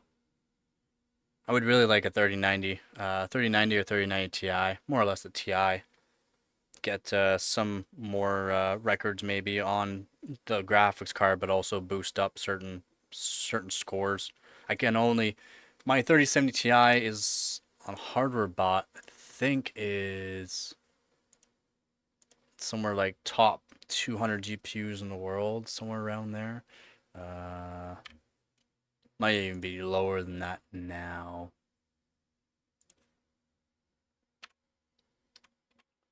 Let's check. It's pretty good. This 3070 Ti for a bunch of benchmarks outbeats 6900 XT. Let's see.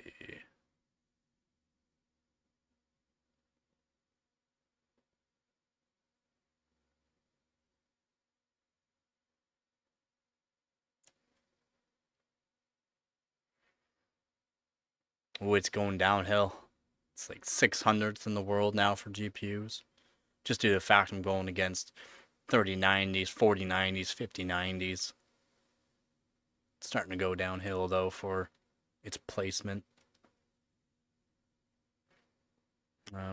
Steel Nomad Vulcan. For some, it's top 200, but is what it is.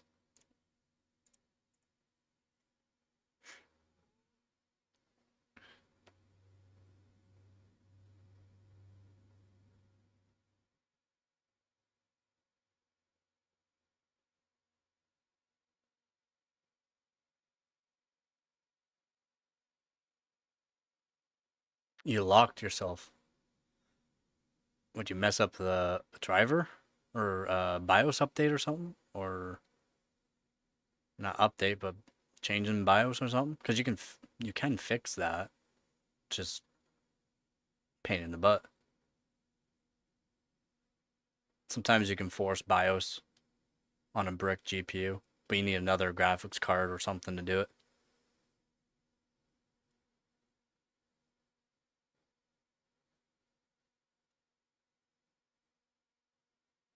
At 30 to a 10 gigabyte, it's great. Yeah, they do run hot. Not much you can do about it though.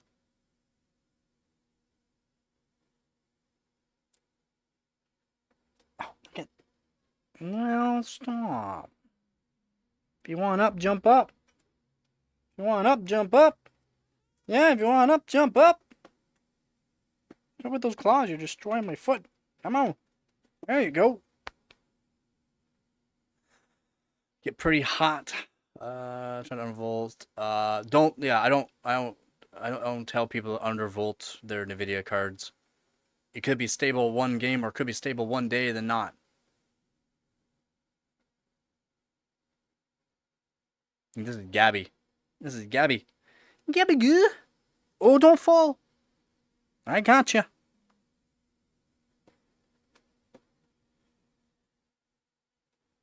Oh. Yeah, I don't care for undervolting NVIDIA cards. I have videos out there showing how to properly overclock and lower power limit on NVIDIA cards. Yeah, Gabby, or Nugget, or Gabby Goo. I'm sorry, I'm saying all that. I know you're right there. Yeah, this is Gabby. You don't have to leave. I just want to show him you're right here. So she's a polydactyl. She has opposable thumbs. And then she's also got multiple claws growing out of each of her toes, which isn't great. You guys say hello? No? All right. She's a shelter kitty. She is the star. She's the star of the show. Oh, okay, bye. Yeah, she's great. She's trained like a dog. Sits, shakes both paws. She's literally trained like a dog. Very easy to do too. She was at a shelter for a very long time, over a year. She had lots of foster people trying to take care of her, but she was apparently a very intimidating kitty. I've never seen that. She plays hard sometimes, but she doesn't try to. Just natural instincts. Yeah, basically. Yeah. Yeah. Yep. Basically.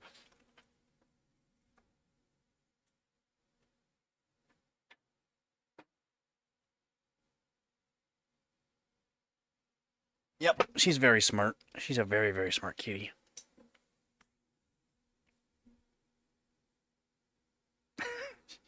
She is. She is. She is like a dog.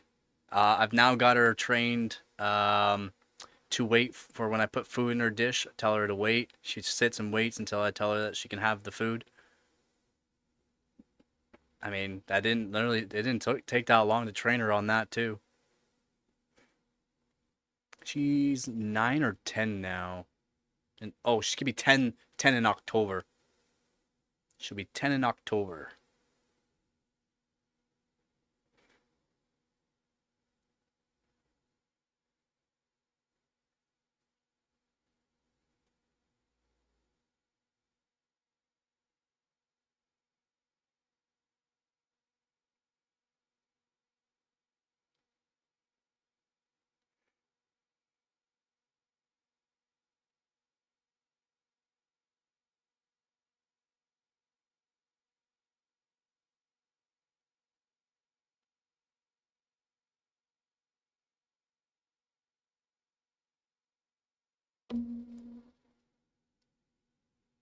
What? Hi.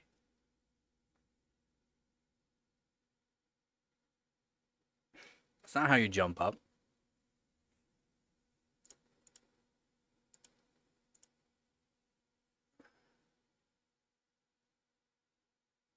The 57 would be the best upgrade from Press forwards on Ford. Ooh, that would be really good. It depends on what you're buying 5070 for. It would be a good upgrade, in my opinion.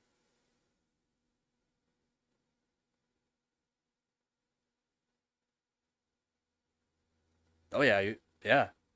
High or higher ultra settings you would be able to do. Yep. From 1080p to 1440p isn't as much of an uplift as what some people think. It's when you go to 4K.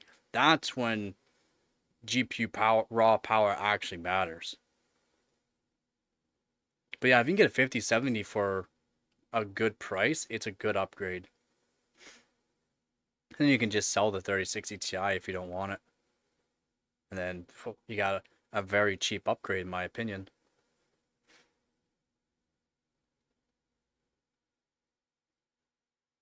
Because there's a lot of people right now buying 30 series cards. A lot of people right now buying 30 series, and a bunch of people are buying 4060s, I believe, from what I've read. But a lot of people buying 30 series cards, which is wild.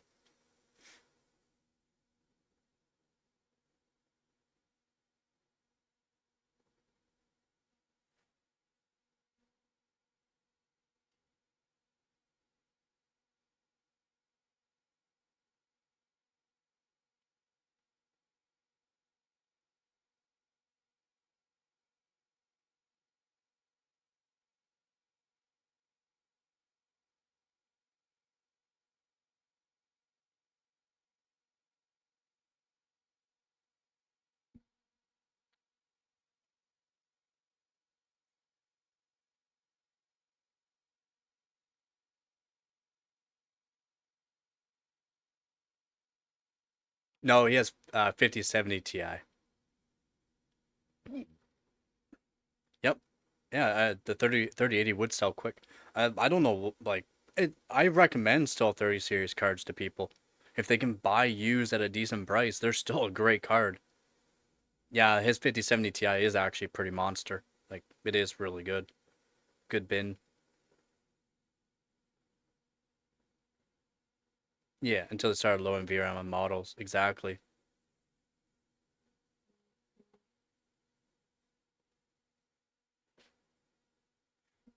Exactly mundo.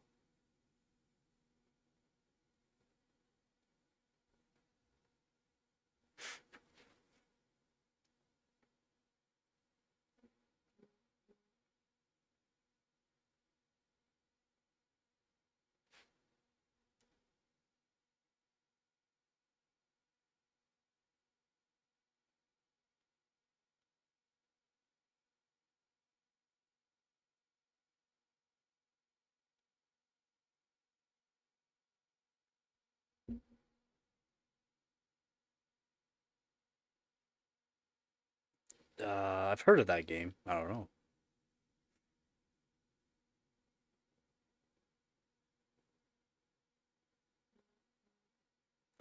I'm off RTX card. Well, because you got more into the overclocking. Plus, a GTX card can get a lot cheaper. I still want an A770 so bad from Intel. I really want to get into some of the Intel graphics cards. See what I can do.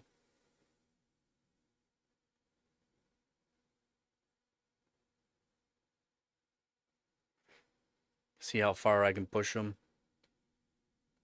Wouldn't mind getting another 6700 XT either, to be honest. Or even a 6900 XT.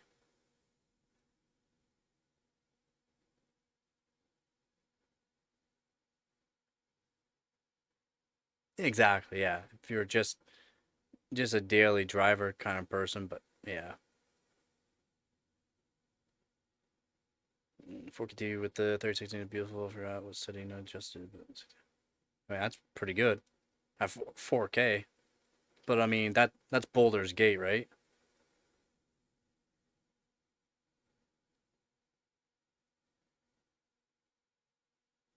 I think that's what you're talking. Yeah. Balding Gate 3. I mean, it's not that hard of a game, to be honest, to play, in my opinion.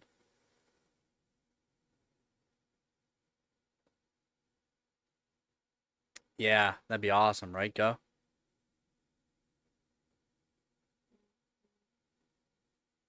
And if it looks good with DLSS, in my opinion, use it because you do get a little bit extra FPS, and it's not like the latency goes up there as well.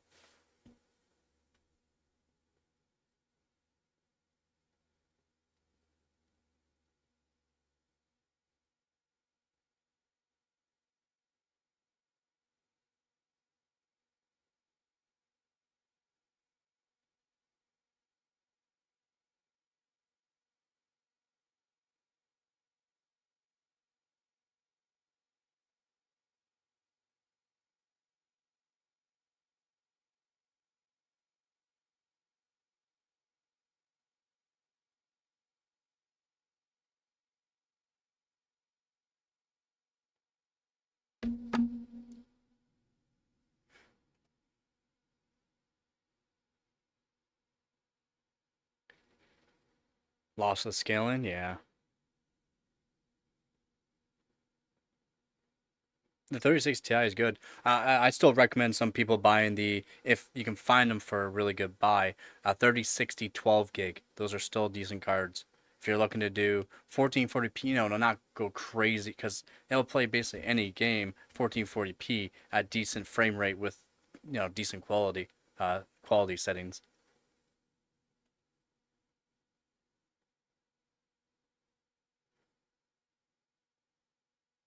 Yeah, exactly, go 3060 12 gig. And for most people, that's more than enough.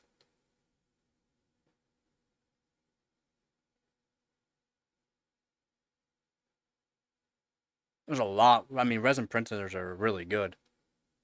Of course, there's a lot of learning curves, though. Yeah, apparently they're remaking some 3060s.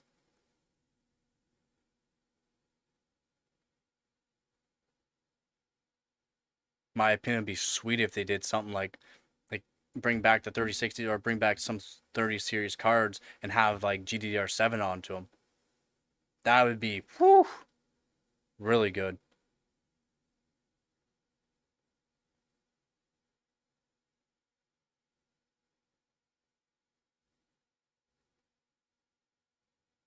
Just like my 3070 Ti, I've done testing. I gotta message Nick again, our professor. I gotta get more. I just don't trust YouTubers on their videos on FPS for some games and all that. But from everywhere I can look, my 3070 Ti matches a 9070 XT in multiple games. Exact same settings, exact same resolution. A 3070 Ti is matching 9070 XT, which is wild.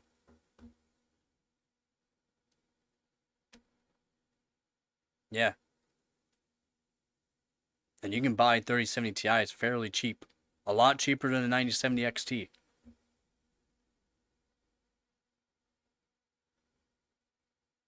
The benefit, 12 gig, just easier to run like 1440p type deal.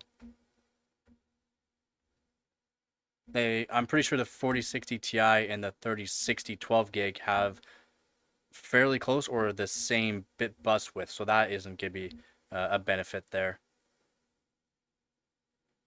Oh, with GDDR7, higher bandwidth, faster speeds. And since the bit bus width on the 3060 is what? It's not 256, I don't think, right? Is it? No.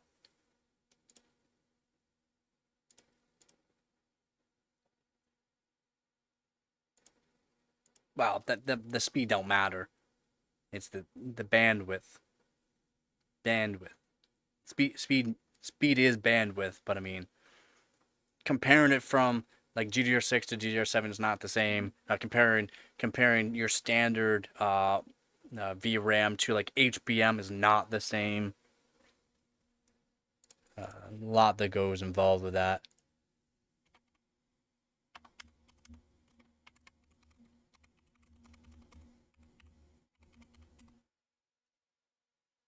Oh, it's 192. Yeah, okay, yeah. Yeah. So the 12 gigabytes. So the 12 gigabyte 3060 has 192 memory bus width, and the 8 gigabyte has 128. With the 192 bit, it's fairly good. It's fairly good. And then added on a faster RAM, more bandwidth RAM, you can max out that memory bandwidth or increase that memory bandwidth. And since it has enough raw output, it could actually take account with the GDDR7. It could.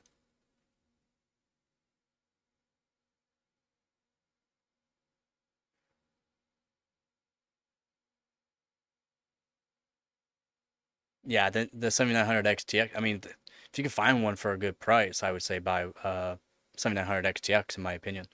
It's just ray traceability is not very good on them either, though. But raw power of them, it's good. The the bandwidth, yeah, exactly. The bandwidth, a lot goes involved with the bit bandwidth and max bandwidth as well. The memory chips and the actual bit bus width.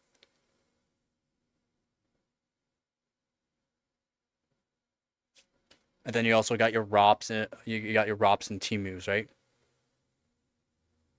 Raster operating pipelines, and then your texture mapping units.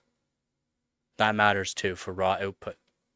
But your bit bus width matters a lot for your RAM frequency and your RAM frequency is bandwidth, and then the amount of the density. So your 8 gigabyte versus 12 versus 16.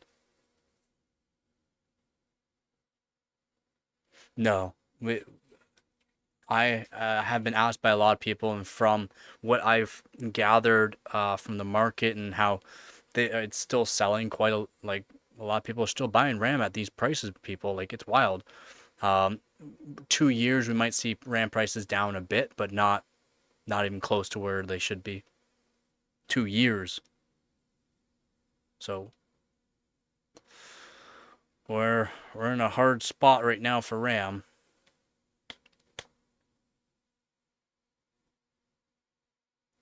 8 gigabyte was not a 3060. Yeah. Yeah, they had the 8 gigabyte 3060. Ugh.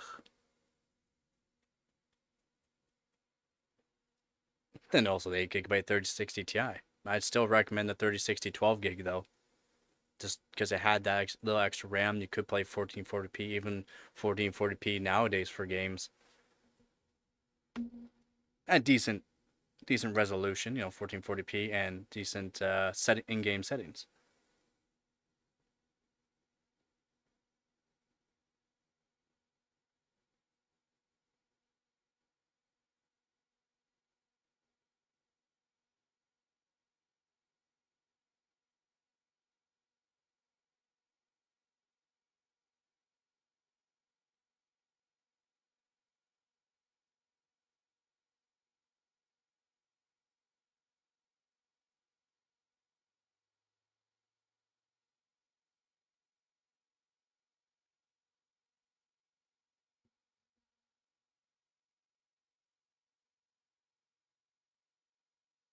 Yeah, basically.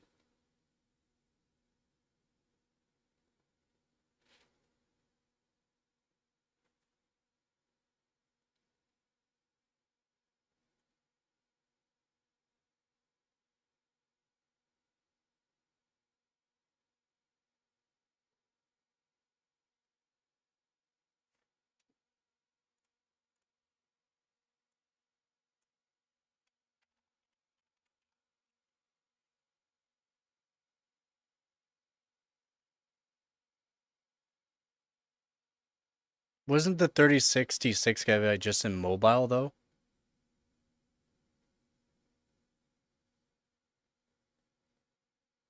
Yeah, the 3060M. You can get the graphic card, but I mean, that's from certain manufacturers that put a mobile chip in a desktop GPU. Gotta say.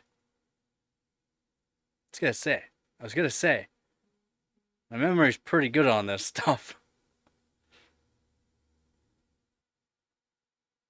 Yep, exactly. And you don't need to go above what you have if you're only gonna play certain games too. 2060 is plenty.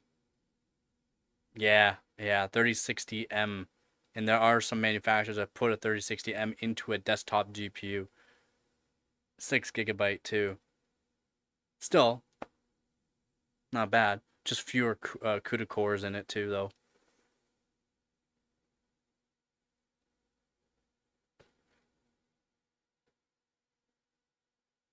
Yeah, some really weird brand I've never heard of before. Hello, Poopy.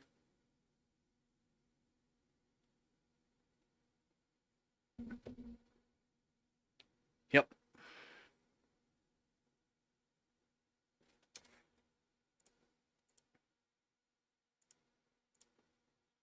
Yeah.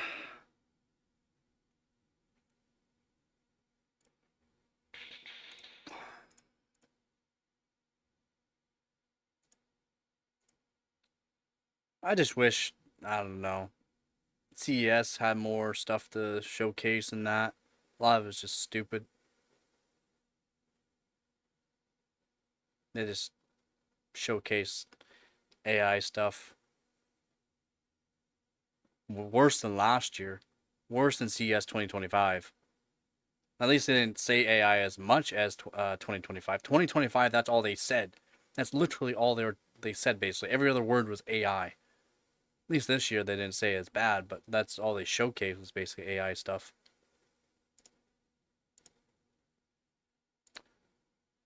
Which really annoying in my opinion.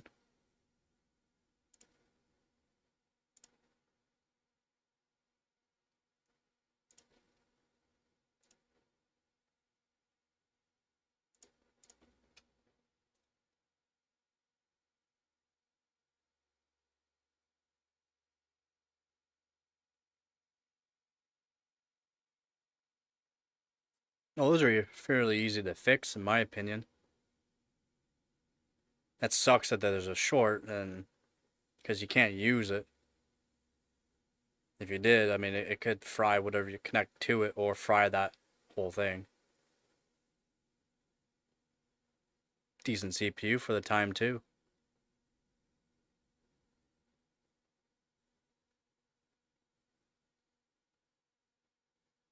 Yeah. I call them, well, I guess not. That's what version, like, that's just not an XE at all, or?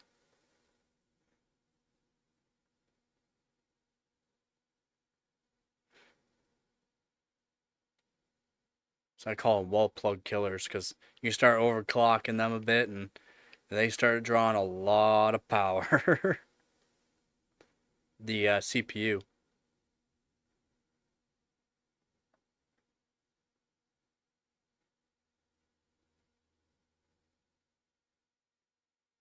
Oh wait, 10850. No, never mind. Yeah, exactly. Yeah. It's just a 10900K, just not overclockable. Yeah, I'm thinking X299. My bad. I was thinking X299. X299. Dabra, Dabra. Yeah, Dabra.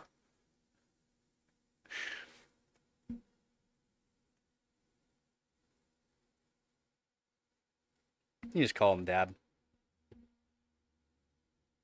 Dabatron. Dada.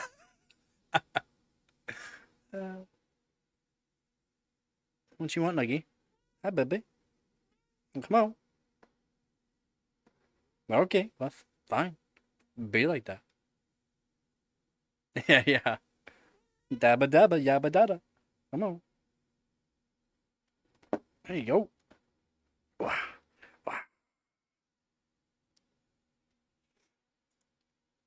Oh, I should make myself some food. Getting kind of hungry, guys. What?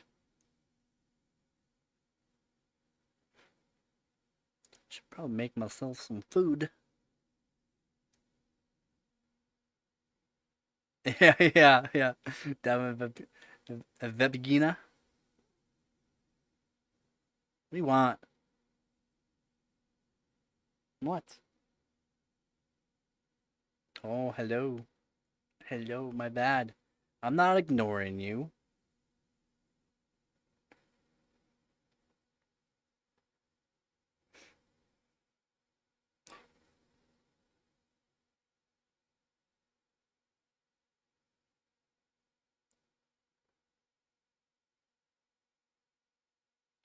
For me, nothing.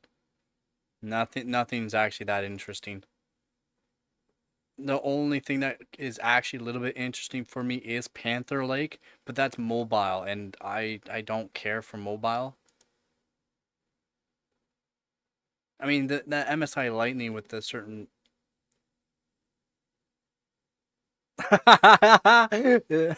Honey, yeah. all the AI, all the AI pouring out there, yeah. But yeah, I mean, Bartlett Lake, yes, but it's also a lot. I don't know. They still have a lot to do with the Bartlett Lake. I'm not sure if they're gonna do what they were stating before. The Bartlett Lake, yeah, I like that. The Nova Lake, what they're gonna do with Nova Lake, great. Panther Lake with its performance is actually really good for mobile.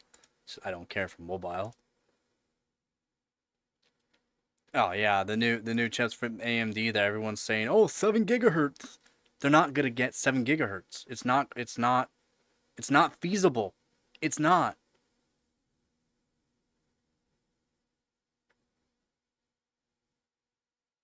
Yeah, exactly. Yeah. And that's the thing though. And then people are hating on the fact that they're coming out with these new chips for LG 1700. But they're still new chips, but yet no one complains about AMD making 20 different versions of the same CPU for the same platform. No one bats an eye on that, but they're complaining on LJ 1700. Oh, they're making LJ 1700. They're they're awesome in my opinion.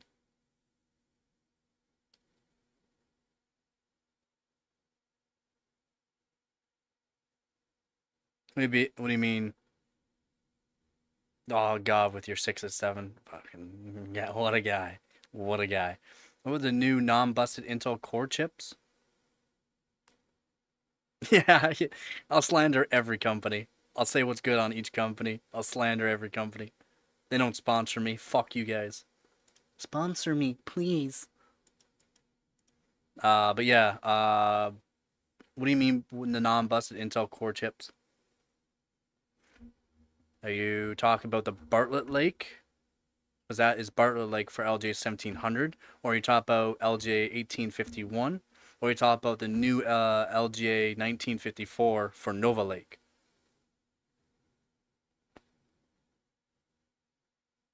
1851. Oh, okay, so the Core Ultras, I think they're awesome. They're really good, but they're lacking due to the fact that they're first tile-based, chiplet-based CPUs from Intel, so their latency is not good. Like the latency of around 90 nanoseconds is not good for how that is, how they did it. But very good. They're very, very well done. Very powerful for no hyper-threading. Very powerful for no hyper-threading. For some benchmarks, actually, the 1851's really good. Couple benchmarks only, though, unfortunately. They're good. You can get good RAM speed out of them. They're good. It's just they're not great. They're not great. Intel had to come out with something though, and it worked. People did buy them. I mean, Vep has it. He uses it for his VR system, 265K. It's been treating them very well. He got it for an insanely good price too, though.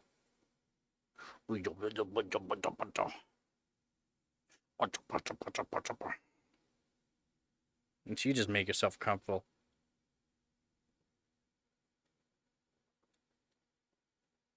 Yeah, sponsored by Jesus Christ of Latter-day Saints.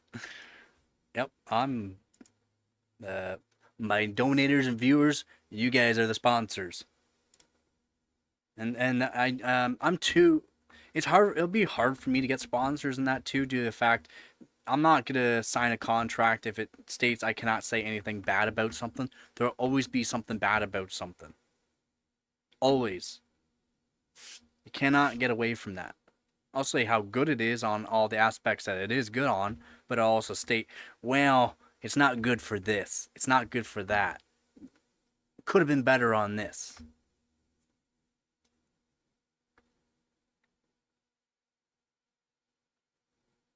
Oh, was it? Oh, okay.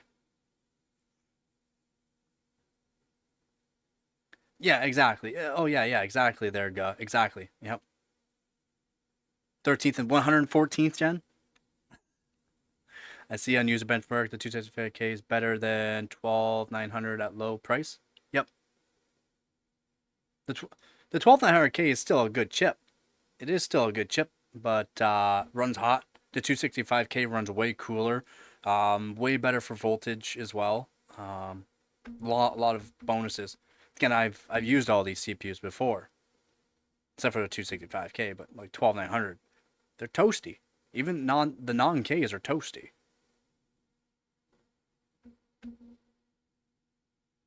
The 265K is better, yeah, due to architecture. It has more cores, right? It has more cores, higher frequency, but the 265K is also better for thermals as well. And the 12th gen is good, in my opinion, on the lower end. Due to the fact you can put basically any kind of cooler you want onto like a 12600, 12600K, 12400F. 12700K is not bad, but it starts getting toasty. The 265K is really good. I don't know where Vep is, but he can vouch for that. Also, Jimmy, if Jimmy was here, he can vouch how well it is. So, also the temperature, due to the fact the 12th, 13th, and 14th gen all had hyperthreading. Hyperthreading, you only get 1/3 the performance for enabling hyperthreading, but a lot more thermal. The Core Ultras do not have hyperthreading, which automatically makes it run a lot cooler, even though it has more cores. And they're beefy. They're beefy cores.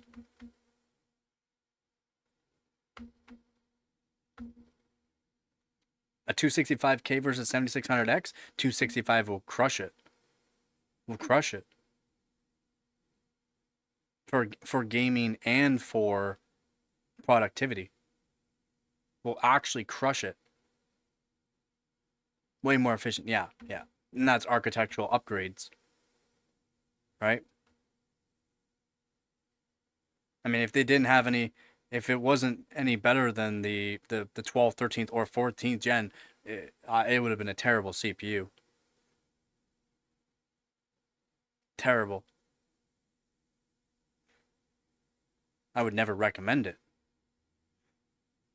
Plus, the 265Ks have really good memory controllers. 285Ks, you're going to spend a bit more, but get way more performance out of it. But the memory controllers are iffy.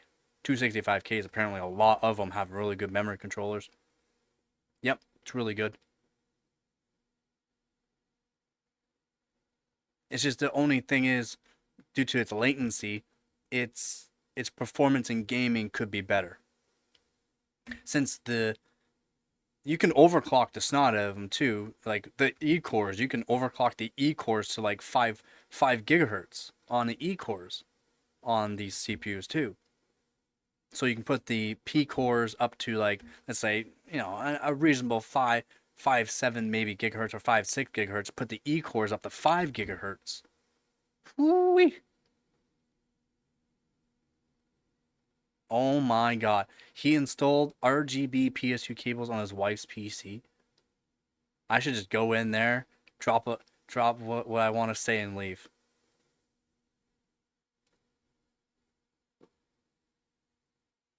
You influenced? Of course you did. No, she does not need an RGB collar.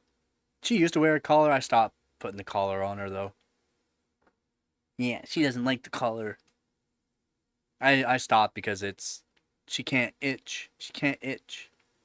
She's always itching for a very long time, and it's like she can't itch. It's just a collar going around her neck over and over and over.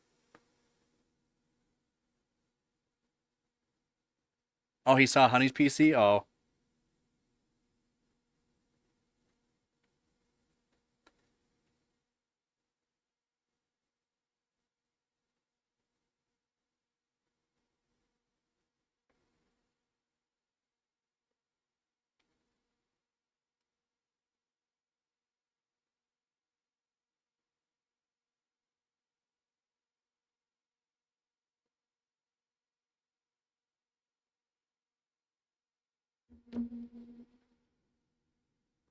I'm a kissing gay vampire machine.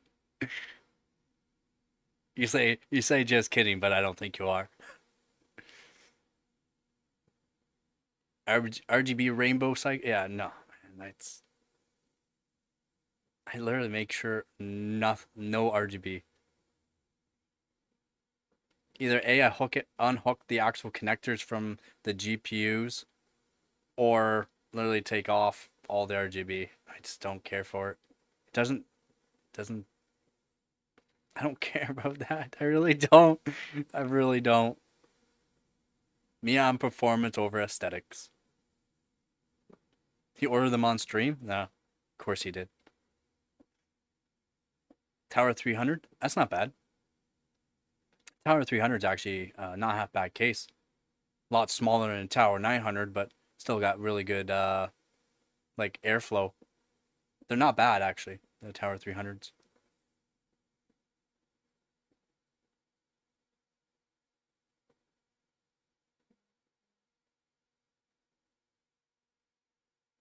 No, not really. Oh, look, a rainbow. Oh, look, a double rainbow. And then you got some people, oh my god, a double rainbow. Oh, look, a double rainbow.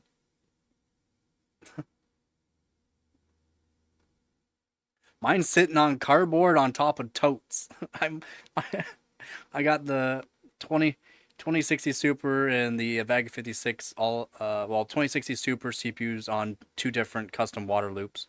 I guess I can show. Just sitting on a tote. Here, one sec here.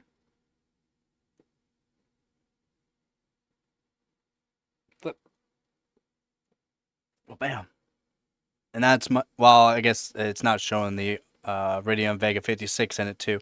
The Radeon AMD Vega 56 cards on it too. Blower style. But yeah, there it is. Yeah, one day, when, have just money laying around. It looked better before, but I was having troubles and trying to figure out what issues was with the system. And I thought it was Windows 11, so I went back to Windows 10. Turns out I need new PSU cables.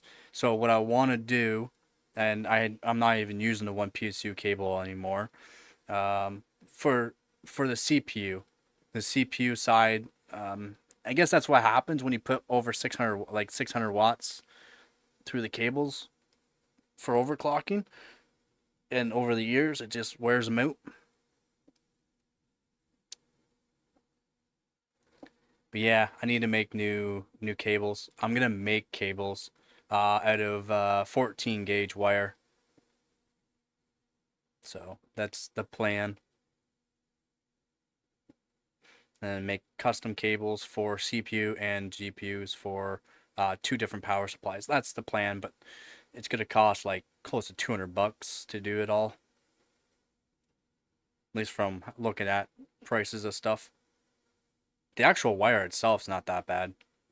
It's the actual connectors, the actual connecting pins. That's what costs.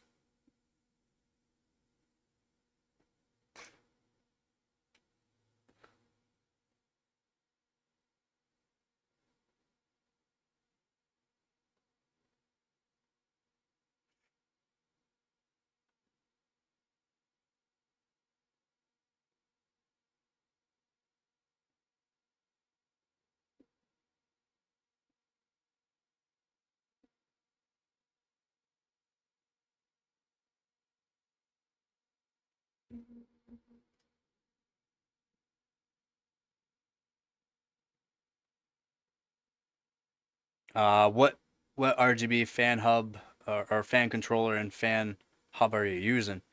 I use the Corsair Commander.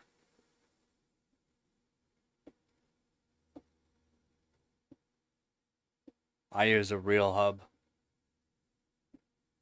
I don't use the RGB for it. I just use it for the for the actual just fan hub. I don't use it for the RGB hub. But yeah, I use the Corsair Commander. It stays nice and cool. Magnetic too. Nice, easily put it around. I'm not even sure if it like, shows it in the picture actually. Let's see. Yep, shows it in the picture.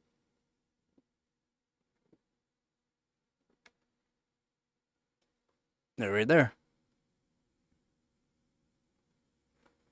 As you see, the RGB side has nothing, and then it works really good too. Like I said, it stays fairly cool.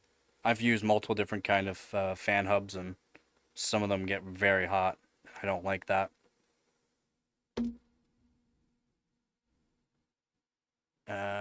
Nine port ARGB, put in fan header controller. Yeah. Does it stay fairly cool? If it stays fairly cool, then it's probably well made. If it doesn't stay cool, then yeah, no. That's nice. It has the magnetic. It's nice. It's really nice.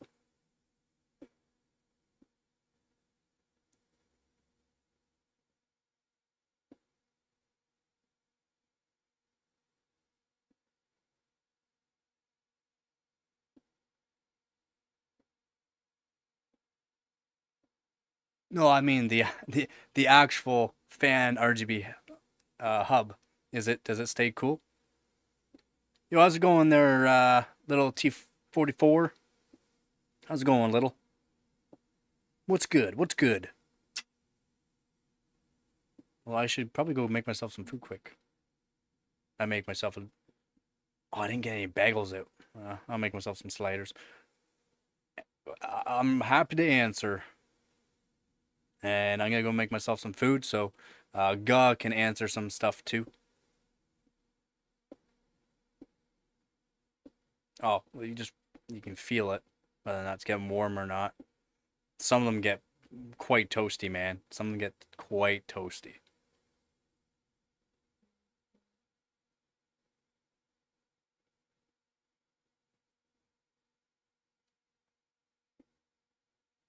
Yeah, because I never look down too. I never look down. I never look at my phone.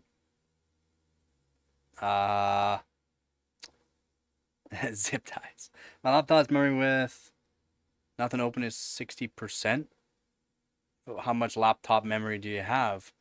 And what are your processes running? Background processes and like what are your processes?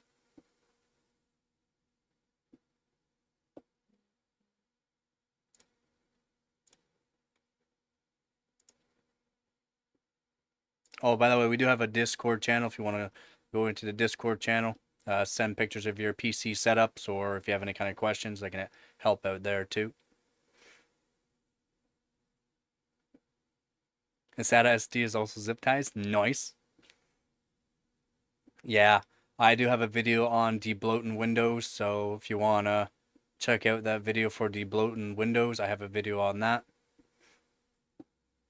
That sounds like that's part of your issue, just too much bloatware. Yep, very, very easy to do. And then in the description of the video, it's just a copy paste. And you just follow what I did for the video. Yeah, it sounds like you need to debloat your Windows.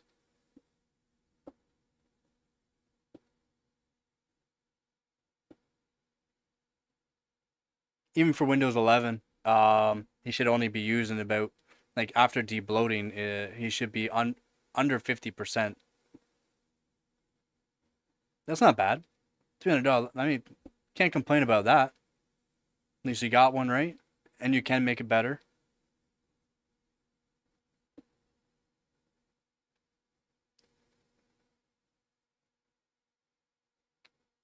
I can make Windows 10 run on 400 megabytes. I have to get up. I have to make some food. Don't you yell at me!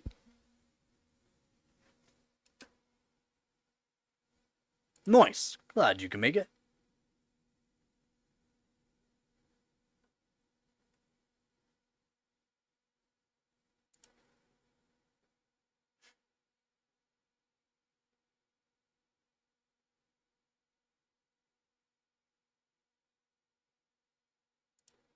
Yeah, that sounds about right. There we go.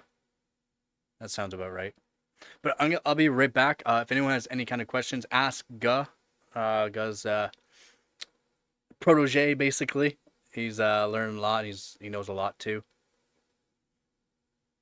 Yeah, and it's a fairly recent video that you can just follow along, and then yeah, it's fairly easy to do.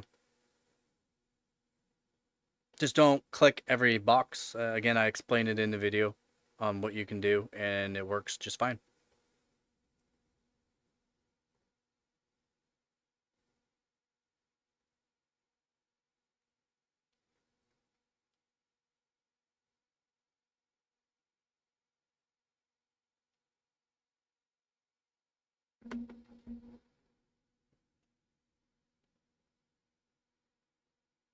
All right, sounds good.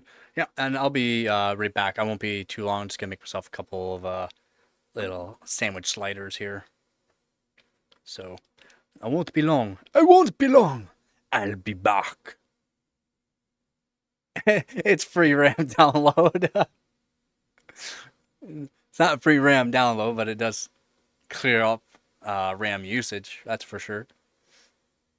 So I'll clear up basically RAM usage and a little bit of CPU usage, which is beneficial. But yeah, I'll be right back. Yeah.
Slider sandwiches.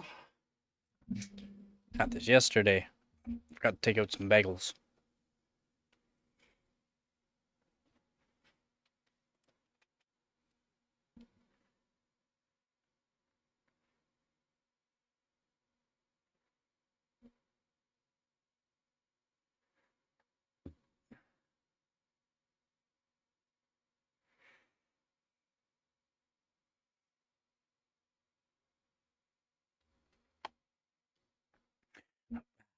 Food.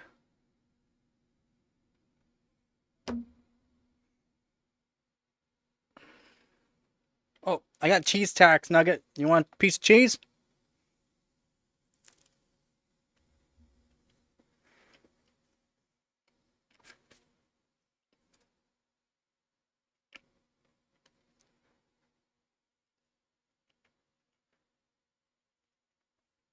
Yeah. These things are a lot faster nowadays. Nugget.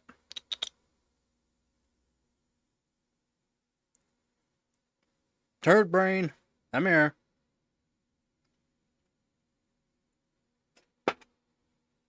Nugget. Oh, you're there. Go. Do I have to put it in my hand? Here. Here. Here. Is the piece too big?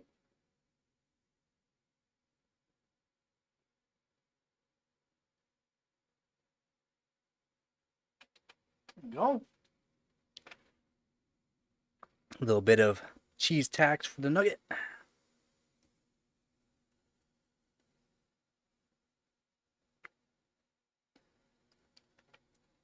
Uh-huh.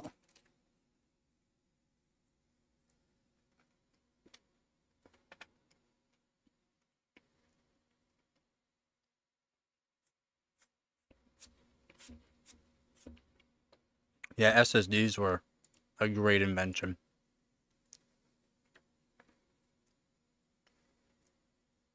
Oh, yeah?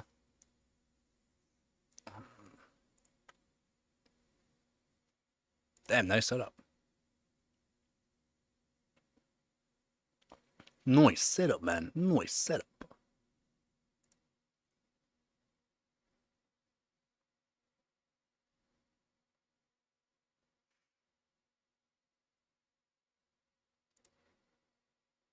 See, that's not bad. That's not bad in my opinion. That's like the cool white. That's not bad. That's not bad. That's a nice setup though. Nice setup, man. Nice.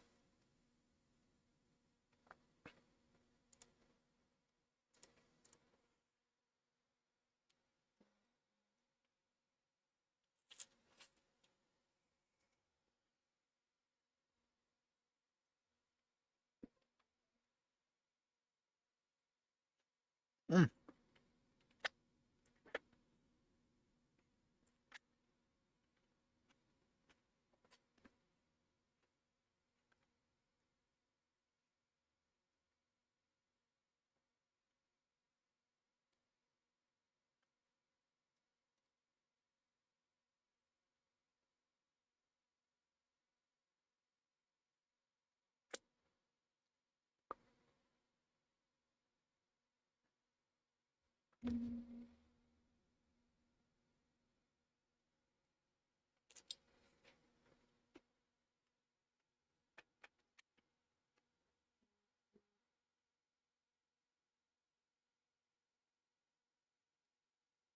Mm-hmm. He did.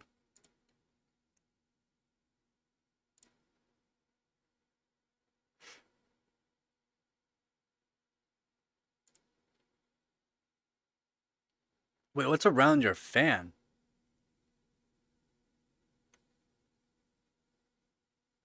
What's around that fan?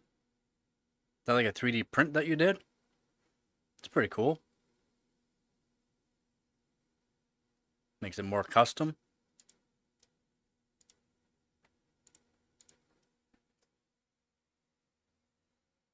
Yep. Yeah, you have to scrub a bit.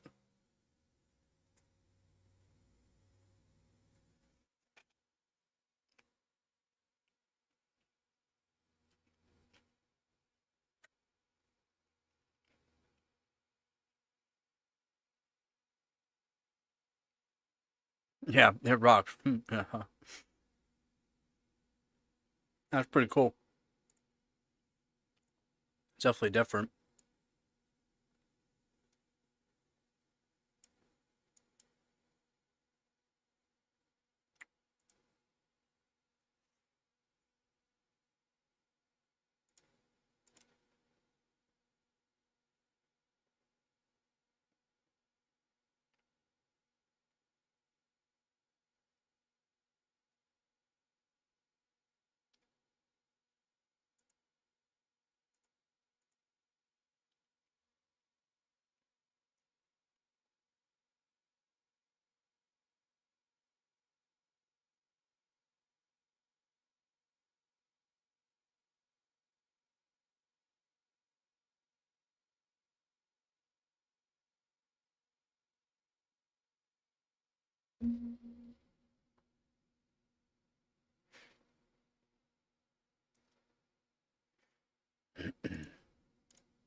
Yeah. No, yeah, no doubt. Yeah, because the motherboard will be in the way there probably, right? I'm guessing it'll be the motherboard. Probably heat sinks and that more or less for it.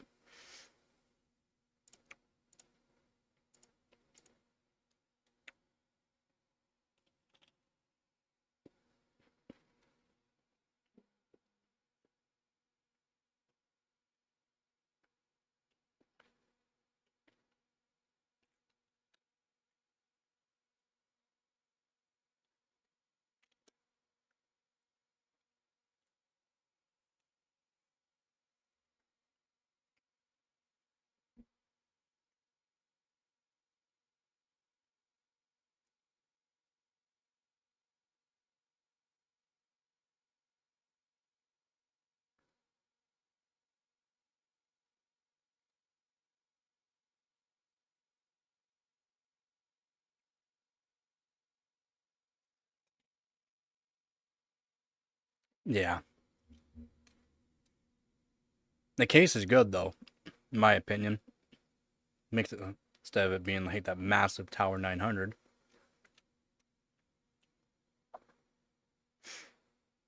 Makes it more affordable and easier for most people. I wouldn't mind the Tower 900 because it's gonna be on the floor somewhere. I'll just make a better stand for it so that way it's not right on the floor.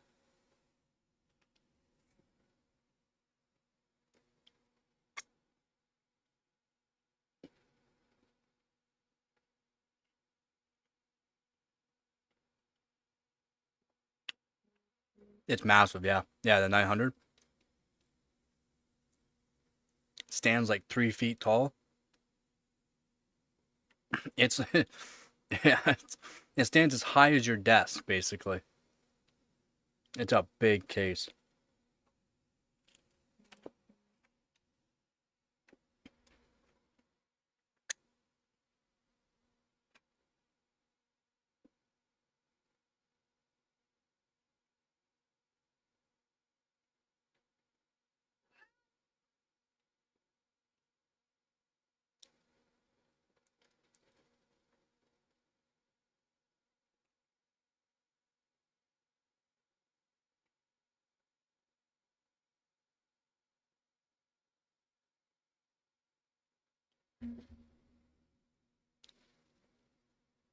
Basically. Man, years ago, server cases you can get fairly cheap. I wanted one so bad. And I'm talking like a full-fledged server case. Like a 40 unit plus rack. Like we're talking a huge server case.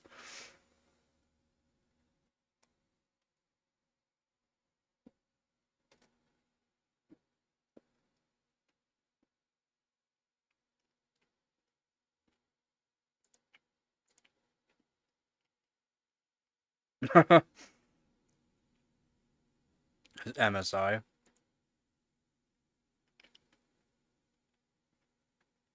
They make some decent graphics cards.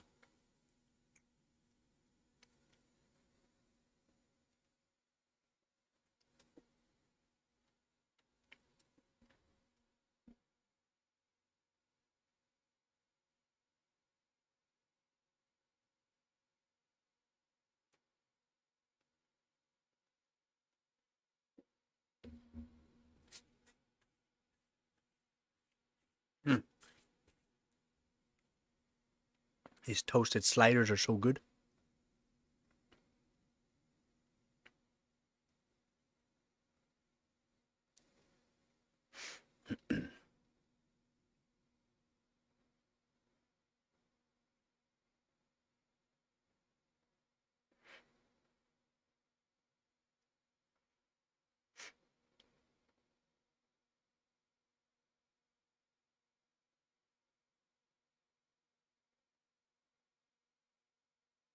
Yeah, that sucks.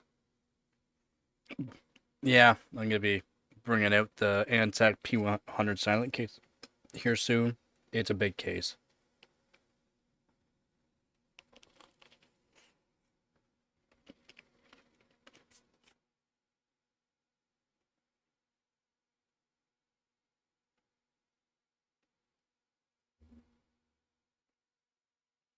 Mm-hmm. Yeah, big sad.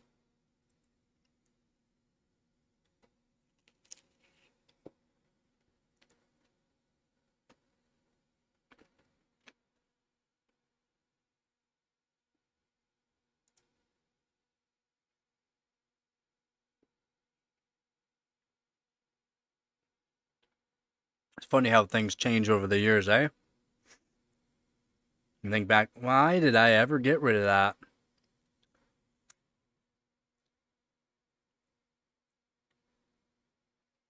Exactly. Yeah, next time I'll remember.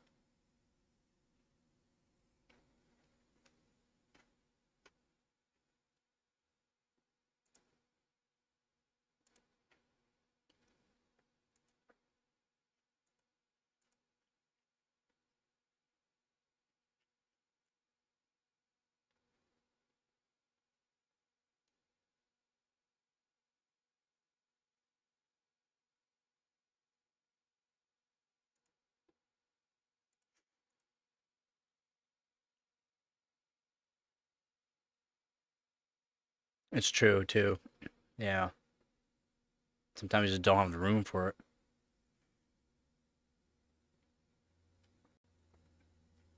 And retro comes around pretty quick there, Guh.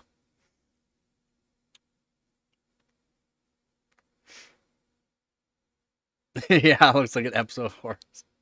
So I can go grab all of my old CPU coolers from over the years.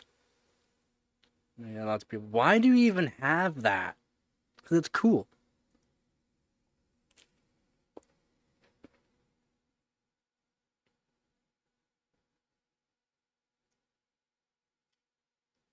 Hmm. It's fun to tinker. Fun to keep learning about stuff too. At least in my opinion, it is.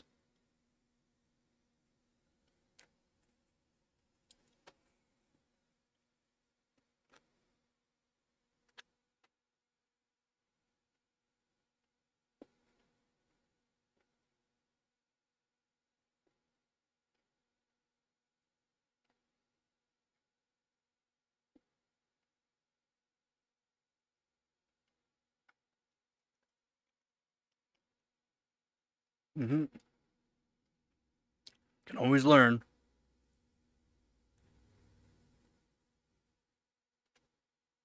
Always happy to help.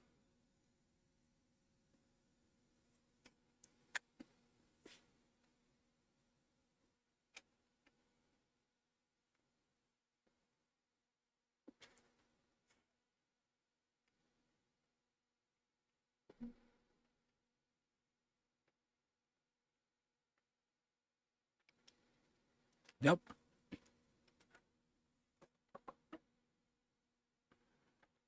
Try to help whatever I can help with. Gotta grab some water so I can make a coffee.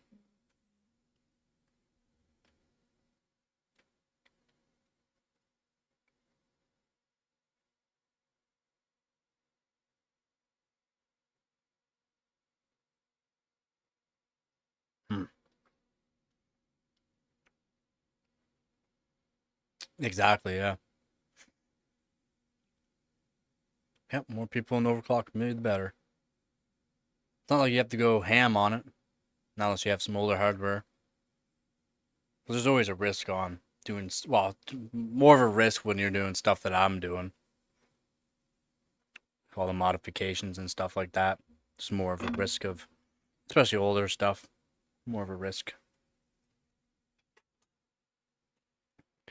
High risk, high reward type deal there. It's gonna be a minute. I just gotta grab some water so I can make some coffee.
Yeah, when you got the cheaper stuff, not bad.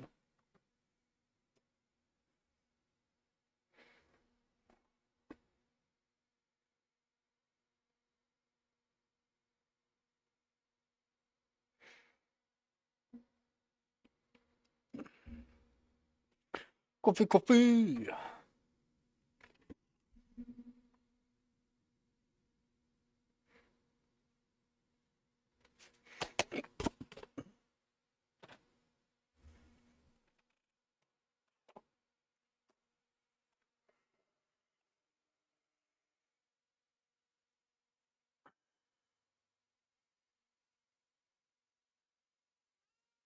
Now I got.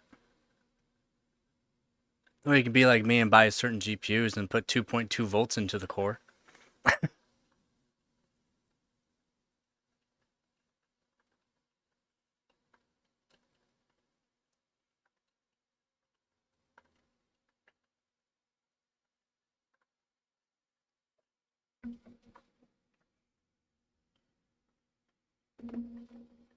Less is more.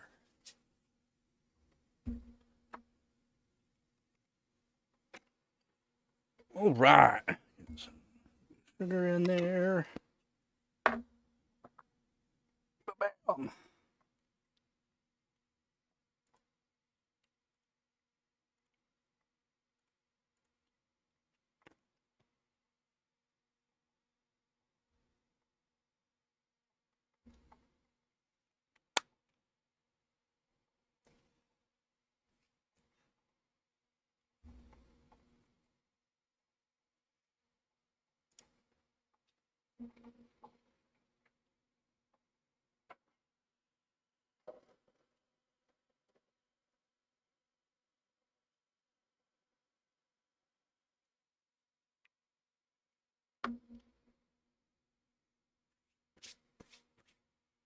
Coffee, coffee. Coffee, coffee. Let that sit for a second. Blammo.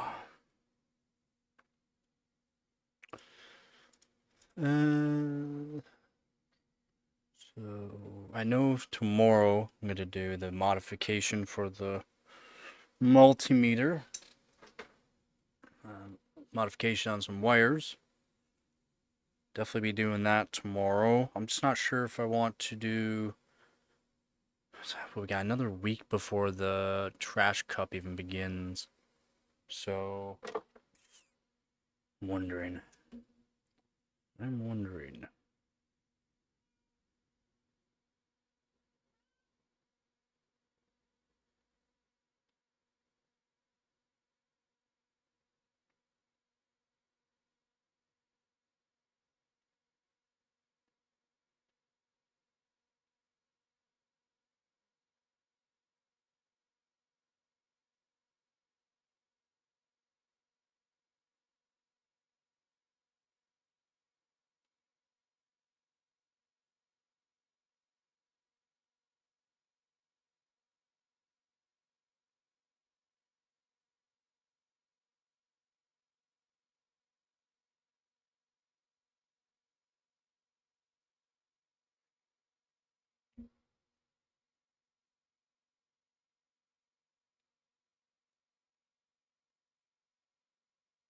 Yeah, I know.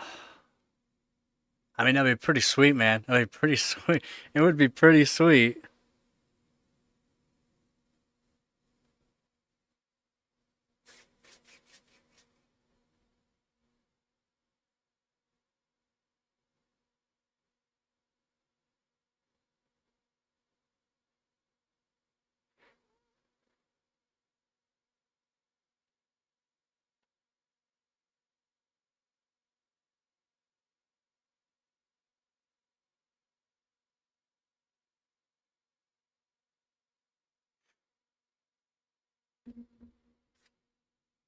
Be pretty sweet if we could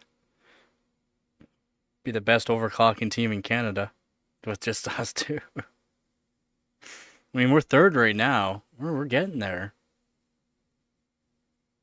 I'll be doing some more overclocking too to get some more hardware points up for that.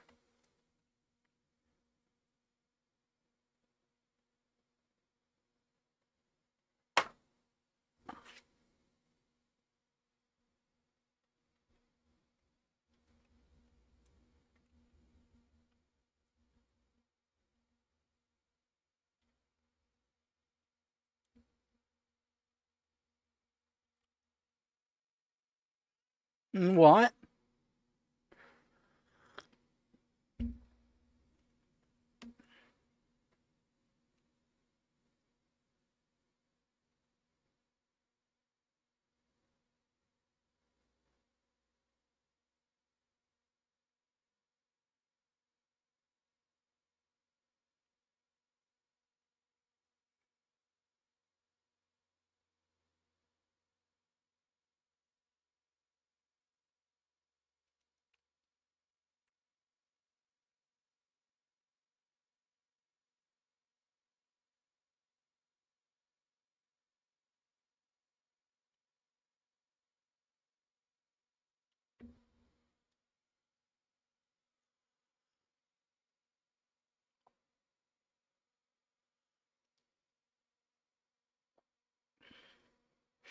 Maybe tomorrow, see what I can do. There he is. How was it? How was it, Vip?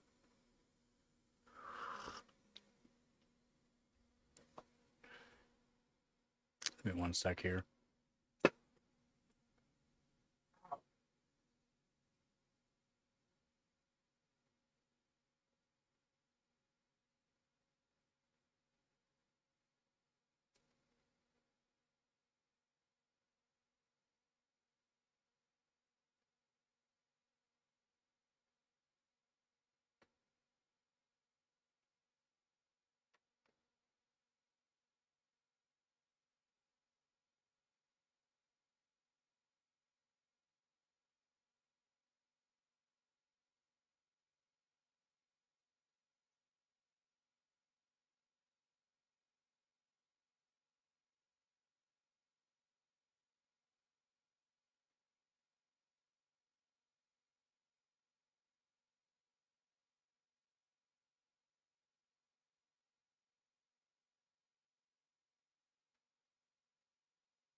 Oh shit! I'm missing a lot of chat. Hold on, I gotta scroll up on the chat. Slow down.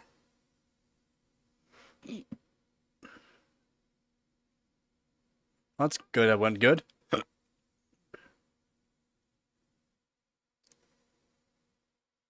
Did you see a gun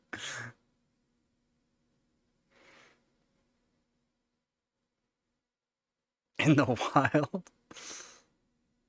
Nice. What did you get?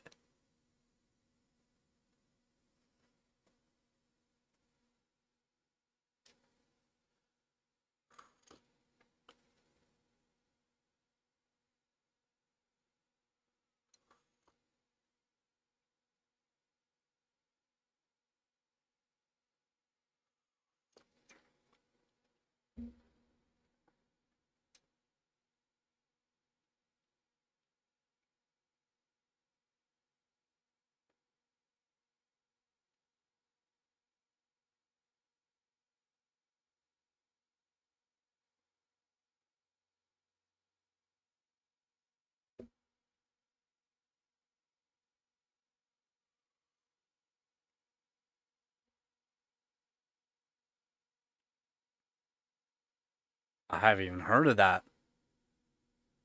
I've never heard of that.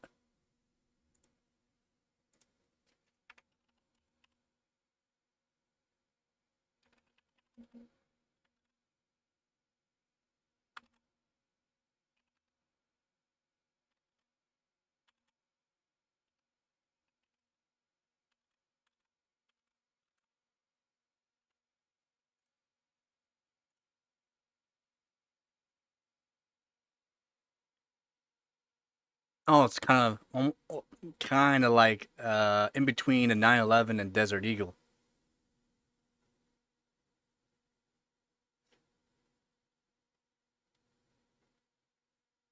Like style wise. 9 mil, but the style in between like a 911 Desert Eagle.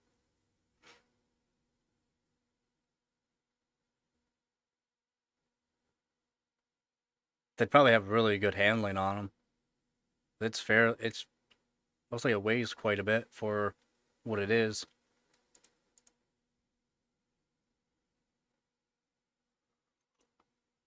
Mm-hmm.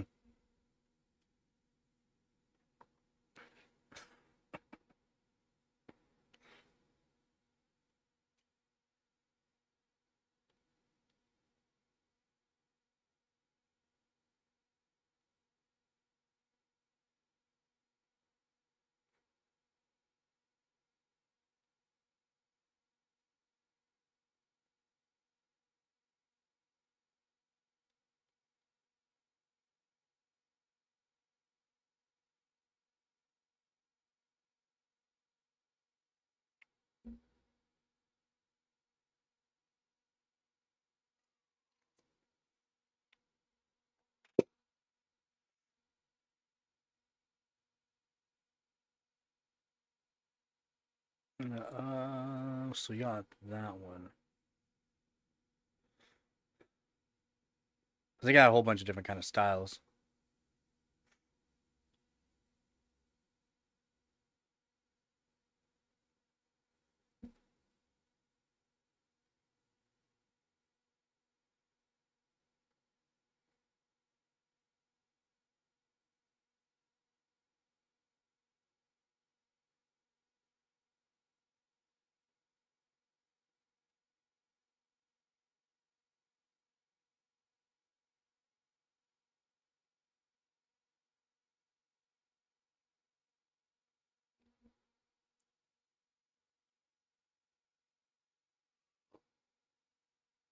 And there's so many styles.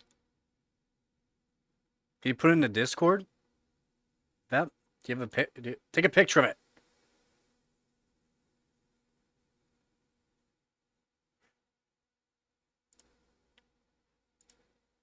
Yes, definitely do.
I like rifles more.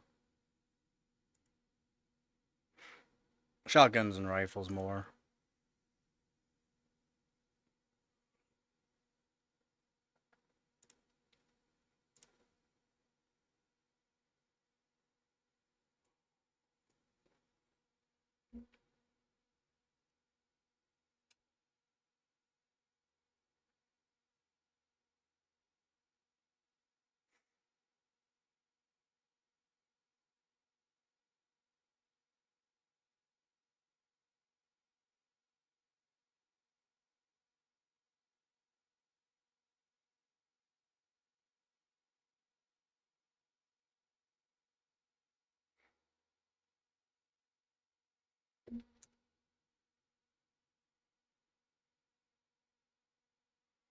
Mm-hmm. Yeah, same thing, Dad. The first time I've ever heard of it. Okay, yep. Yeah, yeah, that style. Yep. Yeah, it is kind of like CZ. It's like a cross between, yeah, like a 911 and a Desert Eagle.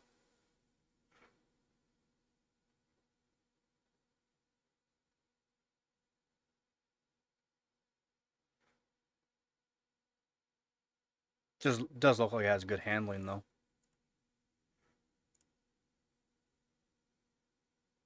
Nice. Just, yeah, a lot bigger.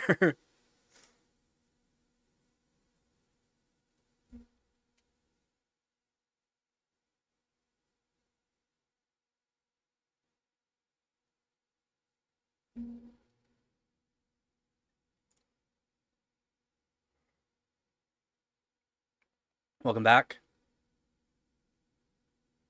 So, everything's good after it? Glad you won your game. Felt good, though?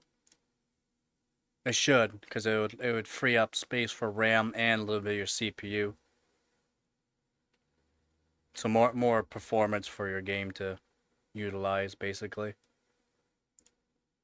That's why I made that debloating video.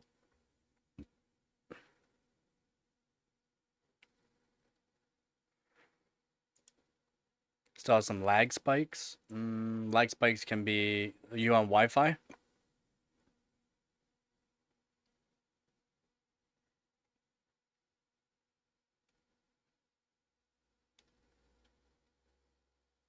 Yeah, they're very impressive. Wi-Fi. I can make a video on Wi-Fi too. There are certain Wi-Fi signals that you can use, depending on what you're using for Wi-Fi, like a Wi-Fi adapter. If you have Wi-Fi, like different versions of it, there are signals that you can use that will actually be more beneficial for games than kind of like what I'm doing. And it's fairly easy to do, and I can make a tutorial on it. It's just not something that I generally do. I've shown how to do it before, but yeah, it can be very beneficial for games. But yeah, I'll make a video on it, and if you want to be part of the Discord channel, just click on that link in the description there for the Discord channel. I'll bring it to the Discord channel, and I'll post it in the Discord. You just click on it, and it'll go straight to the YouTube for the video. Not unless you have notifications on, but YouTube notifications suck sometimes.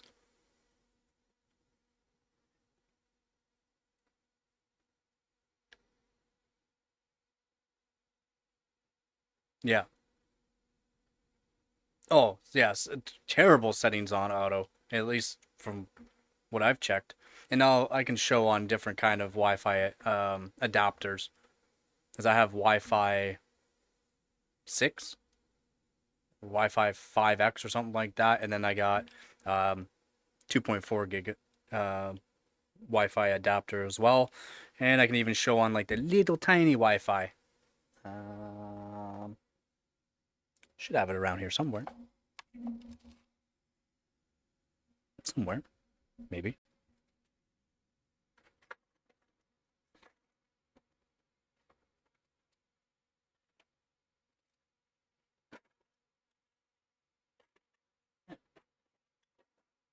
Maybe it's in my little box of fun. Yeah, like 2.4 gig Wi-Fi. Nope, you don't need to upgrade it. You don't need to upgrade it. It's just settings you can switch over, buddy. Wi-Fi 4 is plenty. This is a Wi-Fi 2.4 gig, which is technically slower, but Wi-Fi 2.4 is better for being further away from the router and better to go through walls. And there's a good way to set these up too. But like these little guys, these little Wi-Fi adapters you can get, I can make these run fairly good too. It's just settings you gotta set up. These little 802.11s. I can make these little guys run pretty good. I'll make a video. I'll make a video show.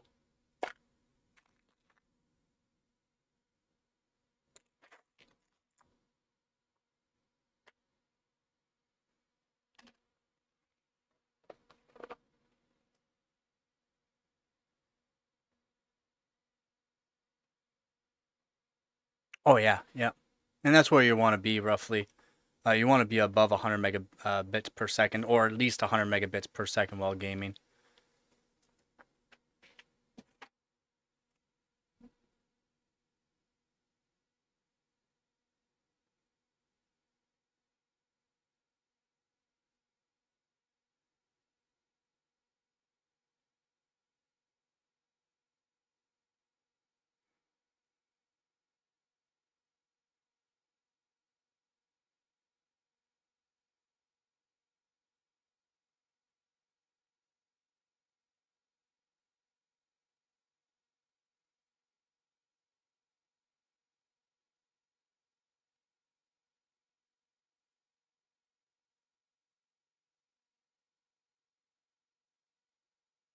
Yeah, you're gonna want to be on 2.4G then, and your Wi-Fi would probably be on uh maybe 5. Yeah, if it's that far away and the signal has to go through walls, 2.4G is the way to go.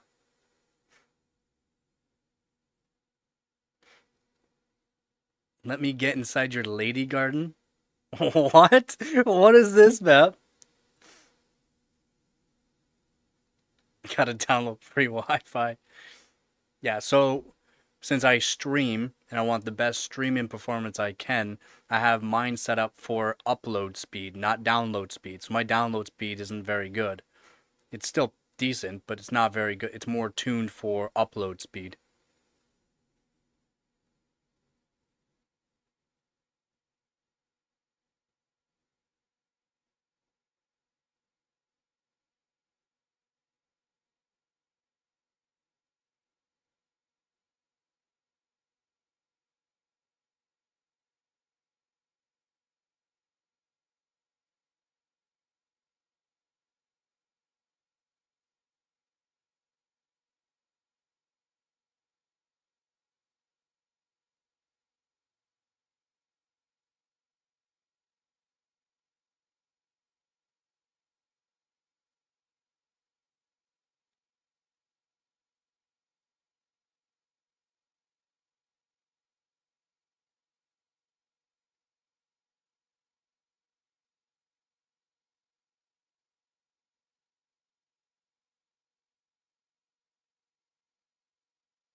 Yeah.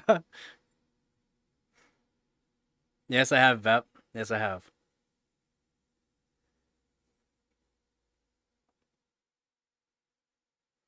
Yeah, if it goes through walls, 2.4G signal is gonna be what you want.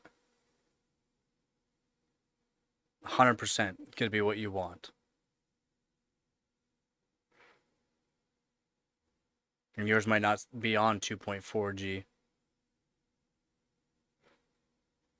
And 2.4G signal is not new by any means. It's just the better signal for being further away from the router and going through walls. If you're closer to the router, not go through walls, Wi-Fi 5, 6, and now we got 7 is better. So 5G and then whatever. There's so many different signals now. The closer, the better, and not go through walls. As you get better on actual performance, the less distance is required and no obstructions.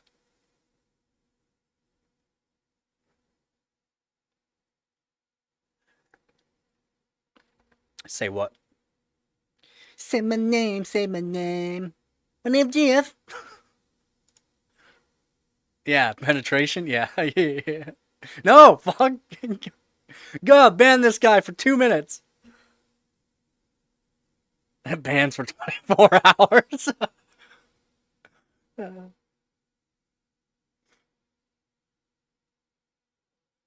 Oh. Yeah. I yeah, 86,000 seconds.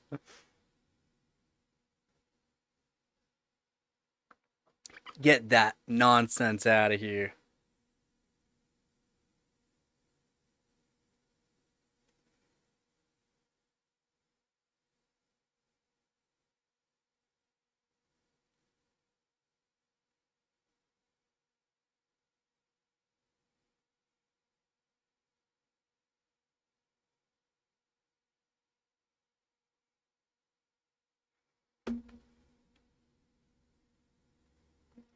All I said was number, please. Yeah, that's why I asked God. That is why. That is why. You know, sorry, Vep. I mean, I would have asked you, but that's if I wanted a person banned for 24 hours. Oops. Banned for 24 hours. Wow. Yeah, I don't care for the 6-7 crap. I don't care for brain rot stuff, man. I really don't. It was my dog.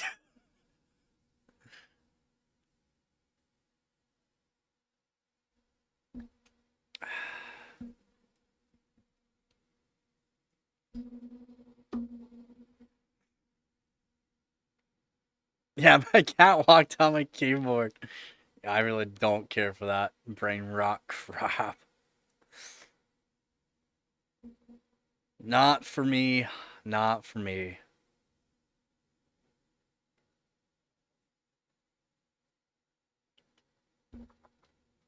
Oh, that's good.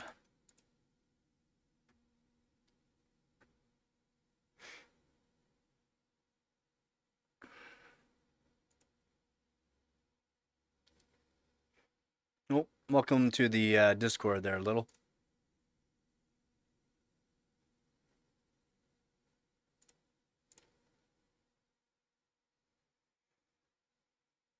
Yeah, I swear, man, it was the dog. Um, it can be, it can help. Yeah, it can.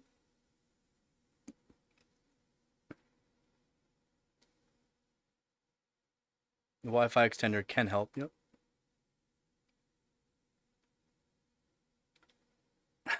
Is it, man? No. That's 670. And it won't get used and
Pour me one too. Dr. Pepper? I've never really cared for Dr. Pepper, to be honest. I don't mind root beer, but Pepsi's my go-to. Yeah, that's what I've been hearing too. That Dr. Pepper's just root beer and cola mix. I, for some reason, don't believe it.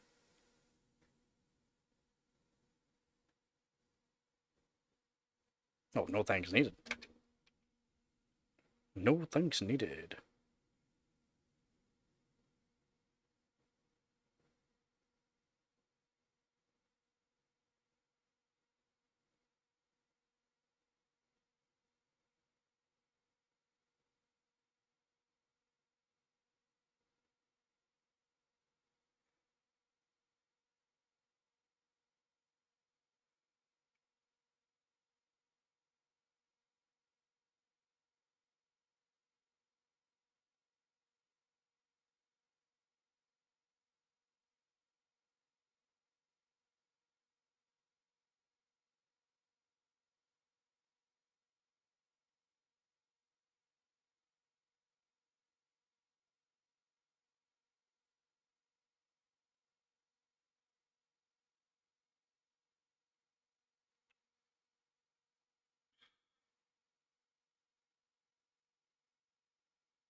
Maybe.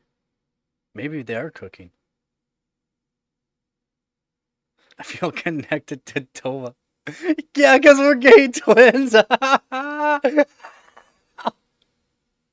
Yes.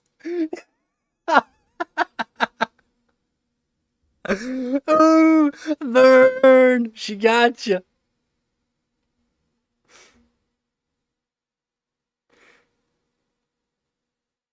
That's so awesome.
Olive Jew.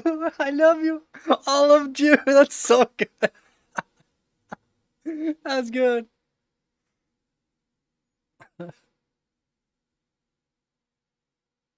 Wait, are you saying I love you too, Luger? I hope so.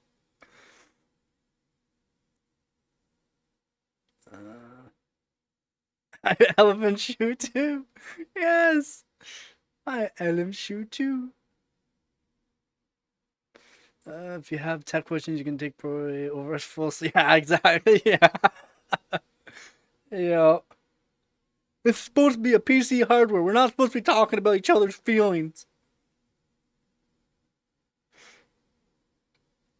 God.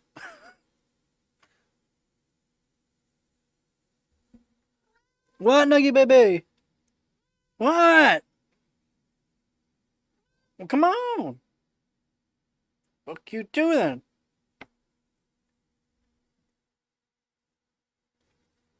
Well, come on. Well, alright, fine. Be that way. God. Be that way. What you doing, Nugget? Come on. There you go.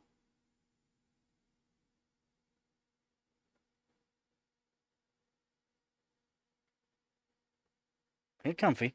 There you go. Want me to move the arm? There you go.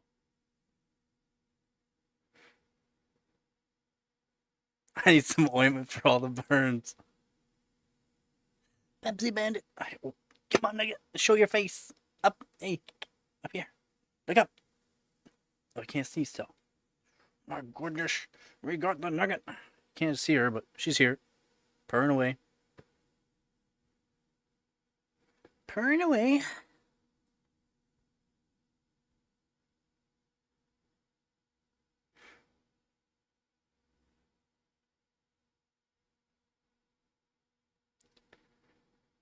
Yes.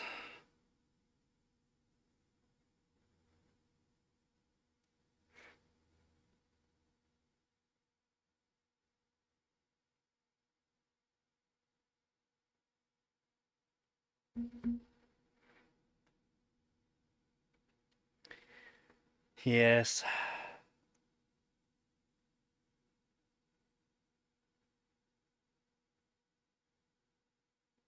Yeah, dude. Yeah. Don't fall.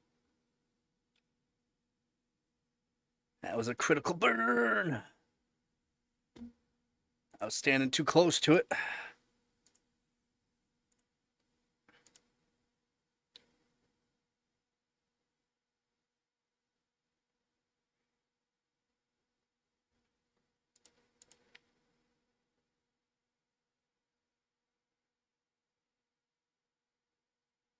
I need some aloe for it.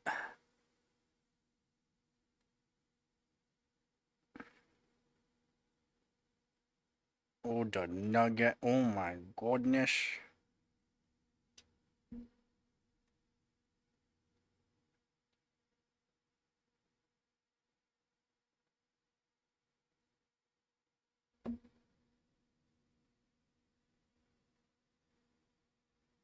Why is that not opening up? Open up.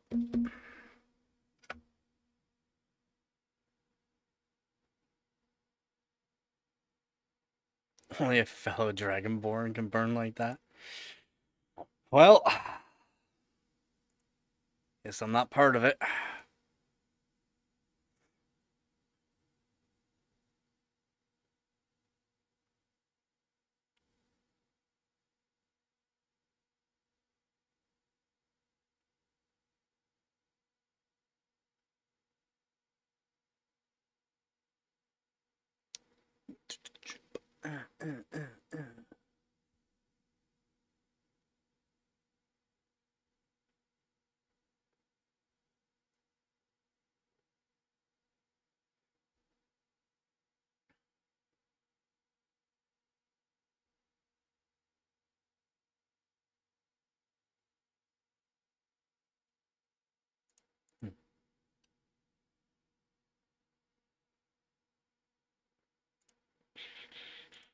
Still trying to think of exactly what I'm going to do for tomorrow's stream. I gotta make sure I get stuff ready for it too. I put away some stuff, so I have to get some stuff out, unfortunately. Yeah, the rough life I live. Just need the connectors for these pins too. Not sure where I put them.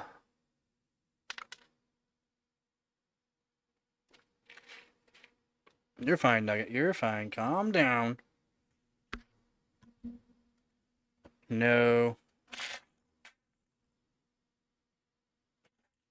Good thing I got lots of box of fun.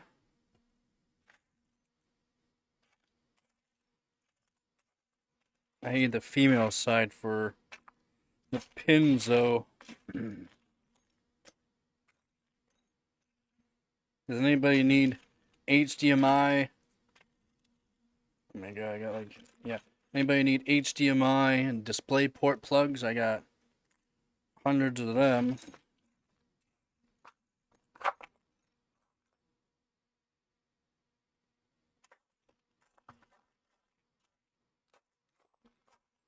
Well, I don't think I got any on this one for female connector. I need that in my life, and I need that for the project.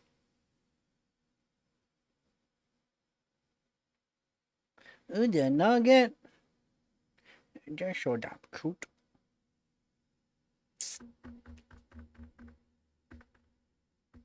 Not sure where I put them. Little connectors for these pins. I need them for the project. I need them.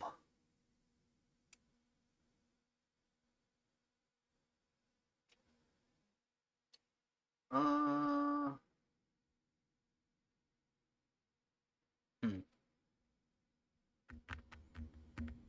could use different connectors too, that I know I have female ends for.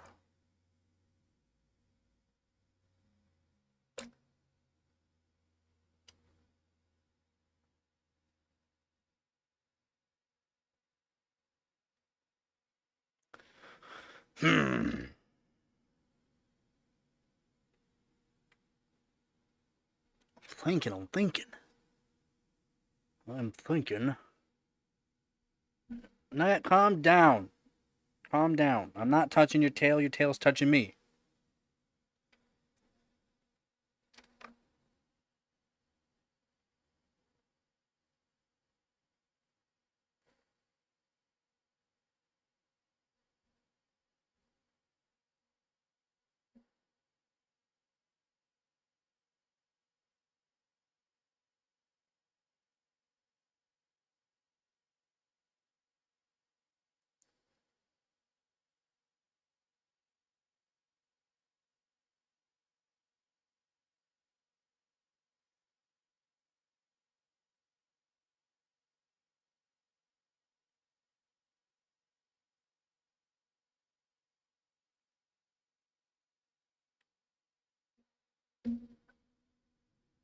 Those are the goat. The goat. The goat. Yeah, these little. I just desoldered them from a motherboard. I can desolder a whole bunch more too. And it's just I don't know where the female side. I had a whole bunch. I'm just not sure if I put them away in the dresser or I put a whole bunch of stuff away, which is a possibility. But I thought I had some in the box of fun. But maybe they're in a different box of fun, or maybe there's some more in the box of fun. You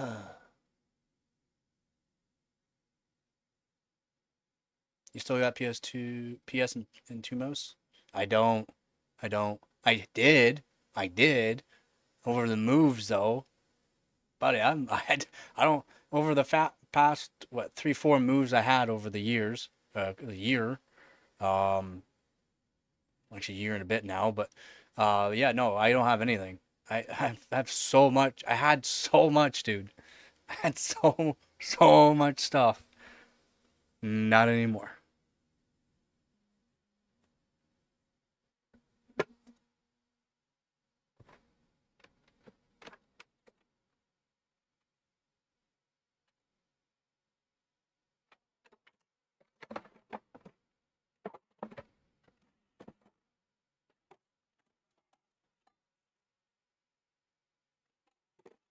Oh yeah, my other AMD. It's a different style. Well, not different style, but another AMD cooler. God, that's where I put that one.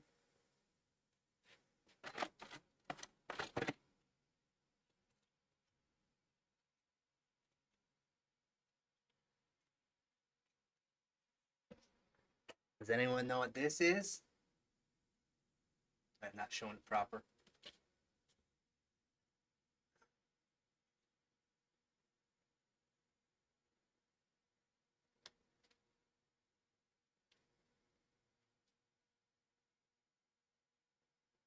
Noodles? No, not noodles. Noodles.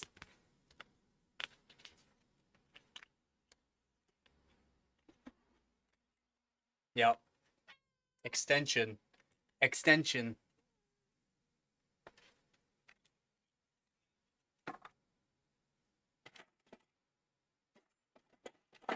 Um.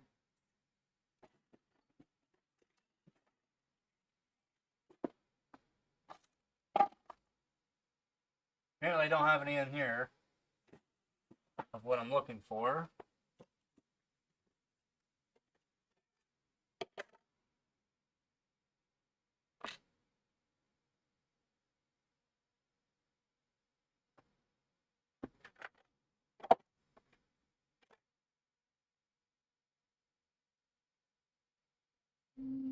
nothing in there apparently either. Don't you yell at me. Can I have my chair? Please? Oh my God, don't throw a tantrum. Don't throw a temper tantrum. You don't have to yell and get all flustered. We can share. We can share. I promise we can share. Can I have my chair? Please? Please, can we share? Don't get mad. That's my chair. Why do you have to throw a temper tantrum? That's my chair.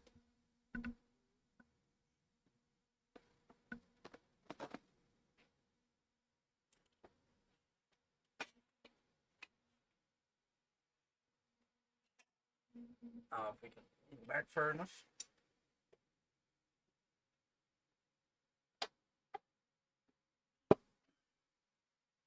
Can I have my chair? Please and thank you. You don't have to throw a temper tantrum. It is my chair. I know well. Can I have my chair, please? You don't need to get mad and don't angry itch. Well, all right, bye. Yeah. Oh my God. And she just throws the biggest temper tantrum in the world. Yeah, you can come back. Or not. Fine, fuck you.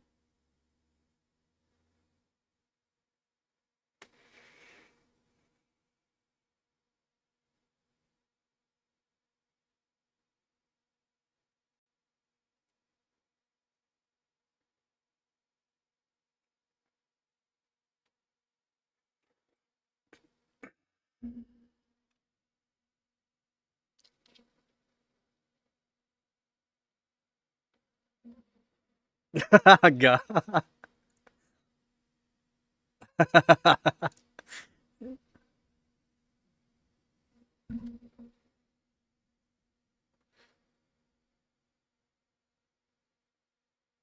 That's a good sesh. Wow.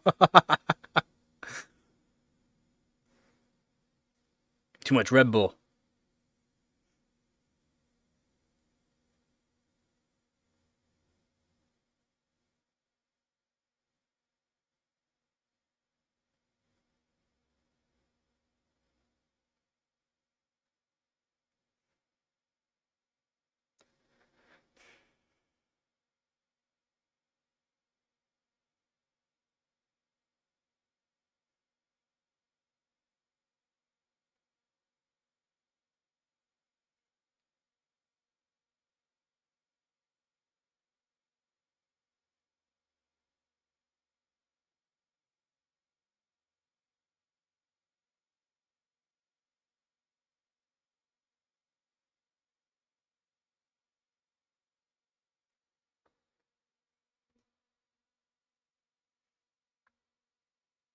Too many beats per minute, yeah.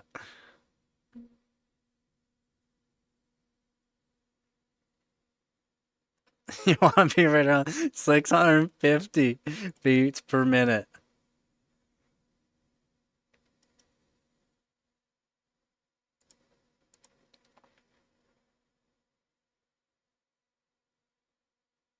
You might throw her out if you run out of oil. Wait, you use oil?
Oh, Jason's building a Millennium Falcon. I don't care for that Star Wars and Star Trek crap, unfortunately.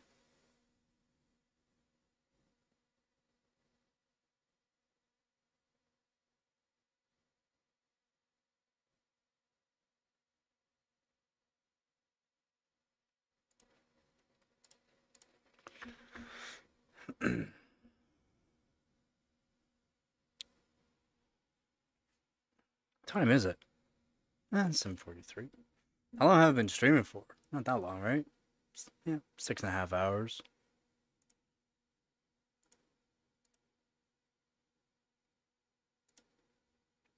Let's see. Oh, I got another subscriber. Well, thank you. Let's see here. Got a decent amount of viewers on this stream too. Holy. Let's go.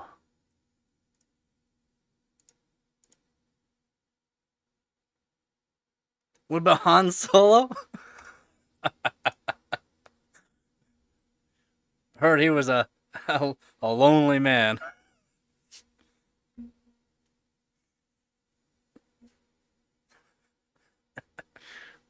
Later on in life, he was blind in one eye. Harry Palm. Throw out all the old jokes on that.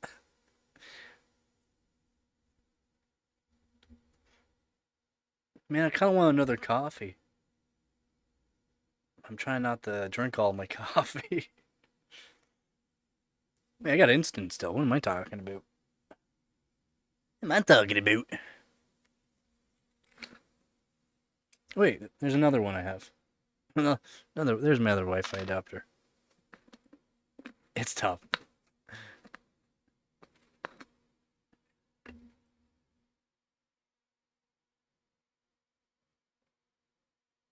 You got papers? Huh?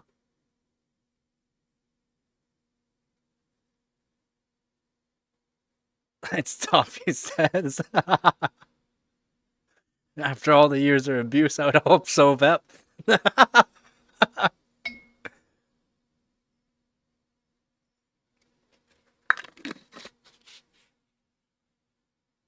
Oh. I was wondering what kind. What papers do you generally use? Raw? Do you use export? I like export. I like the nice thick paper generally.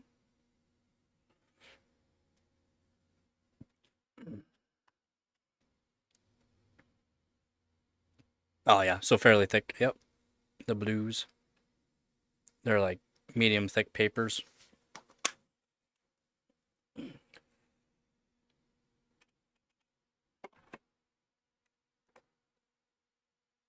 Oh, I pressed the wrong button. God damn it. That's gonna fill the cup up too far. He's not, she says. See, honey, you can't say that. You gotta say D's imaginary nuts.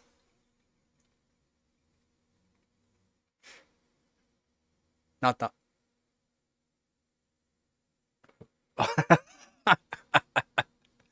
Yeah, no.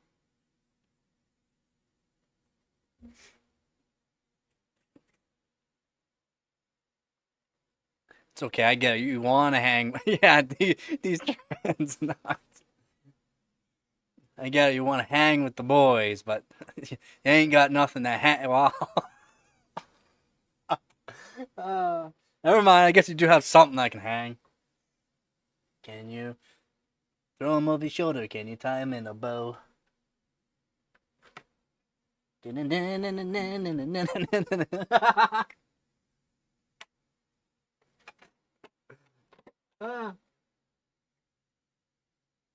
I can't believe I pressed the wrong button there. Whoopsies.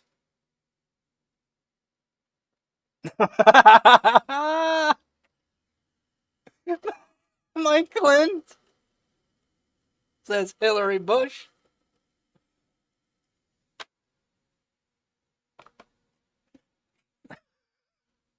Harry Bush.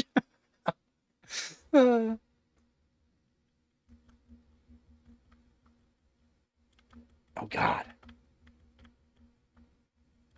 Stir. No saggy mittens allowed. Clint East of Woos? I was gonna say. Are you sure you need to roll one up there, God? Are you sure?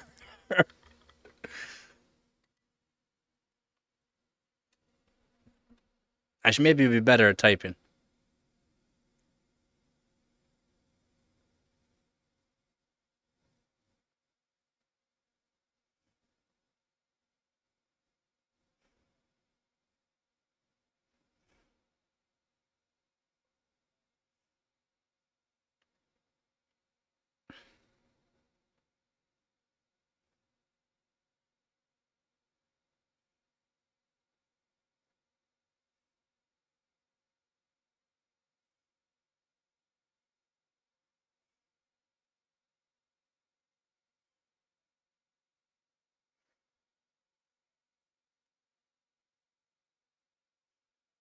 Oh my God.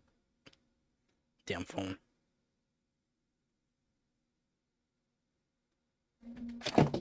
Oh God, you good, Nugget? I mean, you just took my mouse for a run, but are you good? It's like, yeah. But now I'm in trouble. You're not in trouble. Just, I don't know why you ran through there.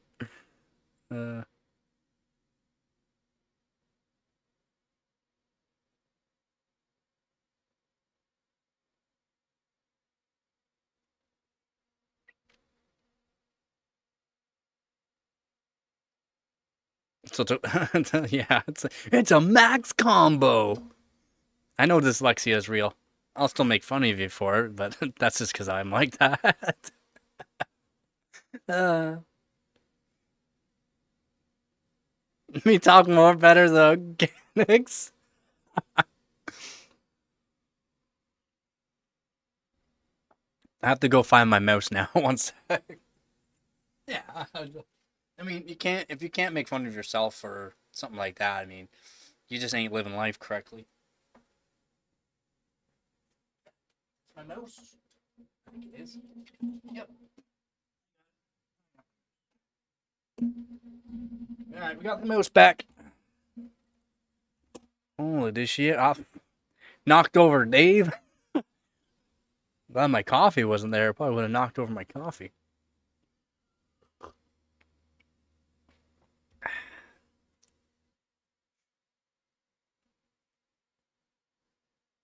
Yeah, that upset's going until we lost him.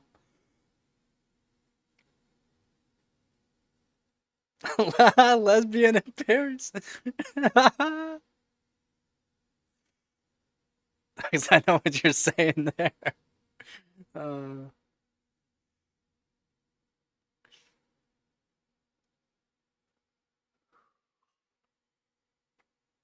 oh, that's good.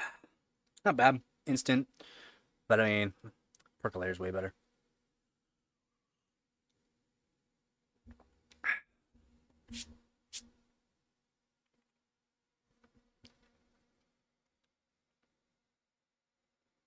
What's with the wood saw? Hacksaw. Wood saw.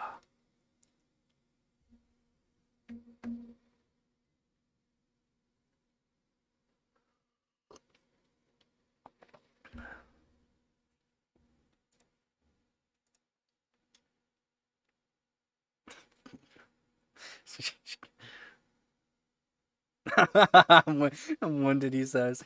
He was gone for like 2 minutes. He's winded. No wonder he only sticks to 650 beats per minute. He's shown counter op many times.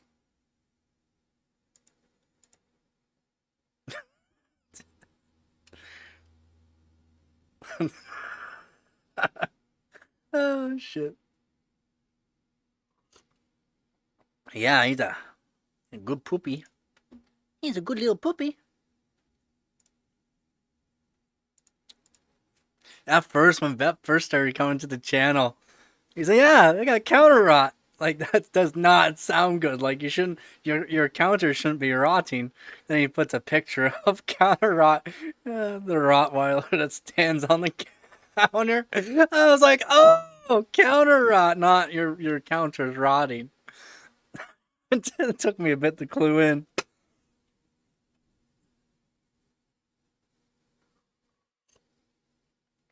Seriously, when he first joined in and said that, that's what I thought. That's actually what I thought. Your counter's rotting? Like, that's not good.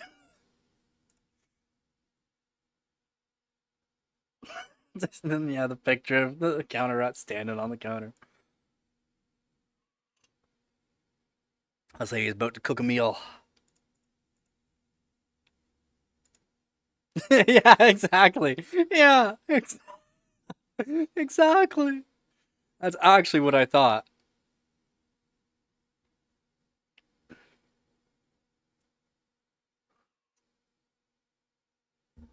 Hey, Nuggy baby.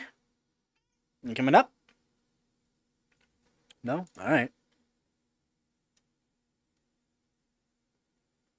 You sure you don't want up? Okay.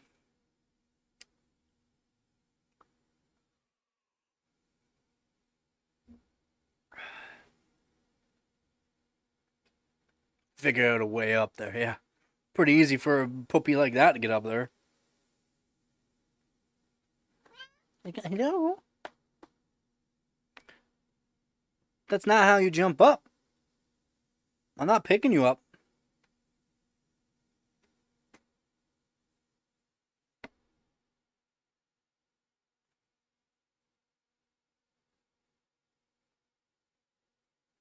Hello. Oh, I got you. Don't worry. You're not going to fall off.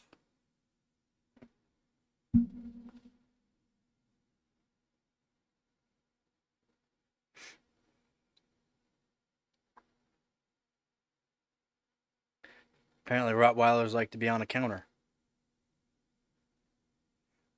Counter rot. Yes. What can I do you for? What can I do you for?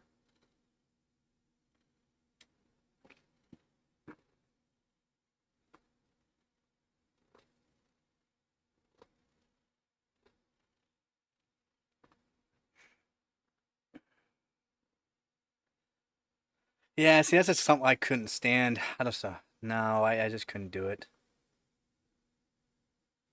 That's why the Nugget's been trained. No counters, no tables, no nothing. That's a cat. She's so well trained, oh my goodness. And, well, it's good that you train her too, because what if the stove is on? She jumps up. Oh my goodness, I would feel like a big piece of crap.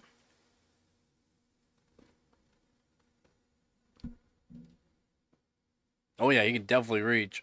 He's a big poopy. He's a big puppy. Boop.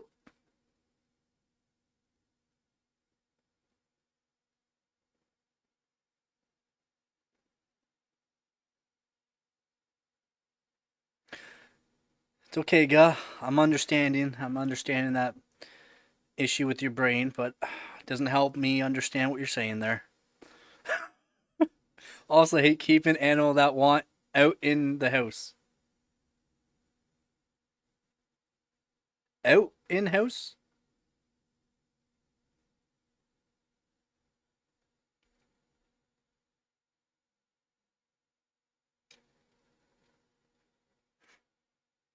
I somewhat understand.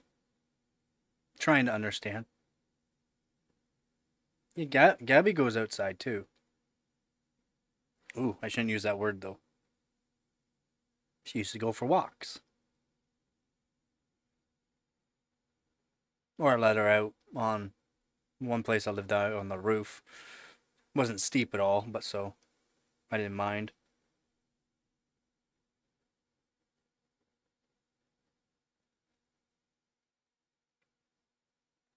She likes going outside because then she can catch mice and moles and chase after squirrels all into neighbors' yards. And then I'm calling her and she doesn't listen. And then when I start walking towards her, and then she goes, "Oh, that's right. I'm being called upon." Then runs back. "I'm sorry. Yes, I know your instincts take over." Oh, Gabby's really good at hunting. Really good.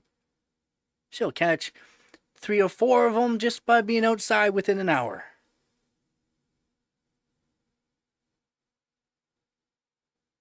And then she'll make sure they stay alive, and then she'll play with them, and then eventually they just, nope, no more alive.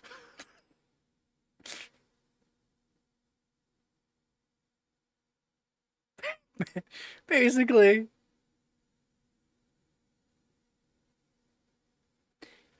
She's a cutie pie.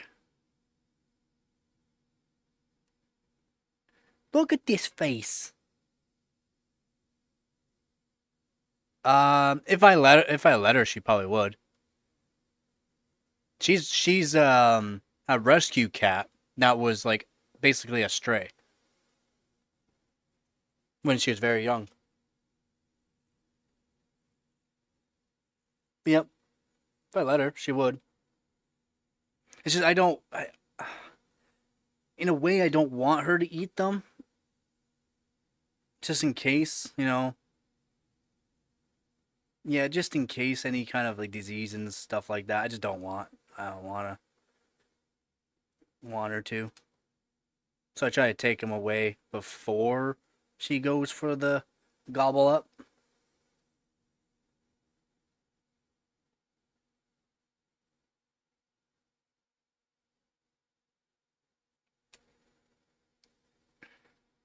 Oh, oh, don't fall. Well, did you message me? Is that what you're saying? By your cat? My bad. Hold on. Oh, you did. Okay, stop smacking me in the face with your tail.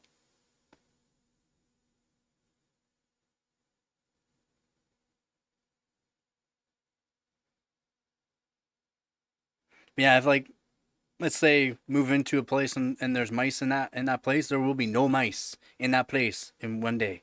One day, all those mice will evacuate. Oh, she brings them right to you. She'll bring them right to me. No chirping away, all proud. Drops them. They start moving. The hand paws go out, and then eventually she just either a wears them out. Basically, they have a heart attack, or she just does a finishing blow. She's a natural born killer.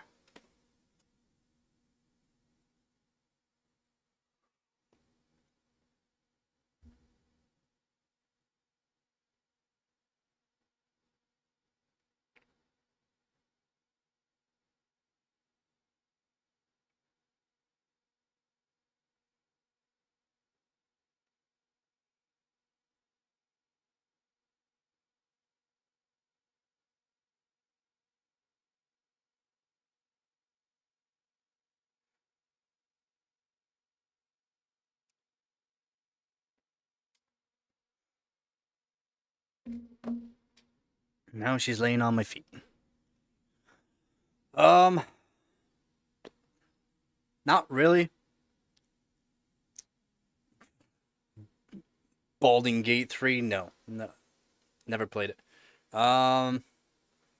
Battlefield 6 is pretty good, to be honest. And it runs pretty good on a lot of hardware. Battlefield 6. It's actually really good. I need to do more benchmarking for that game, but from all the testing I've done, it runs really good. Yeah, I don't care for Balding Gate 3.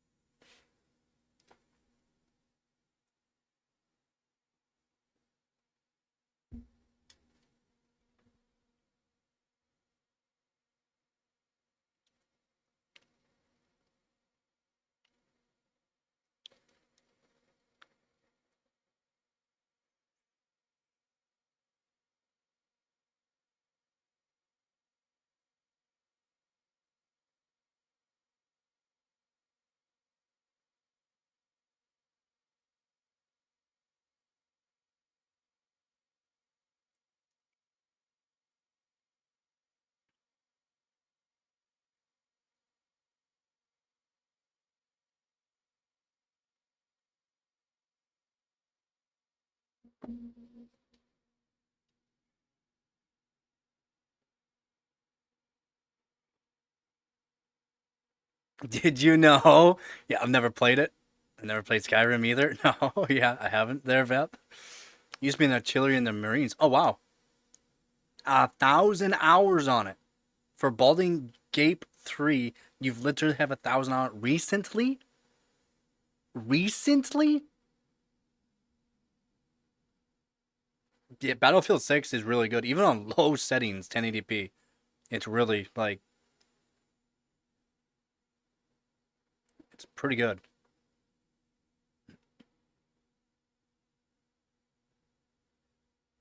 I have zero. I have 0 hours from July. Holy.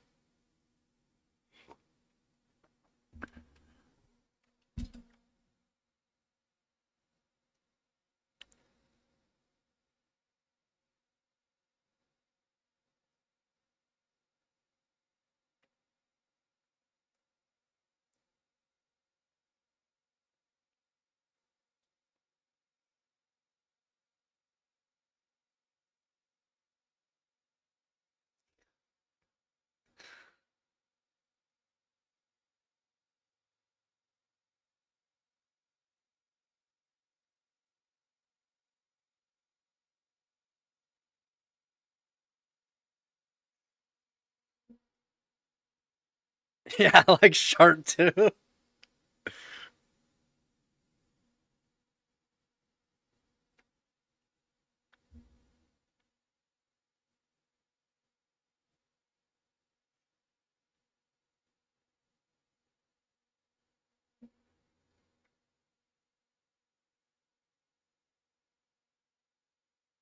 Is Baldur's Gate 3 easy to run on hardware there, got, or what's it like for hardware? Like, do you need a beefy system? I just don't want to search it up right now. Kind of lazy.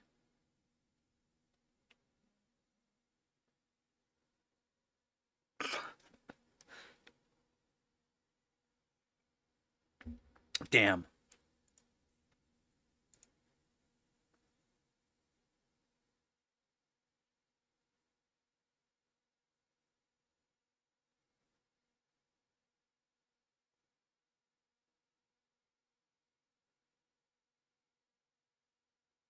I have no clue what you nerds are talking about.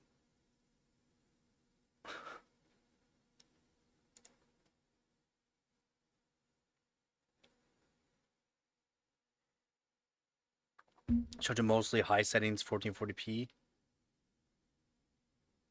180 FPS, 1440p. Yeah, it's fairly easy to. What's CPU? Okay. Oh, thank you, Serge. Baldur's Gate 3 requires a 64-bit processor and Windows 10. Need at least an Intel i5 4690. Easy, easy. AMD 8350. Yep.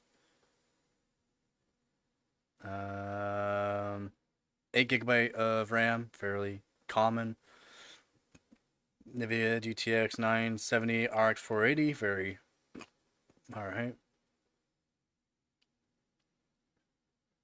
Wait, how big's the game? Is the game like 100 gigs, or how big is the game? Or how large is the game file? I should say, not bit. How big's the game? It's on with 12600K. Oh, that's running. That's pretty good. It is 150 gig. It is 150 gig. Holy shit, that's a big game. D&D games are fun. Yeah, fucking nerd. I'm just gonna say that I don't care that you play D&D and all that. It's just it's not for me.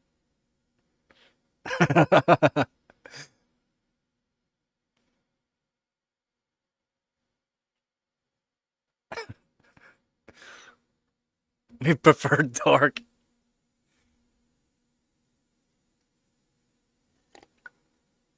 Nerd. Pleb.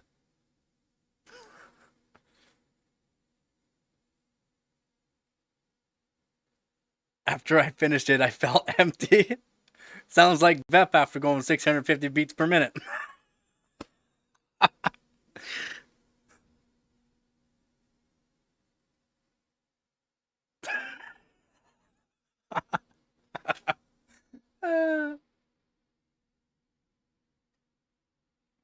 See, I just don't care about like those storytelling games or even just being a big scenic game and stuff like that. I get there's a lot of writing involved and all that for that kind of stuff. Like it's much bigger than what the game actually seems like it is too. Like it probably took a long time to make that game, but it's just not for me.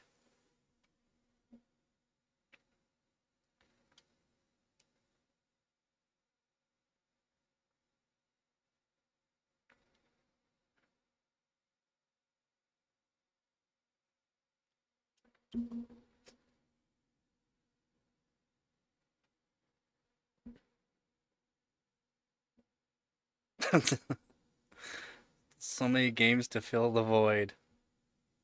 I bet God comes up with a lot of games to fill that void. I so what was the first one that came out? Because I know Skyrim, Baldur's Gate 3, or like there's a whole bunch that go in like in the series. Is it like a series or is it's kind of like a play on the kind of game, or is it like an actual? If you played this one game, you gotta play this game next. You gotta play this one game, you gotta play this one game next.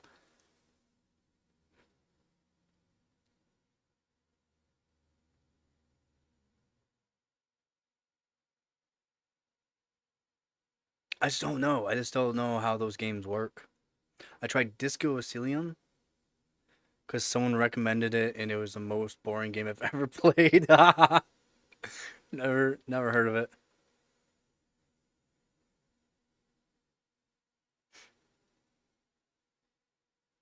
Yeah, it seems like it's going pretty good since you built the PC. Everything's working good.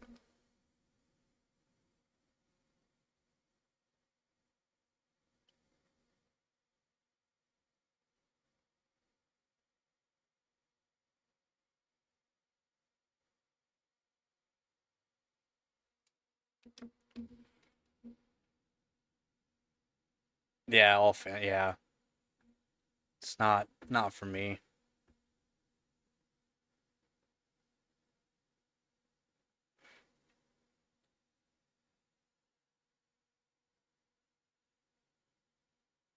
Not for me.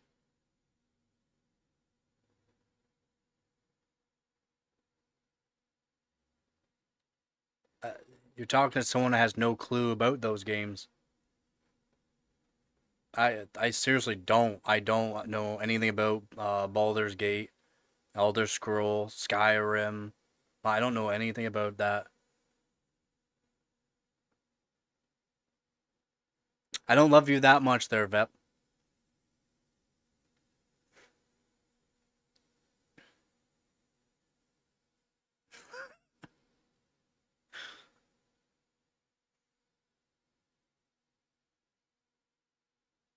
Fucked up. No, I thought it was OCPC. No, my name's Dan. In-game name Luger. For overclocking Luger, and OCPC is my YouTube channel. Overclocking personal computers.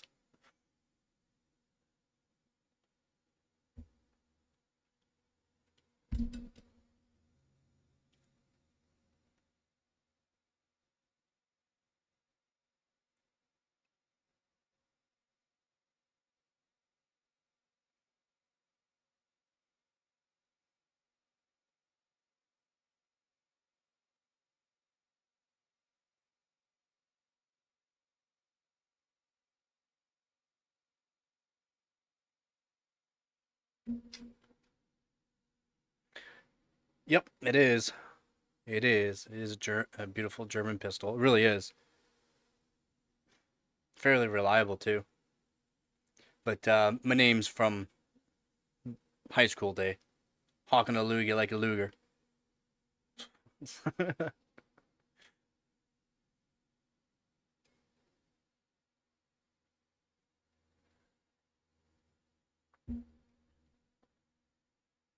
Vespa.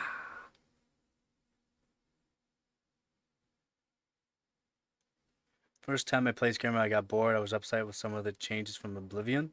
Oh yeah, yeah, upset, and then all of a sudden, and he switched over to Team Skyrim,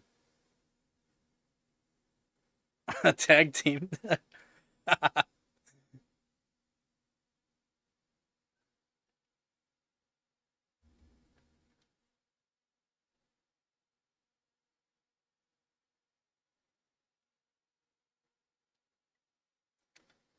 I just try to give like quick little nicknames of people that join in, and it's just easier for me to remember later on. Like, there's tons of people that come, like, don't come to my channel for like months and months. Then, oh, you remember me? Yeah, I remember you. This is when you came in there. I called you this. It's like, yep, I remember.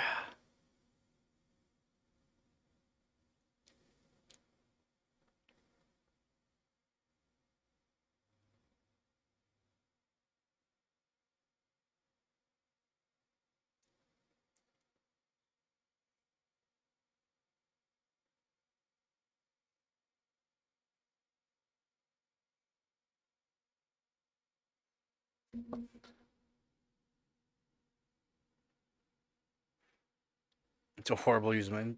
Better than Todd Howard. Yeah, yeah.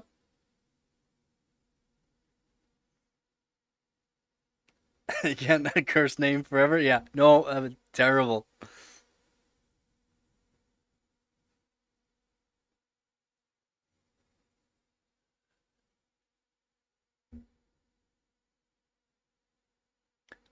Your brother's name is Justice. He is gay. Justice? Like, is that like his actual name, or did he change it to Justice? Like, Justice? Victoria Justice? Crooked Justice?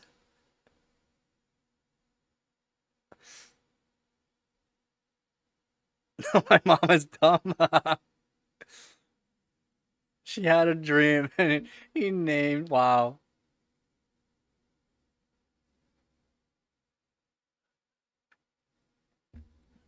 She's a liberal. You mean retardism with liberal? Yeah, that sounds about right. I am justice. That's what I was picturing, Serge. I am justice. She is a bit organic, yeah, sounds it. Yeah, yeah, Doctor's Lab, man. I haven't seen Doctor's Lab since, holy crap, a very long time. Since the Cartoon Channel, or Cartoon Network. Watching over my great grandparents.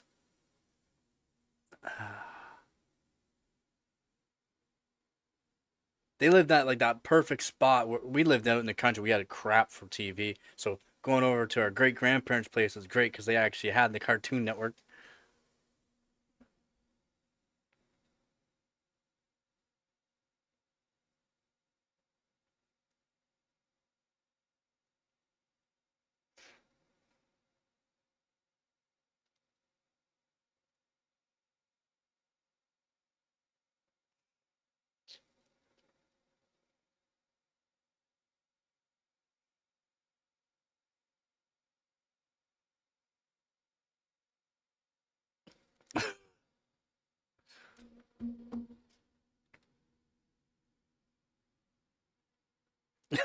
Go.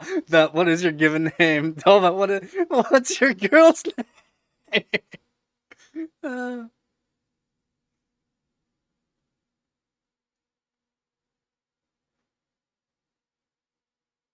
wait, do you? I got offer this from our place at PSP, but it's okay refurbished. Pretty sure that is just fine.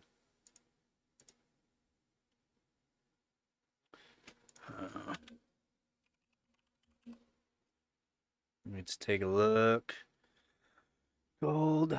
Blah, blah, blah. C tier. Does have a 10-year warranty. It's C tier, though.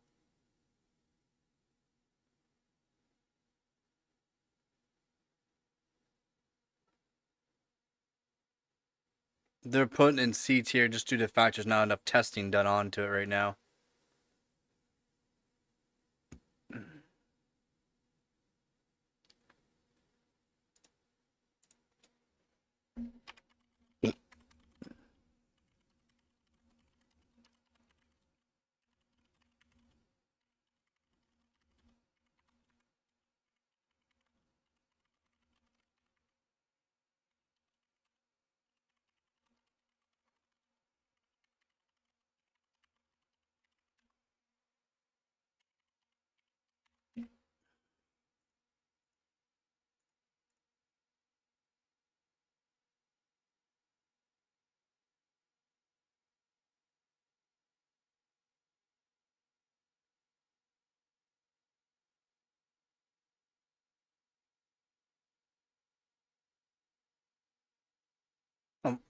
What do you expect my name would be? My name's Dan. What do you expect my girl's name would be?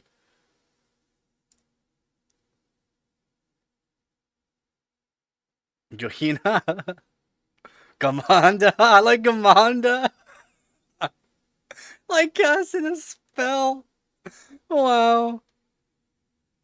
Daisy? No.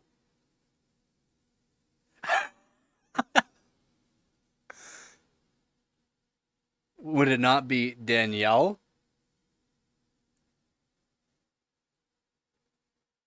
Daisy?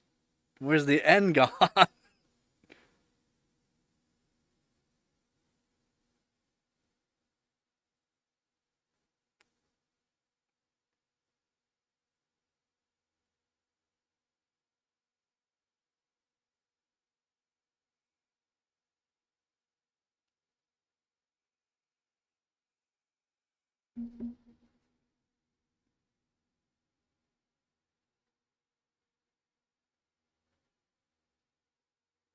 Diane? What the fuck? Dansmary? I've never heard. Where the fuck are you getting Dansmary? Who the fuck calls their child Dansmary?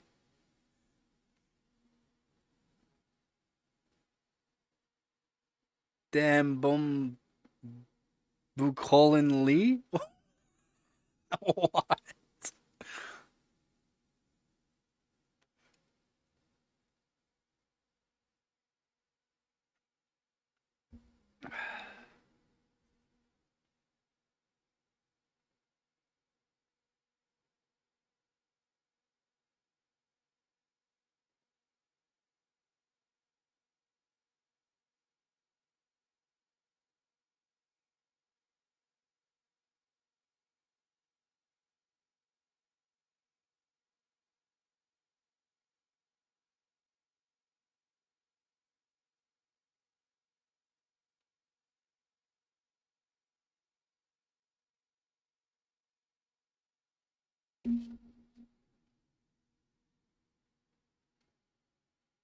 Danny Joe.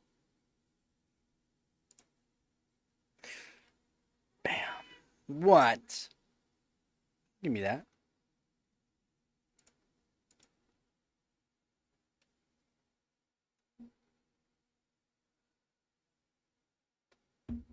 But Dan's Mary. That's a different one.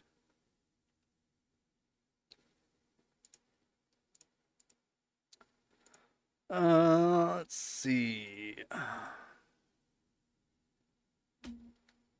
Oh man, I really gotta fix my keyboard. The S is not working apparently that well.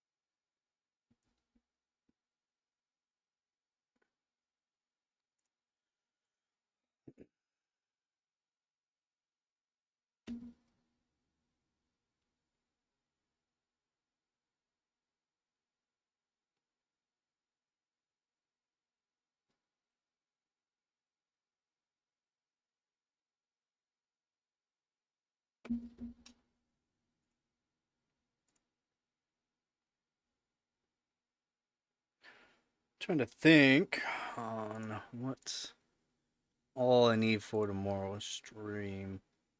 Pretty much found most of it.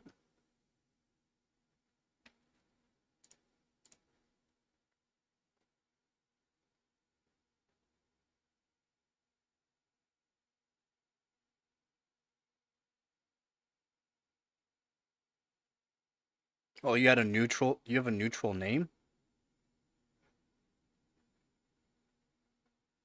Non-gender specific name?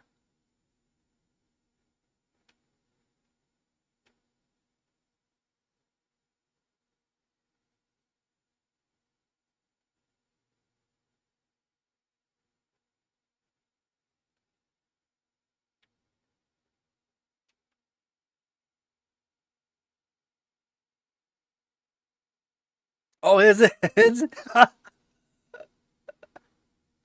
Oh, oh, oh, oh, oh, that's rough. That's, you don't know what I thought about it. I thought I thought that was your girl's name. I thought that was your woman's name. I thought that was Honey's name.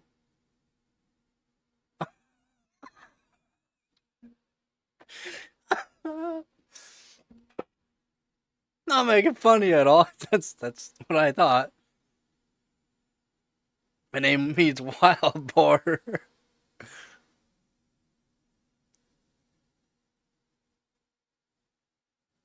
Yeah. Yeah, I mean, it would be. I mean, who cares about explaining it? It's just a name, man. It's just a name. Yeah, it's Catlin, not Caitlin.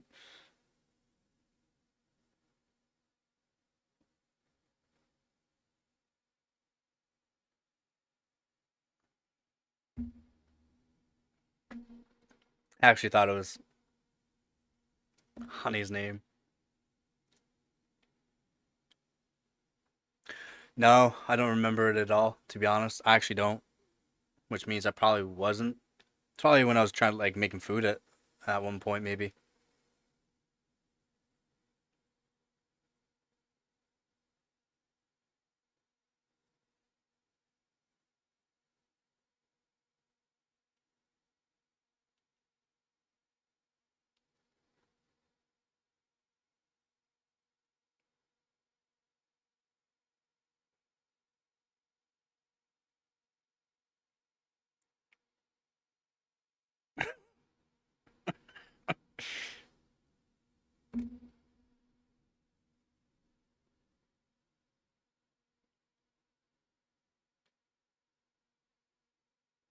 Yeah, whenever I leave, you guys are running the show. What? Got nothing for you.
No problemo.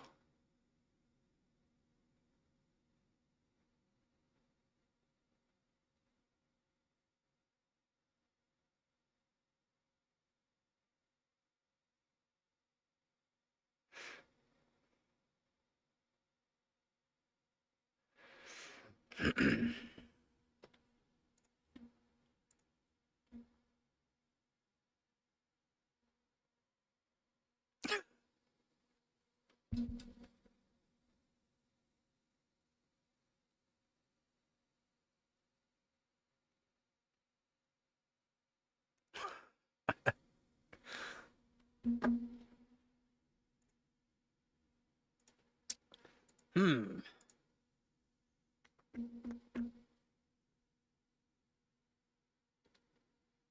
I still gotta figure out how I'm gonna cool this 9500 GS.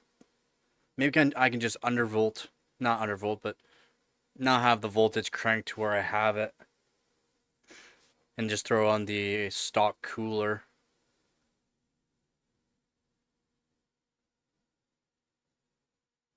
Oh, you gonna play some of that Skyrim?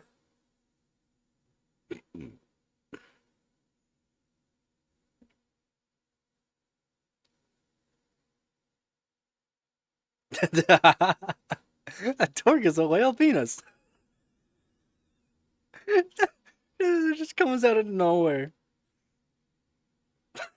I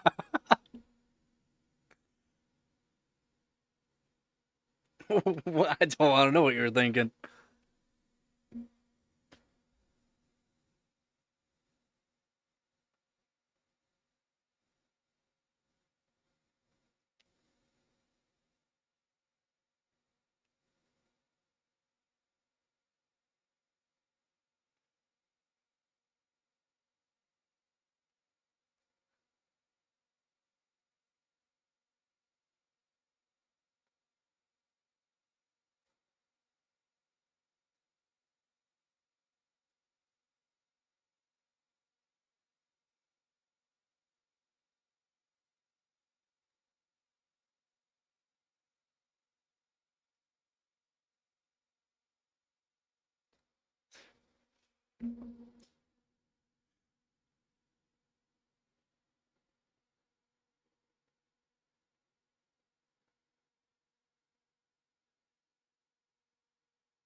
Oh, they're semi-auto?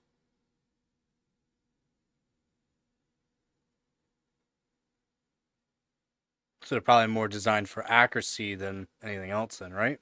I would assume. Don't give me that face there, Nugget.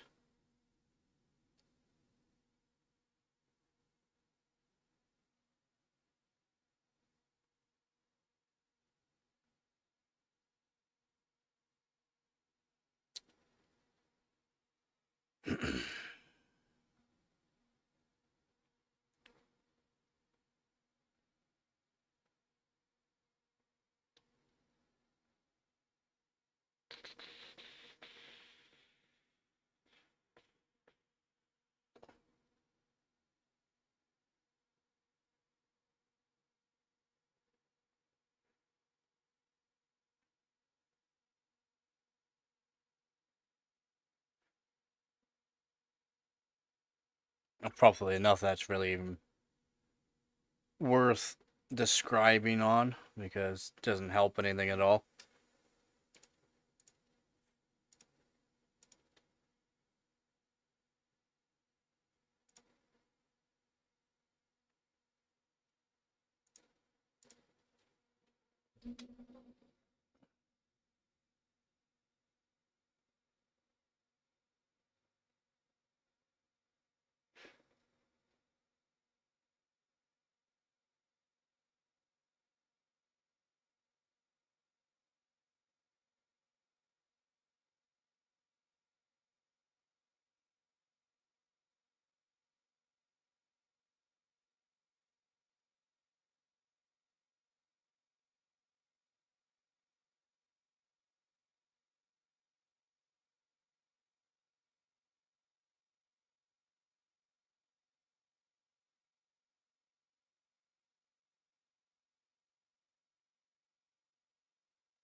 We can't own those here.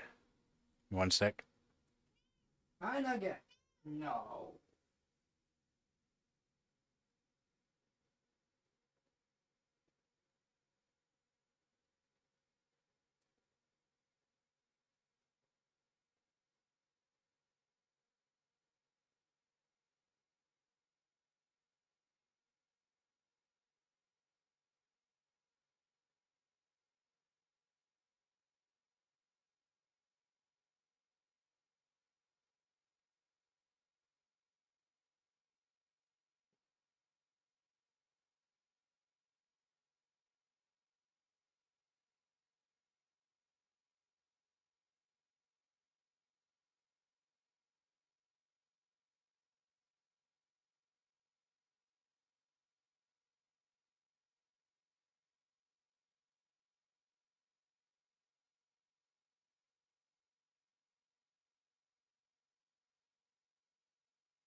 Oh wow.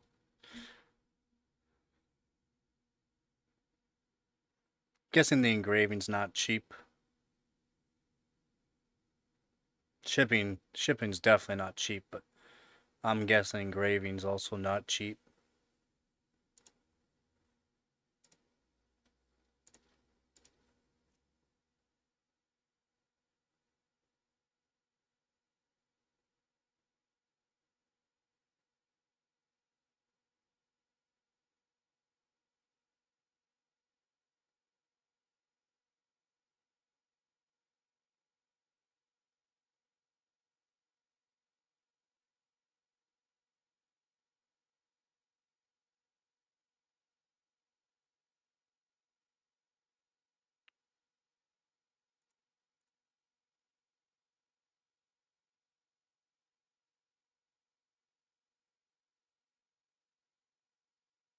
Oh yeah. Weight weight is a major factor. Electronics now is just brutal for that. Brutal for electronics now for shipping, especially specific hardware.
Yep, well at least you're looking at all the whether or not it's worth your time to do that, right?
Roguelike survival game.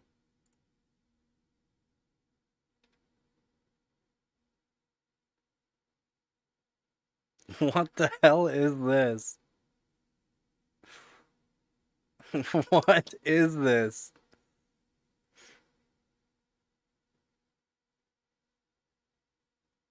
What?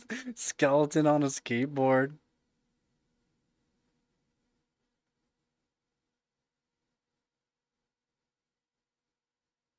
That's different. It's $10 though. It's not free.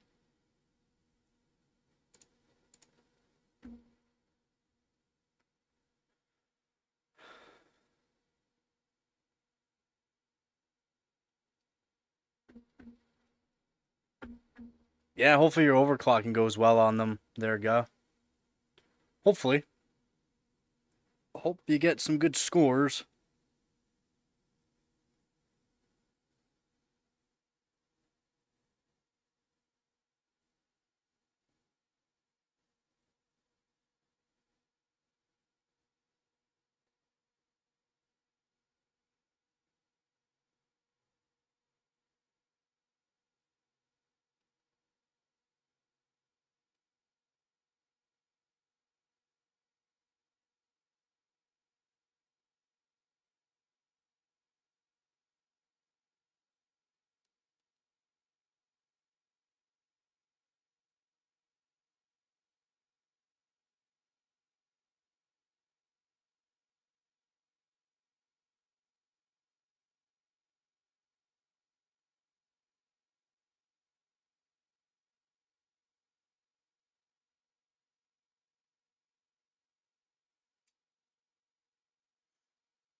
Yeah, the Ruger. Yeah. Yeah, the Ruger's so like awesome.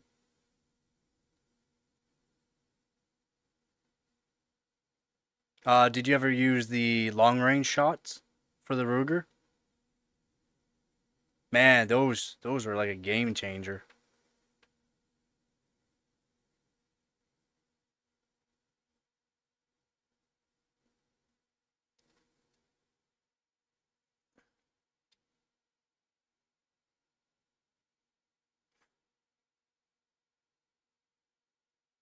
That's what Vep, yeah. Yeah, Vep knows a lot about that and cars.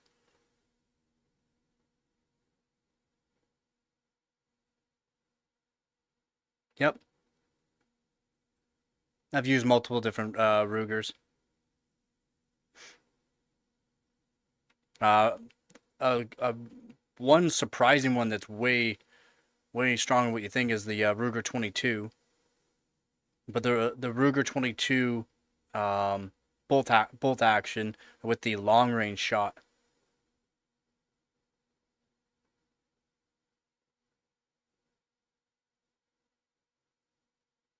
Slightly heavier shot and a little extra powder in it.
Five five six.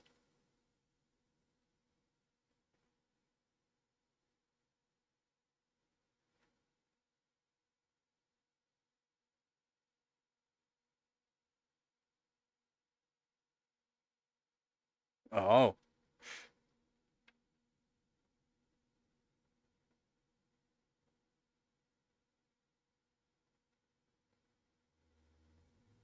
Yeah, 308s are solid.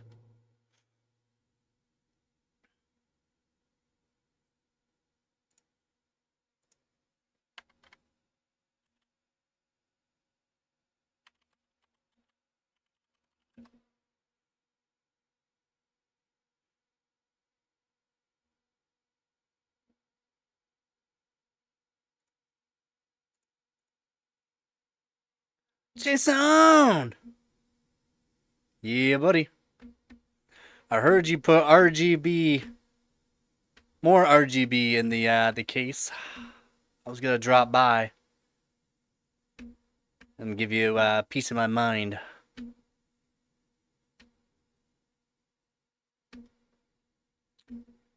That's rough.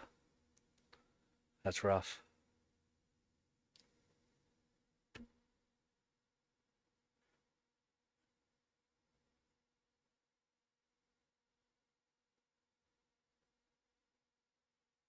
Yeah, I mean, that's all that matters, that you think they look good.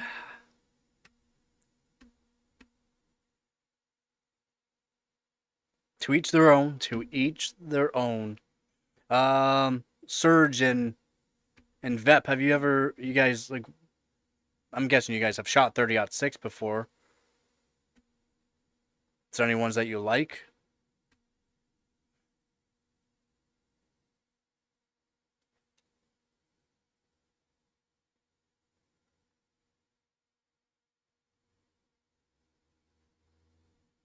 Yep, that's what I like. I'm not an overclocker cool guy. That's right. That's right. We're cool because we overclock.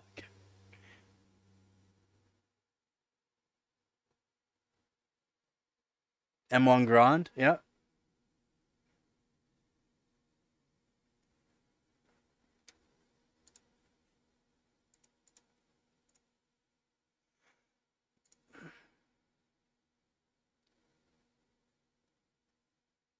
I've always used the Winchester and Browning.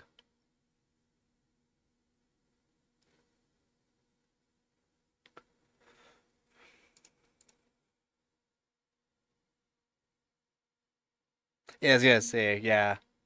Yeah, the 223, I mean, depending on the shots you're like the actual rounds you're using, 200 yards is not, it's not far range by any means.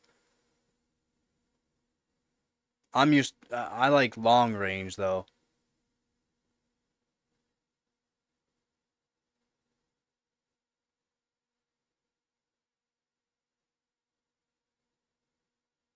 But the same to you, yeah. I want the Cooler Master Shark XPC case. Well, now you're making me search stuff up.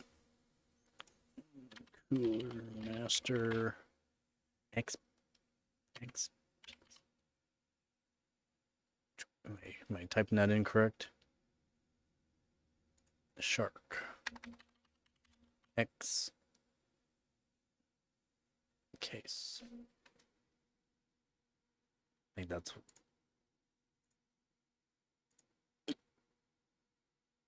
Oh man, those things are expensive as hell, are they not?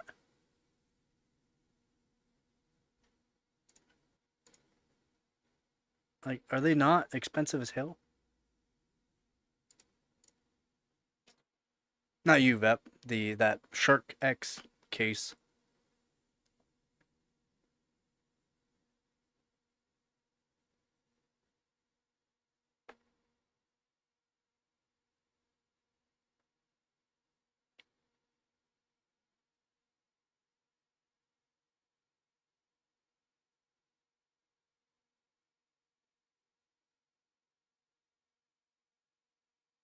Yeah, exactly. That's why I like a higher caliber, long range shots more. I always like snipers.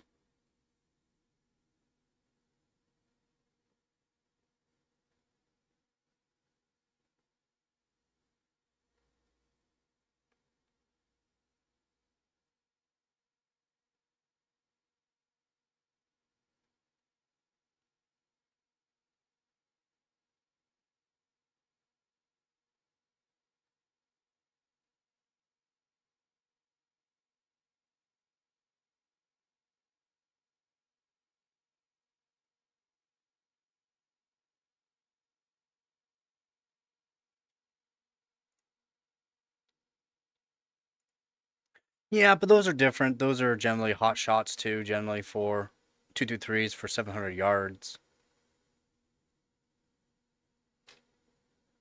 Those generally aren't standard shots. longer range barrels too. I mean, that's you're going into, yeah, you're talking more of military style.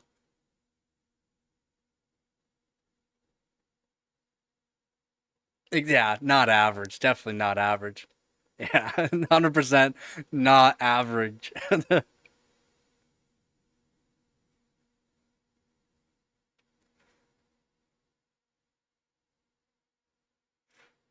That's what she said.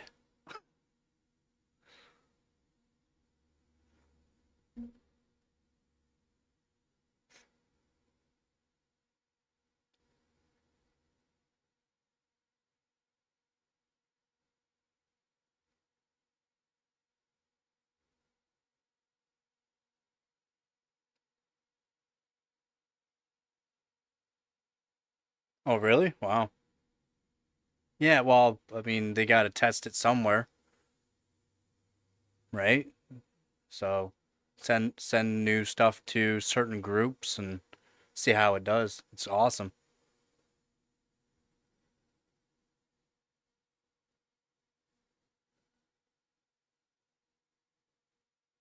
But irons, you're not you can only see so far with irons, so yeah, irons are going to be more useful for, closer range, but you're not using irons to shoot 500 yards.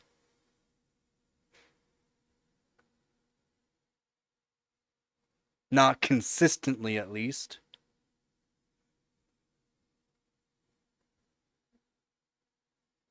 Yeah, yeah, exactly. You're a qualified expert on that. Yeah, exactly.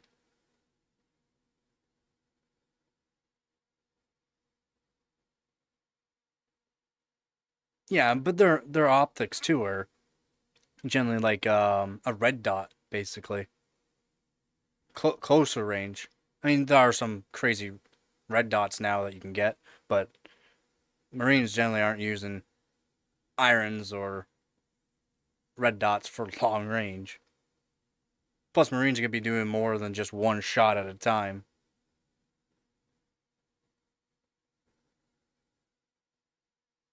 Does Marines have does Marines have generally a sniper on like in on the team or no? That I don't know.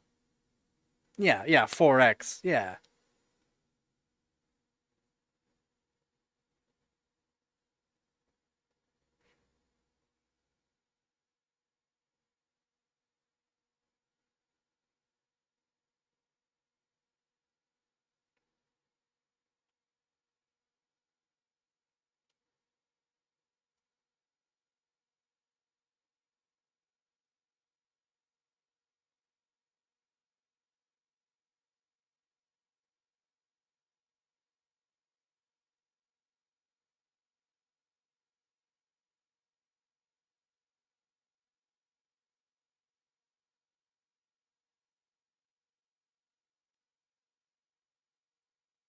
That's what I thought. Yeah, that's what I thought.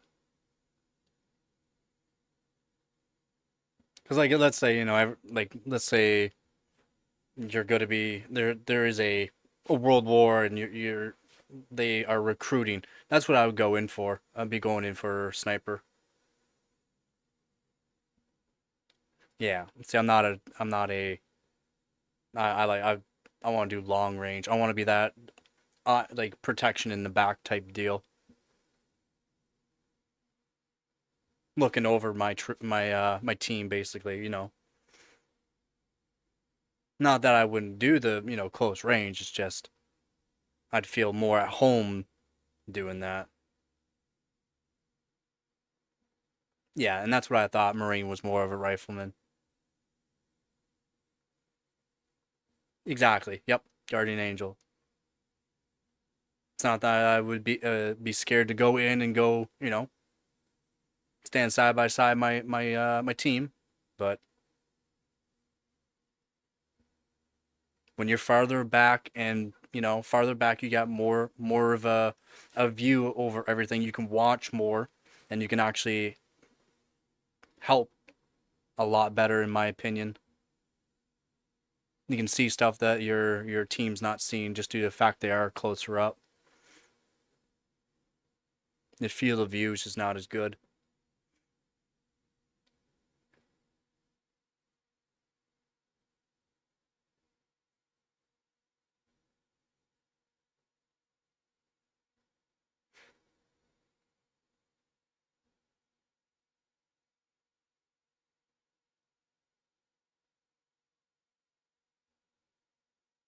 Never know, man. Never know. I mean, it's supposed to be getting pretty crazy right now around the world, so you never know.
Zero to a mile. That's a good range.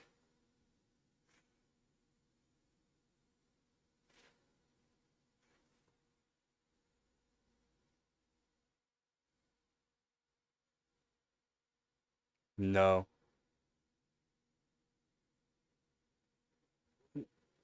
Like, if you're setting up your PC correctly, AIO. 100% AIO. Better thermals, keeps things cooler. You can overclock, and it's you got headroom to overclock on. With air coolers, you don't. Whenever I'm performance, I'm all performance. Air coolers are great if you are not caring about that thermal headroom for any overclocking, and you just want to build your PC and set it, forget it type deal on that. That's why I do testing on AIOs, air coolers, and I prefer custom water loops. I say try to spend your money on certain things. If you can afford custom water loop all day long. You can buy cheap GPU blocks, cheap CPU blocks. If you're looking for certain deals, like for the what's going to cost you is the D5 pump reservoir combo. But if you can find a good deal on used, get it. I do have an older video on budget custom water loop guide on stuff that I have used and currently am using. It's super easy. I've shown it in that video too, building a custom water loop, and I've done it many live streams, and it's not hard. It's not hard to do at all. And the fittings that I recommend, the tubing that I recommend, it's you're basically guaranteed to not leak. It's not that hard. Now doing a custom hard line, that's trickier. And I will be making a video here on how to do custom hardline. It's just I never care for custom hardline due to the fact I'm always taking apart my PC, GPU and CPU. Shout out to Turmeric Custom Water Loop. Can you put that in the Discord channel to where I can see it?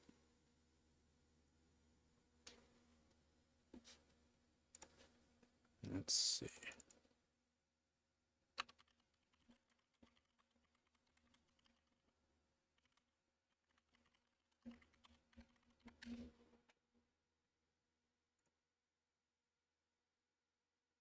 Oh shit. Even the case. It's like Pandora's box.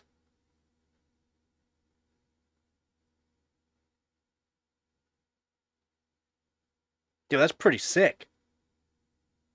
I want to see the inside though.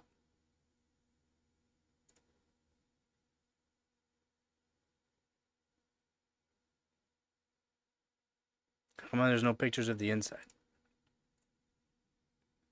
I want to see inside. Let me look inside of you.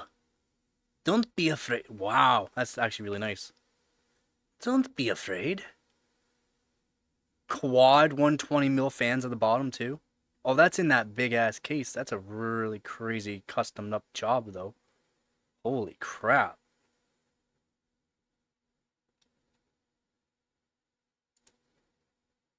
And it's kind of like the looks like they're using a thermal take D5 pump reservoir combo. That's what I use on one of my custom water loops. That's nice. That's nice. It's really nice. Dual RTX graphics card. Looks like they're using Threadripper for the platform. You sent the video? I didn't know they had a video. Oh, that's different. Oh, that's even different. No, the one I'm looking at is not even close to that. This is what I'm... This is what I'm looking at. Take a look at that.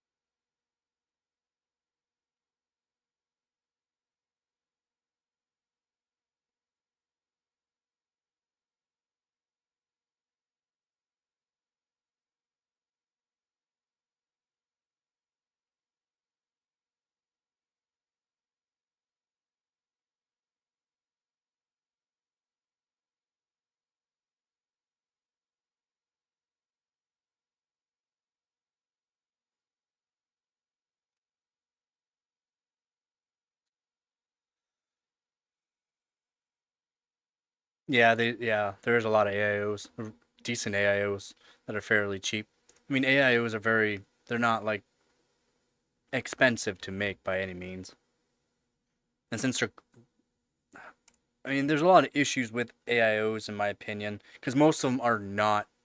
Yeah, that one's really cool. Um,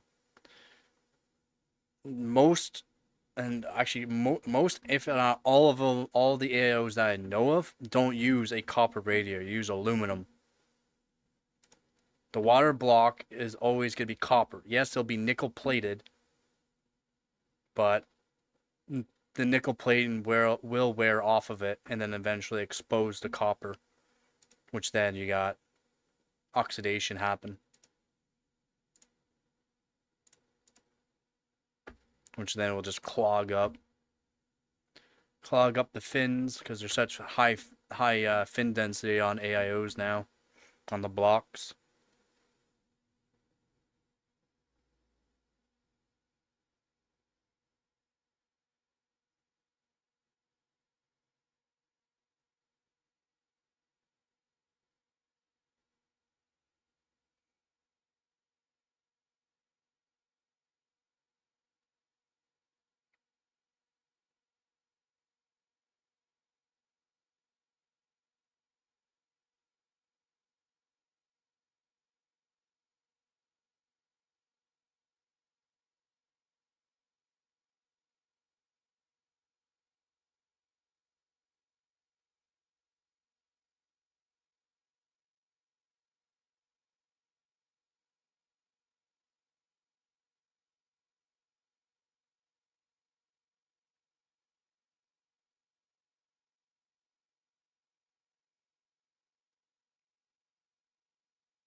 Yeah, I thought that one looked pretty cool.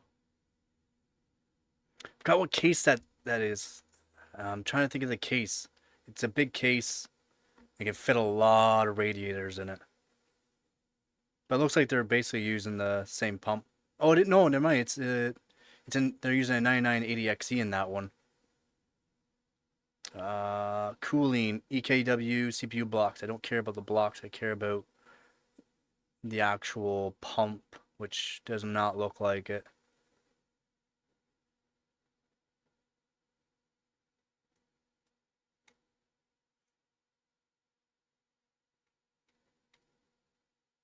It's a pretty cool build.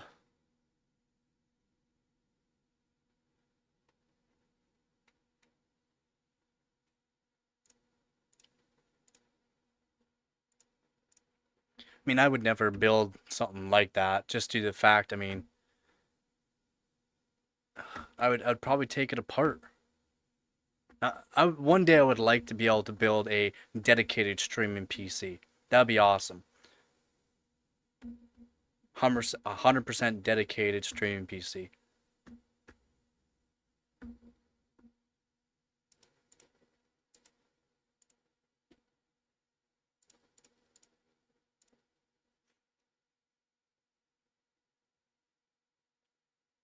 Which honestly, you just need a decent GPU. Something with at least 8 cores.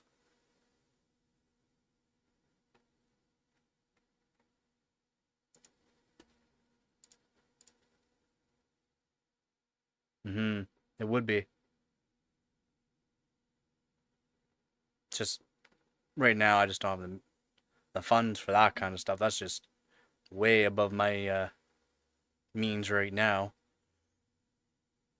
And even before I build an actual PC, I'd be benching all the hardware for it. If I haven't benched it already, I'd bench it just to get some scores put in.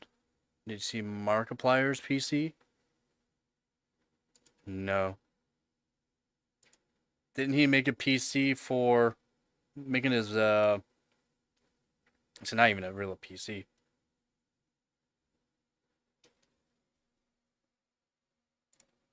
Yeah, if not more right now, they're vet because the way prices have gone. Markiplier PC.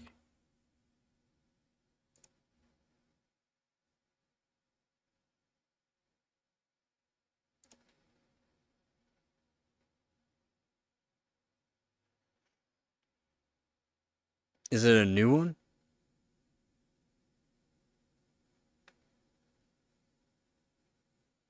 Like how recent is it?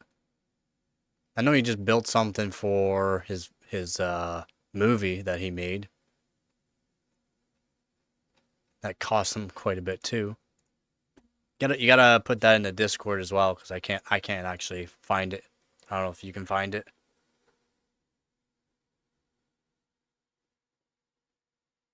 Real recent? I can't see. Everything's old, 2 years and older that I can find.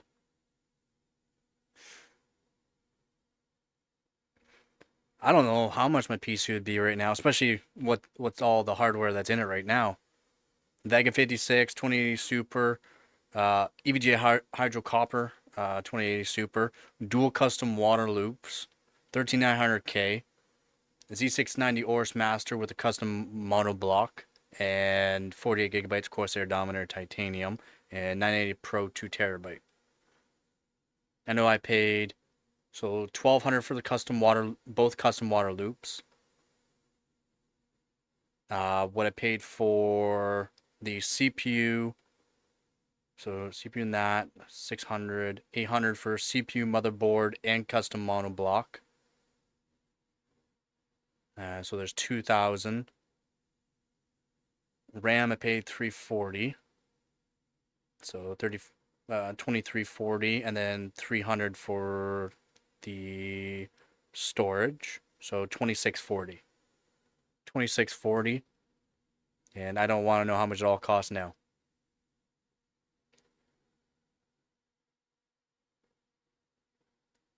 A lot of people do use the Core Ultras for the streaming. Core Ultra, just something extremely stable, and it has lots of cores, right? Guarantee that it's not going to cause issues due to the fact you're not having, you know, you're not stressing out the CPU as much either.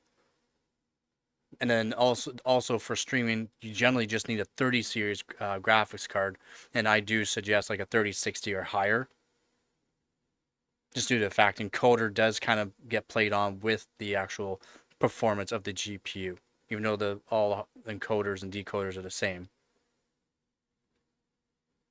Yeah, to build it now, oh my god. That from what I've noticed with the 98, like the same storage, it's around the same price from what I've seen. But yeah. He has an A6000? My God. That's you don't need that. You definitely don't need that. You don't need that. Oh my God.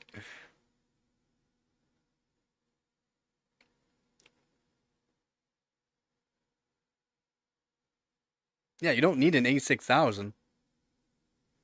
This is a 30 series, 3060 or higher. Right? I mean, an A6000, holy shit.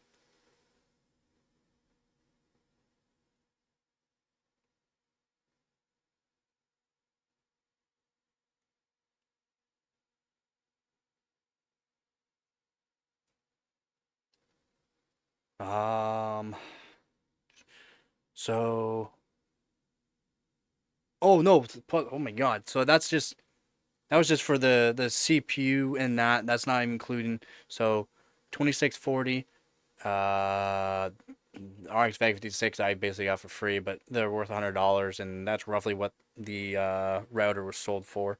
So $100 on top of that, so 2740, and then 300 for, so just over three grand for my PC right now.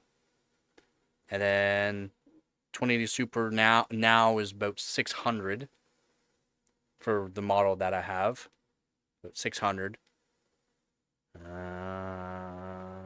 So there's an extra close to 300 onto that.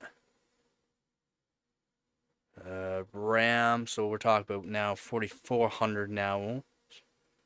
I'm not sure about DeFi pump reservoir combos and that. I mean, unless you can find really good deals.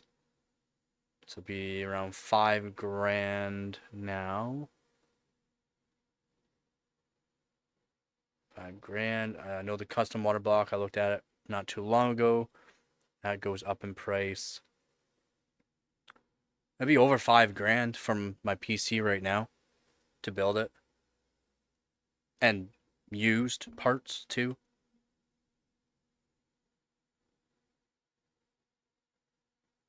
Canadian.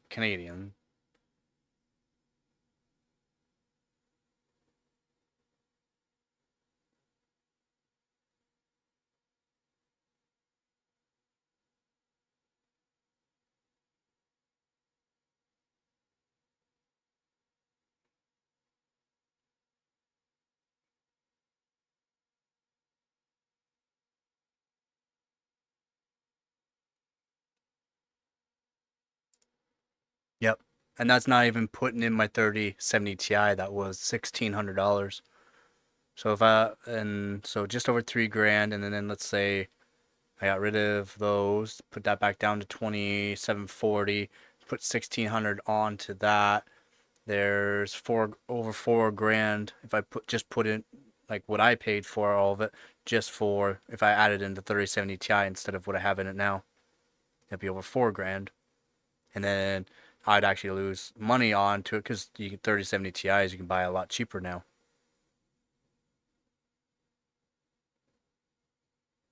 A lot cheaper.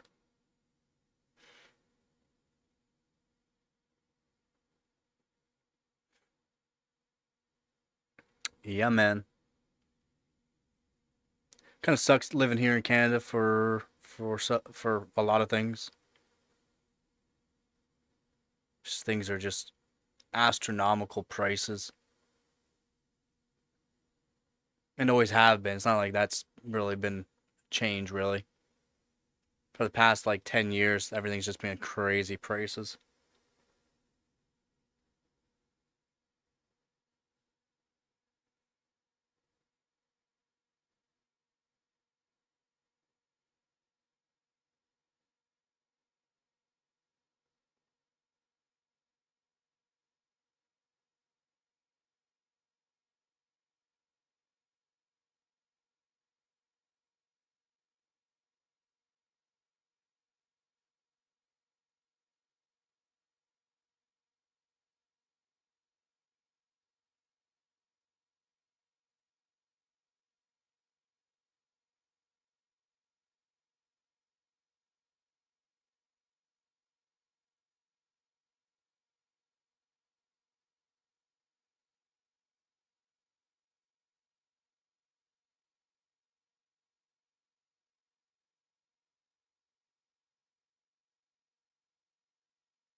Yep, for the past 10 years, things have just been wild.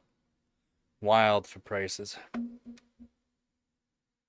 Ugh.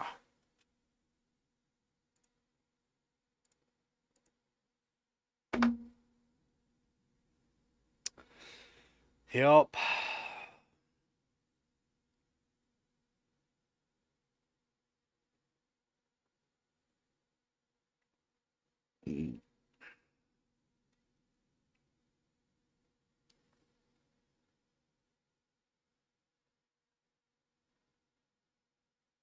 See 1 sec here.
Okay. All right. So, oh, what's this?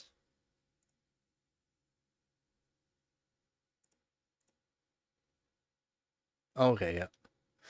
285K.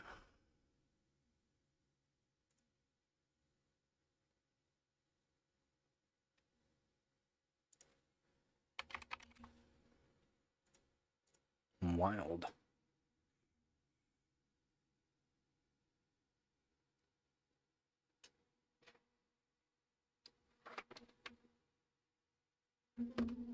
Probably should end the stream here soon. And try to gather up some stuff for tomorrow's stream.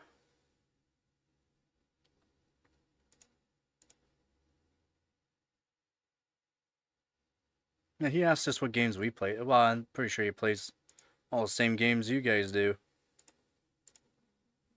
Balding Gate 3 and those kind of games.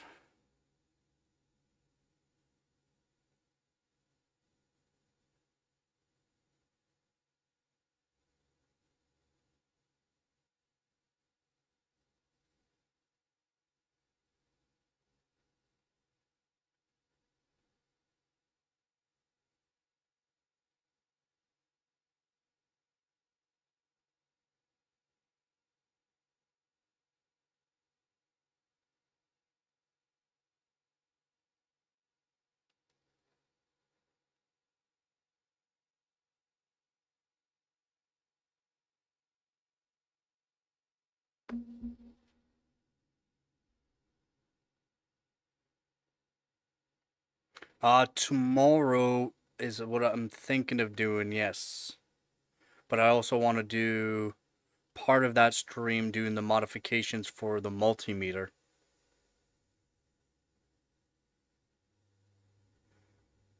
So I also got to see what I can do for cooling for the 9500 GS. And then before I even get to do that, I'd have to. I don't have to get the multimeter fully set up, but it'd be nice to have it set up for it, so that way I can put less voltage. Right now it's set for pretty high voltage, and it will not work for the stock air cooler.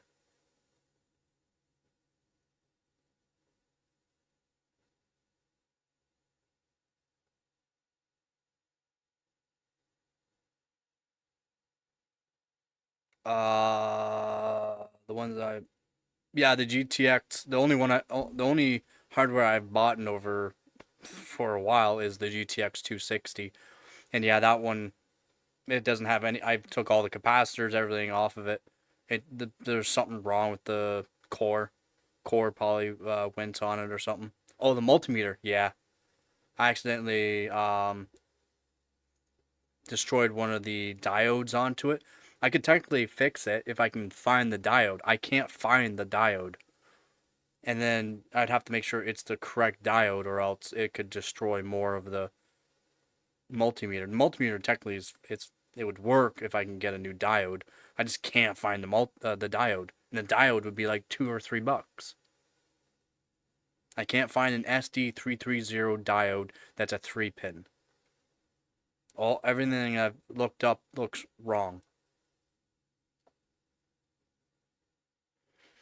I mean, even if I don't have any copper slugs. I have copper shims, no copper slugs. I have aluminum heat sinks, but I don't think it'll be even enough. Because right now, where it's set at, it draws around, it peaks at 230 watts. Even on custom water loop, it idles at 40 degrees Celsius on a custom water loop. So I don't think a little heat sink is gonna work. Not at the voltage it's at.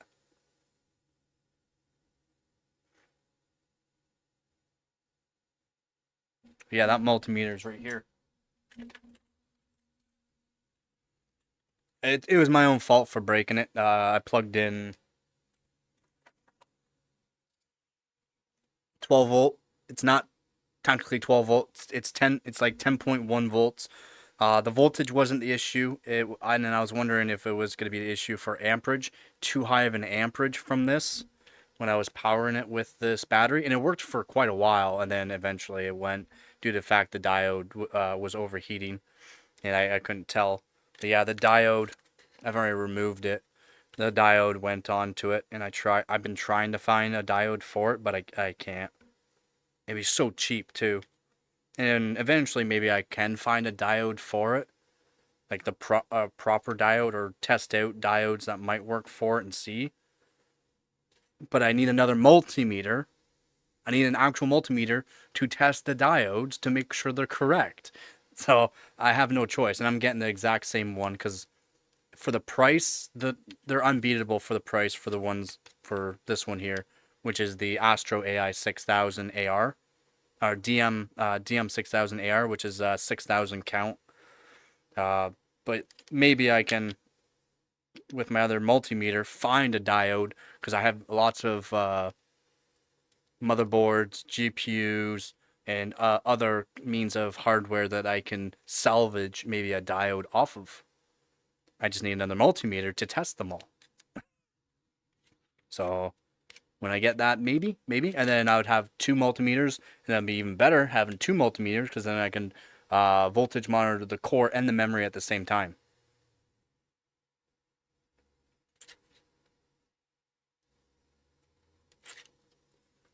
Yes, yes.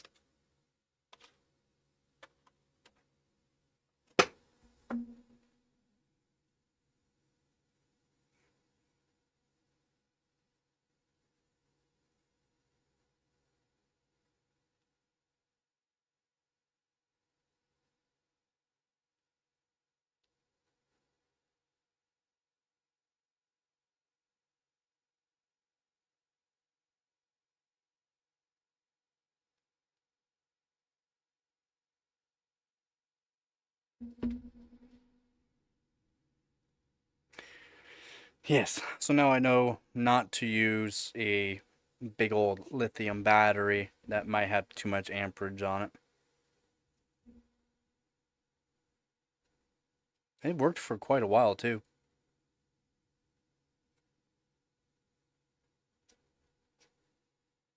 It's more or less because I didn't have the money at the time to get more 9-volt batteries. That's why I want to get rechargeable 9-volt batteries, and then so rechargeable 9-volt battery, and then you gotta get like a little adapter to like a little angle adapter for USB-C male to USB-C female to do a mod on it because it would make it an expensive multimeter by doing that. That's the only reason why it's cheap, because it uses a 9-volt battery.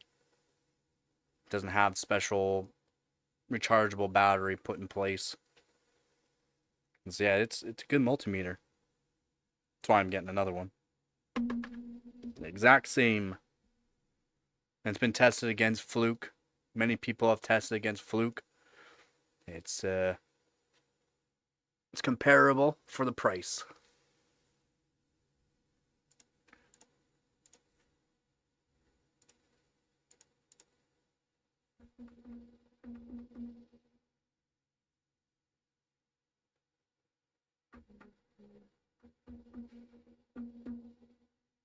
Next thing I'm gonna have to get is flux. I mean, I got lots of flux, but I need to get more 8341 flux. Or quarter of a container now.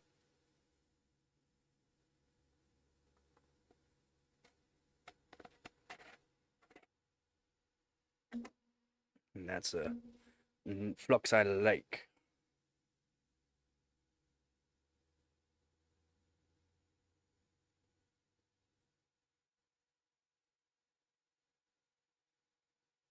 Does, yeah. That's why I try to get certain stuff for my overclocking. That's not gonna break the bank. Eventually here I'll be making a video on parts in that, like variable resistors, wire and stuff like that, and what you don't really need to do hard mods on stuff, because it's very cheap the way I have it done. So like the the 30 gauge wire, extremely flexible, and then this brand and that of wire is so good. Like the actual it's silicone sheathing on it. It's super high temperature resistant, which is awesome. Really awesome. I like that. Yeah, there's a lot of stuff like you can really be affordable if you want to do the overclocking and get the parts for like the hot air and soldering iron, all the hardware, and I mean if you can just go to like some sort of electronic scrapyard and get a lot of cheap broken boards and just salvage capacitors and that, and then if you have the correct multimeter, you can do all the testing to make sure they're working proper. Again, save money where you can.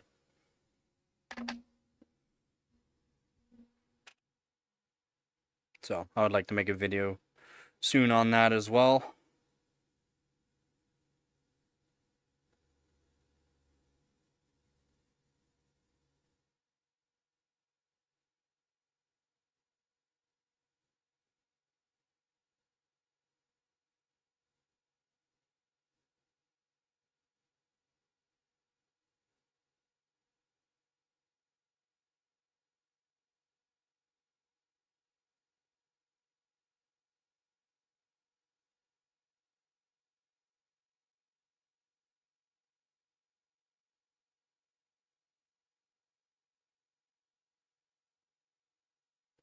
Yeah, stuff does add up. Just like the stuff for my streaming. Got it over the years. When I first started, I said, eventually I'll start getting certain stuff for the streaming, making it look better, and I'm hoping my streams do look a lot better than what they used to. I think they look a lot better.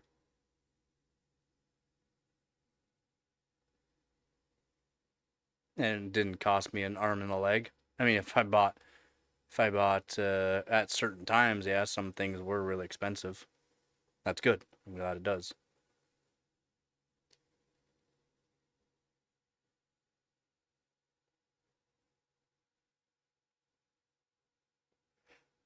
Woo.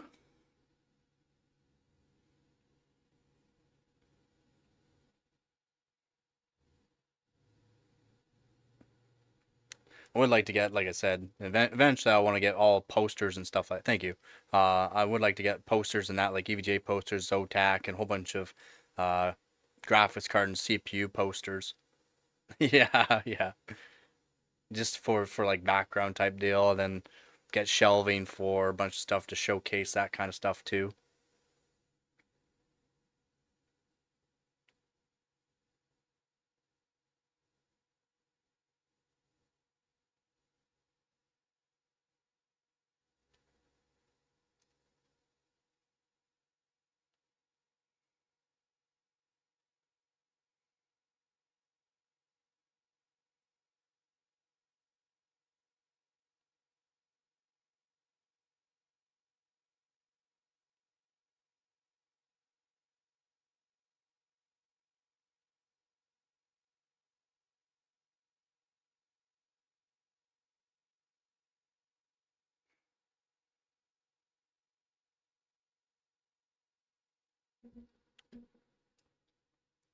Yeah, eventually I'll get some stuff more set up and be able to showcase stuff a bit better.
One thing I'd like to be able to afford is an actual decent camera.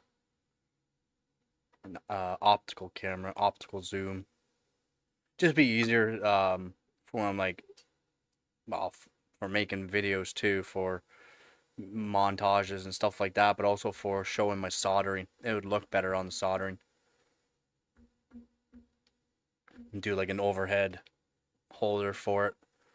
That way it looks better. Plus, generally for lighting's easier too. I mean, my camera's not the camera that I have's not bad, but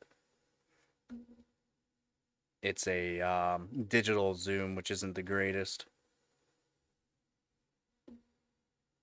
Yeah, I'm gonna fucking montage. The stuff that like the big YouTubers have for their like up close shots and that, they got crazy setups, and that's why it looks so good. But it's also like you're talking like 20 grand worth of. Yeah, it does. Digital zoom does suck, but it's like literally like 20 grand worth of like cameras and special attachments and rigs. Yeah, yeah. Digital versus opticals. Yeah, big difference. You don't lose the actual quality. I make do though. I make do.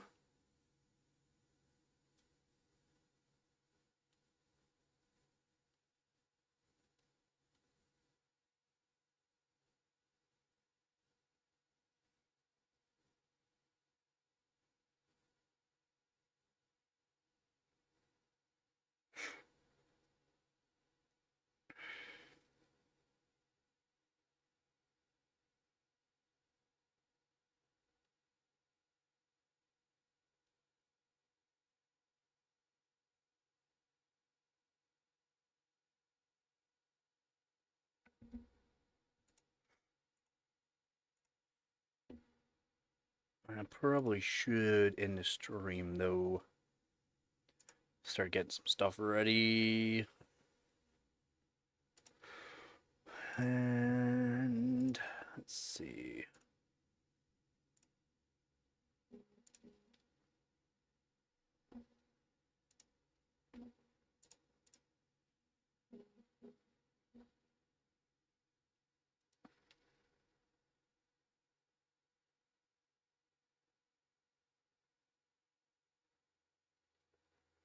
Yeah, no doubt.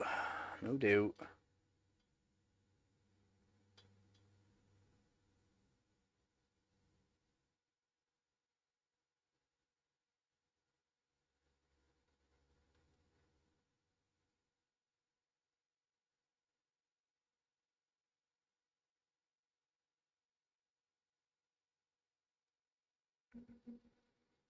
You gonna be at the show all day tomorrow?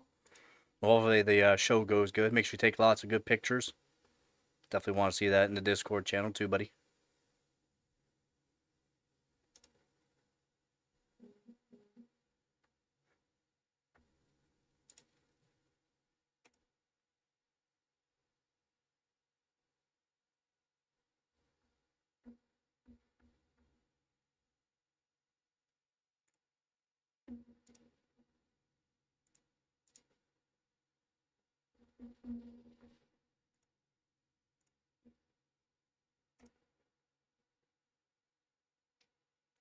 Yeah, yeah.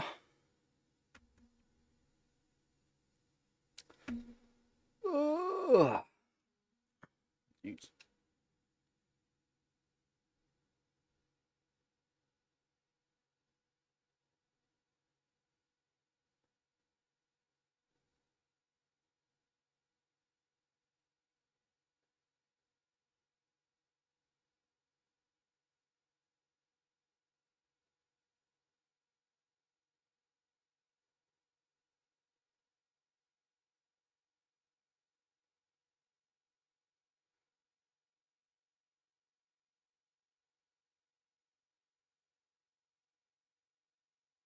Well, hopefully, get good sales there, bud.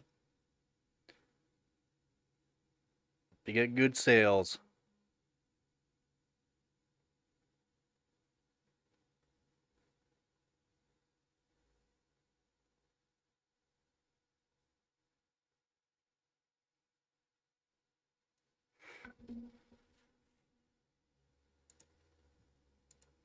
I need some, yeah. Alright, I'm going to end the stream here. And yeah, if you need me, just tag me in the Discord channel. Again, thank you to all my viewers, subscribers, and donators. You guys are helping this channel more than you know. Hope you guys all have a good night. If I don't see you this weekend, I mean, I'll be streaming, but if I don't see you this weekend, hope you have a good weekend. Yeah, man. Hope you have a good one tomorrow, man. And as always, don't forget to get her done. Peace.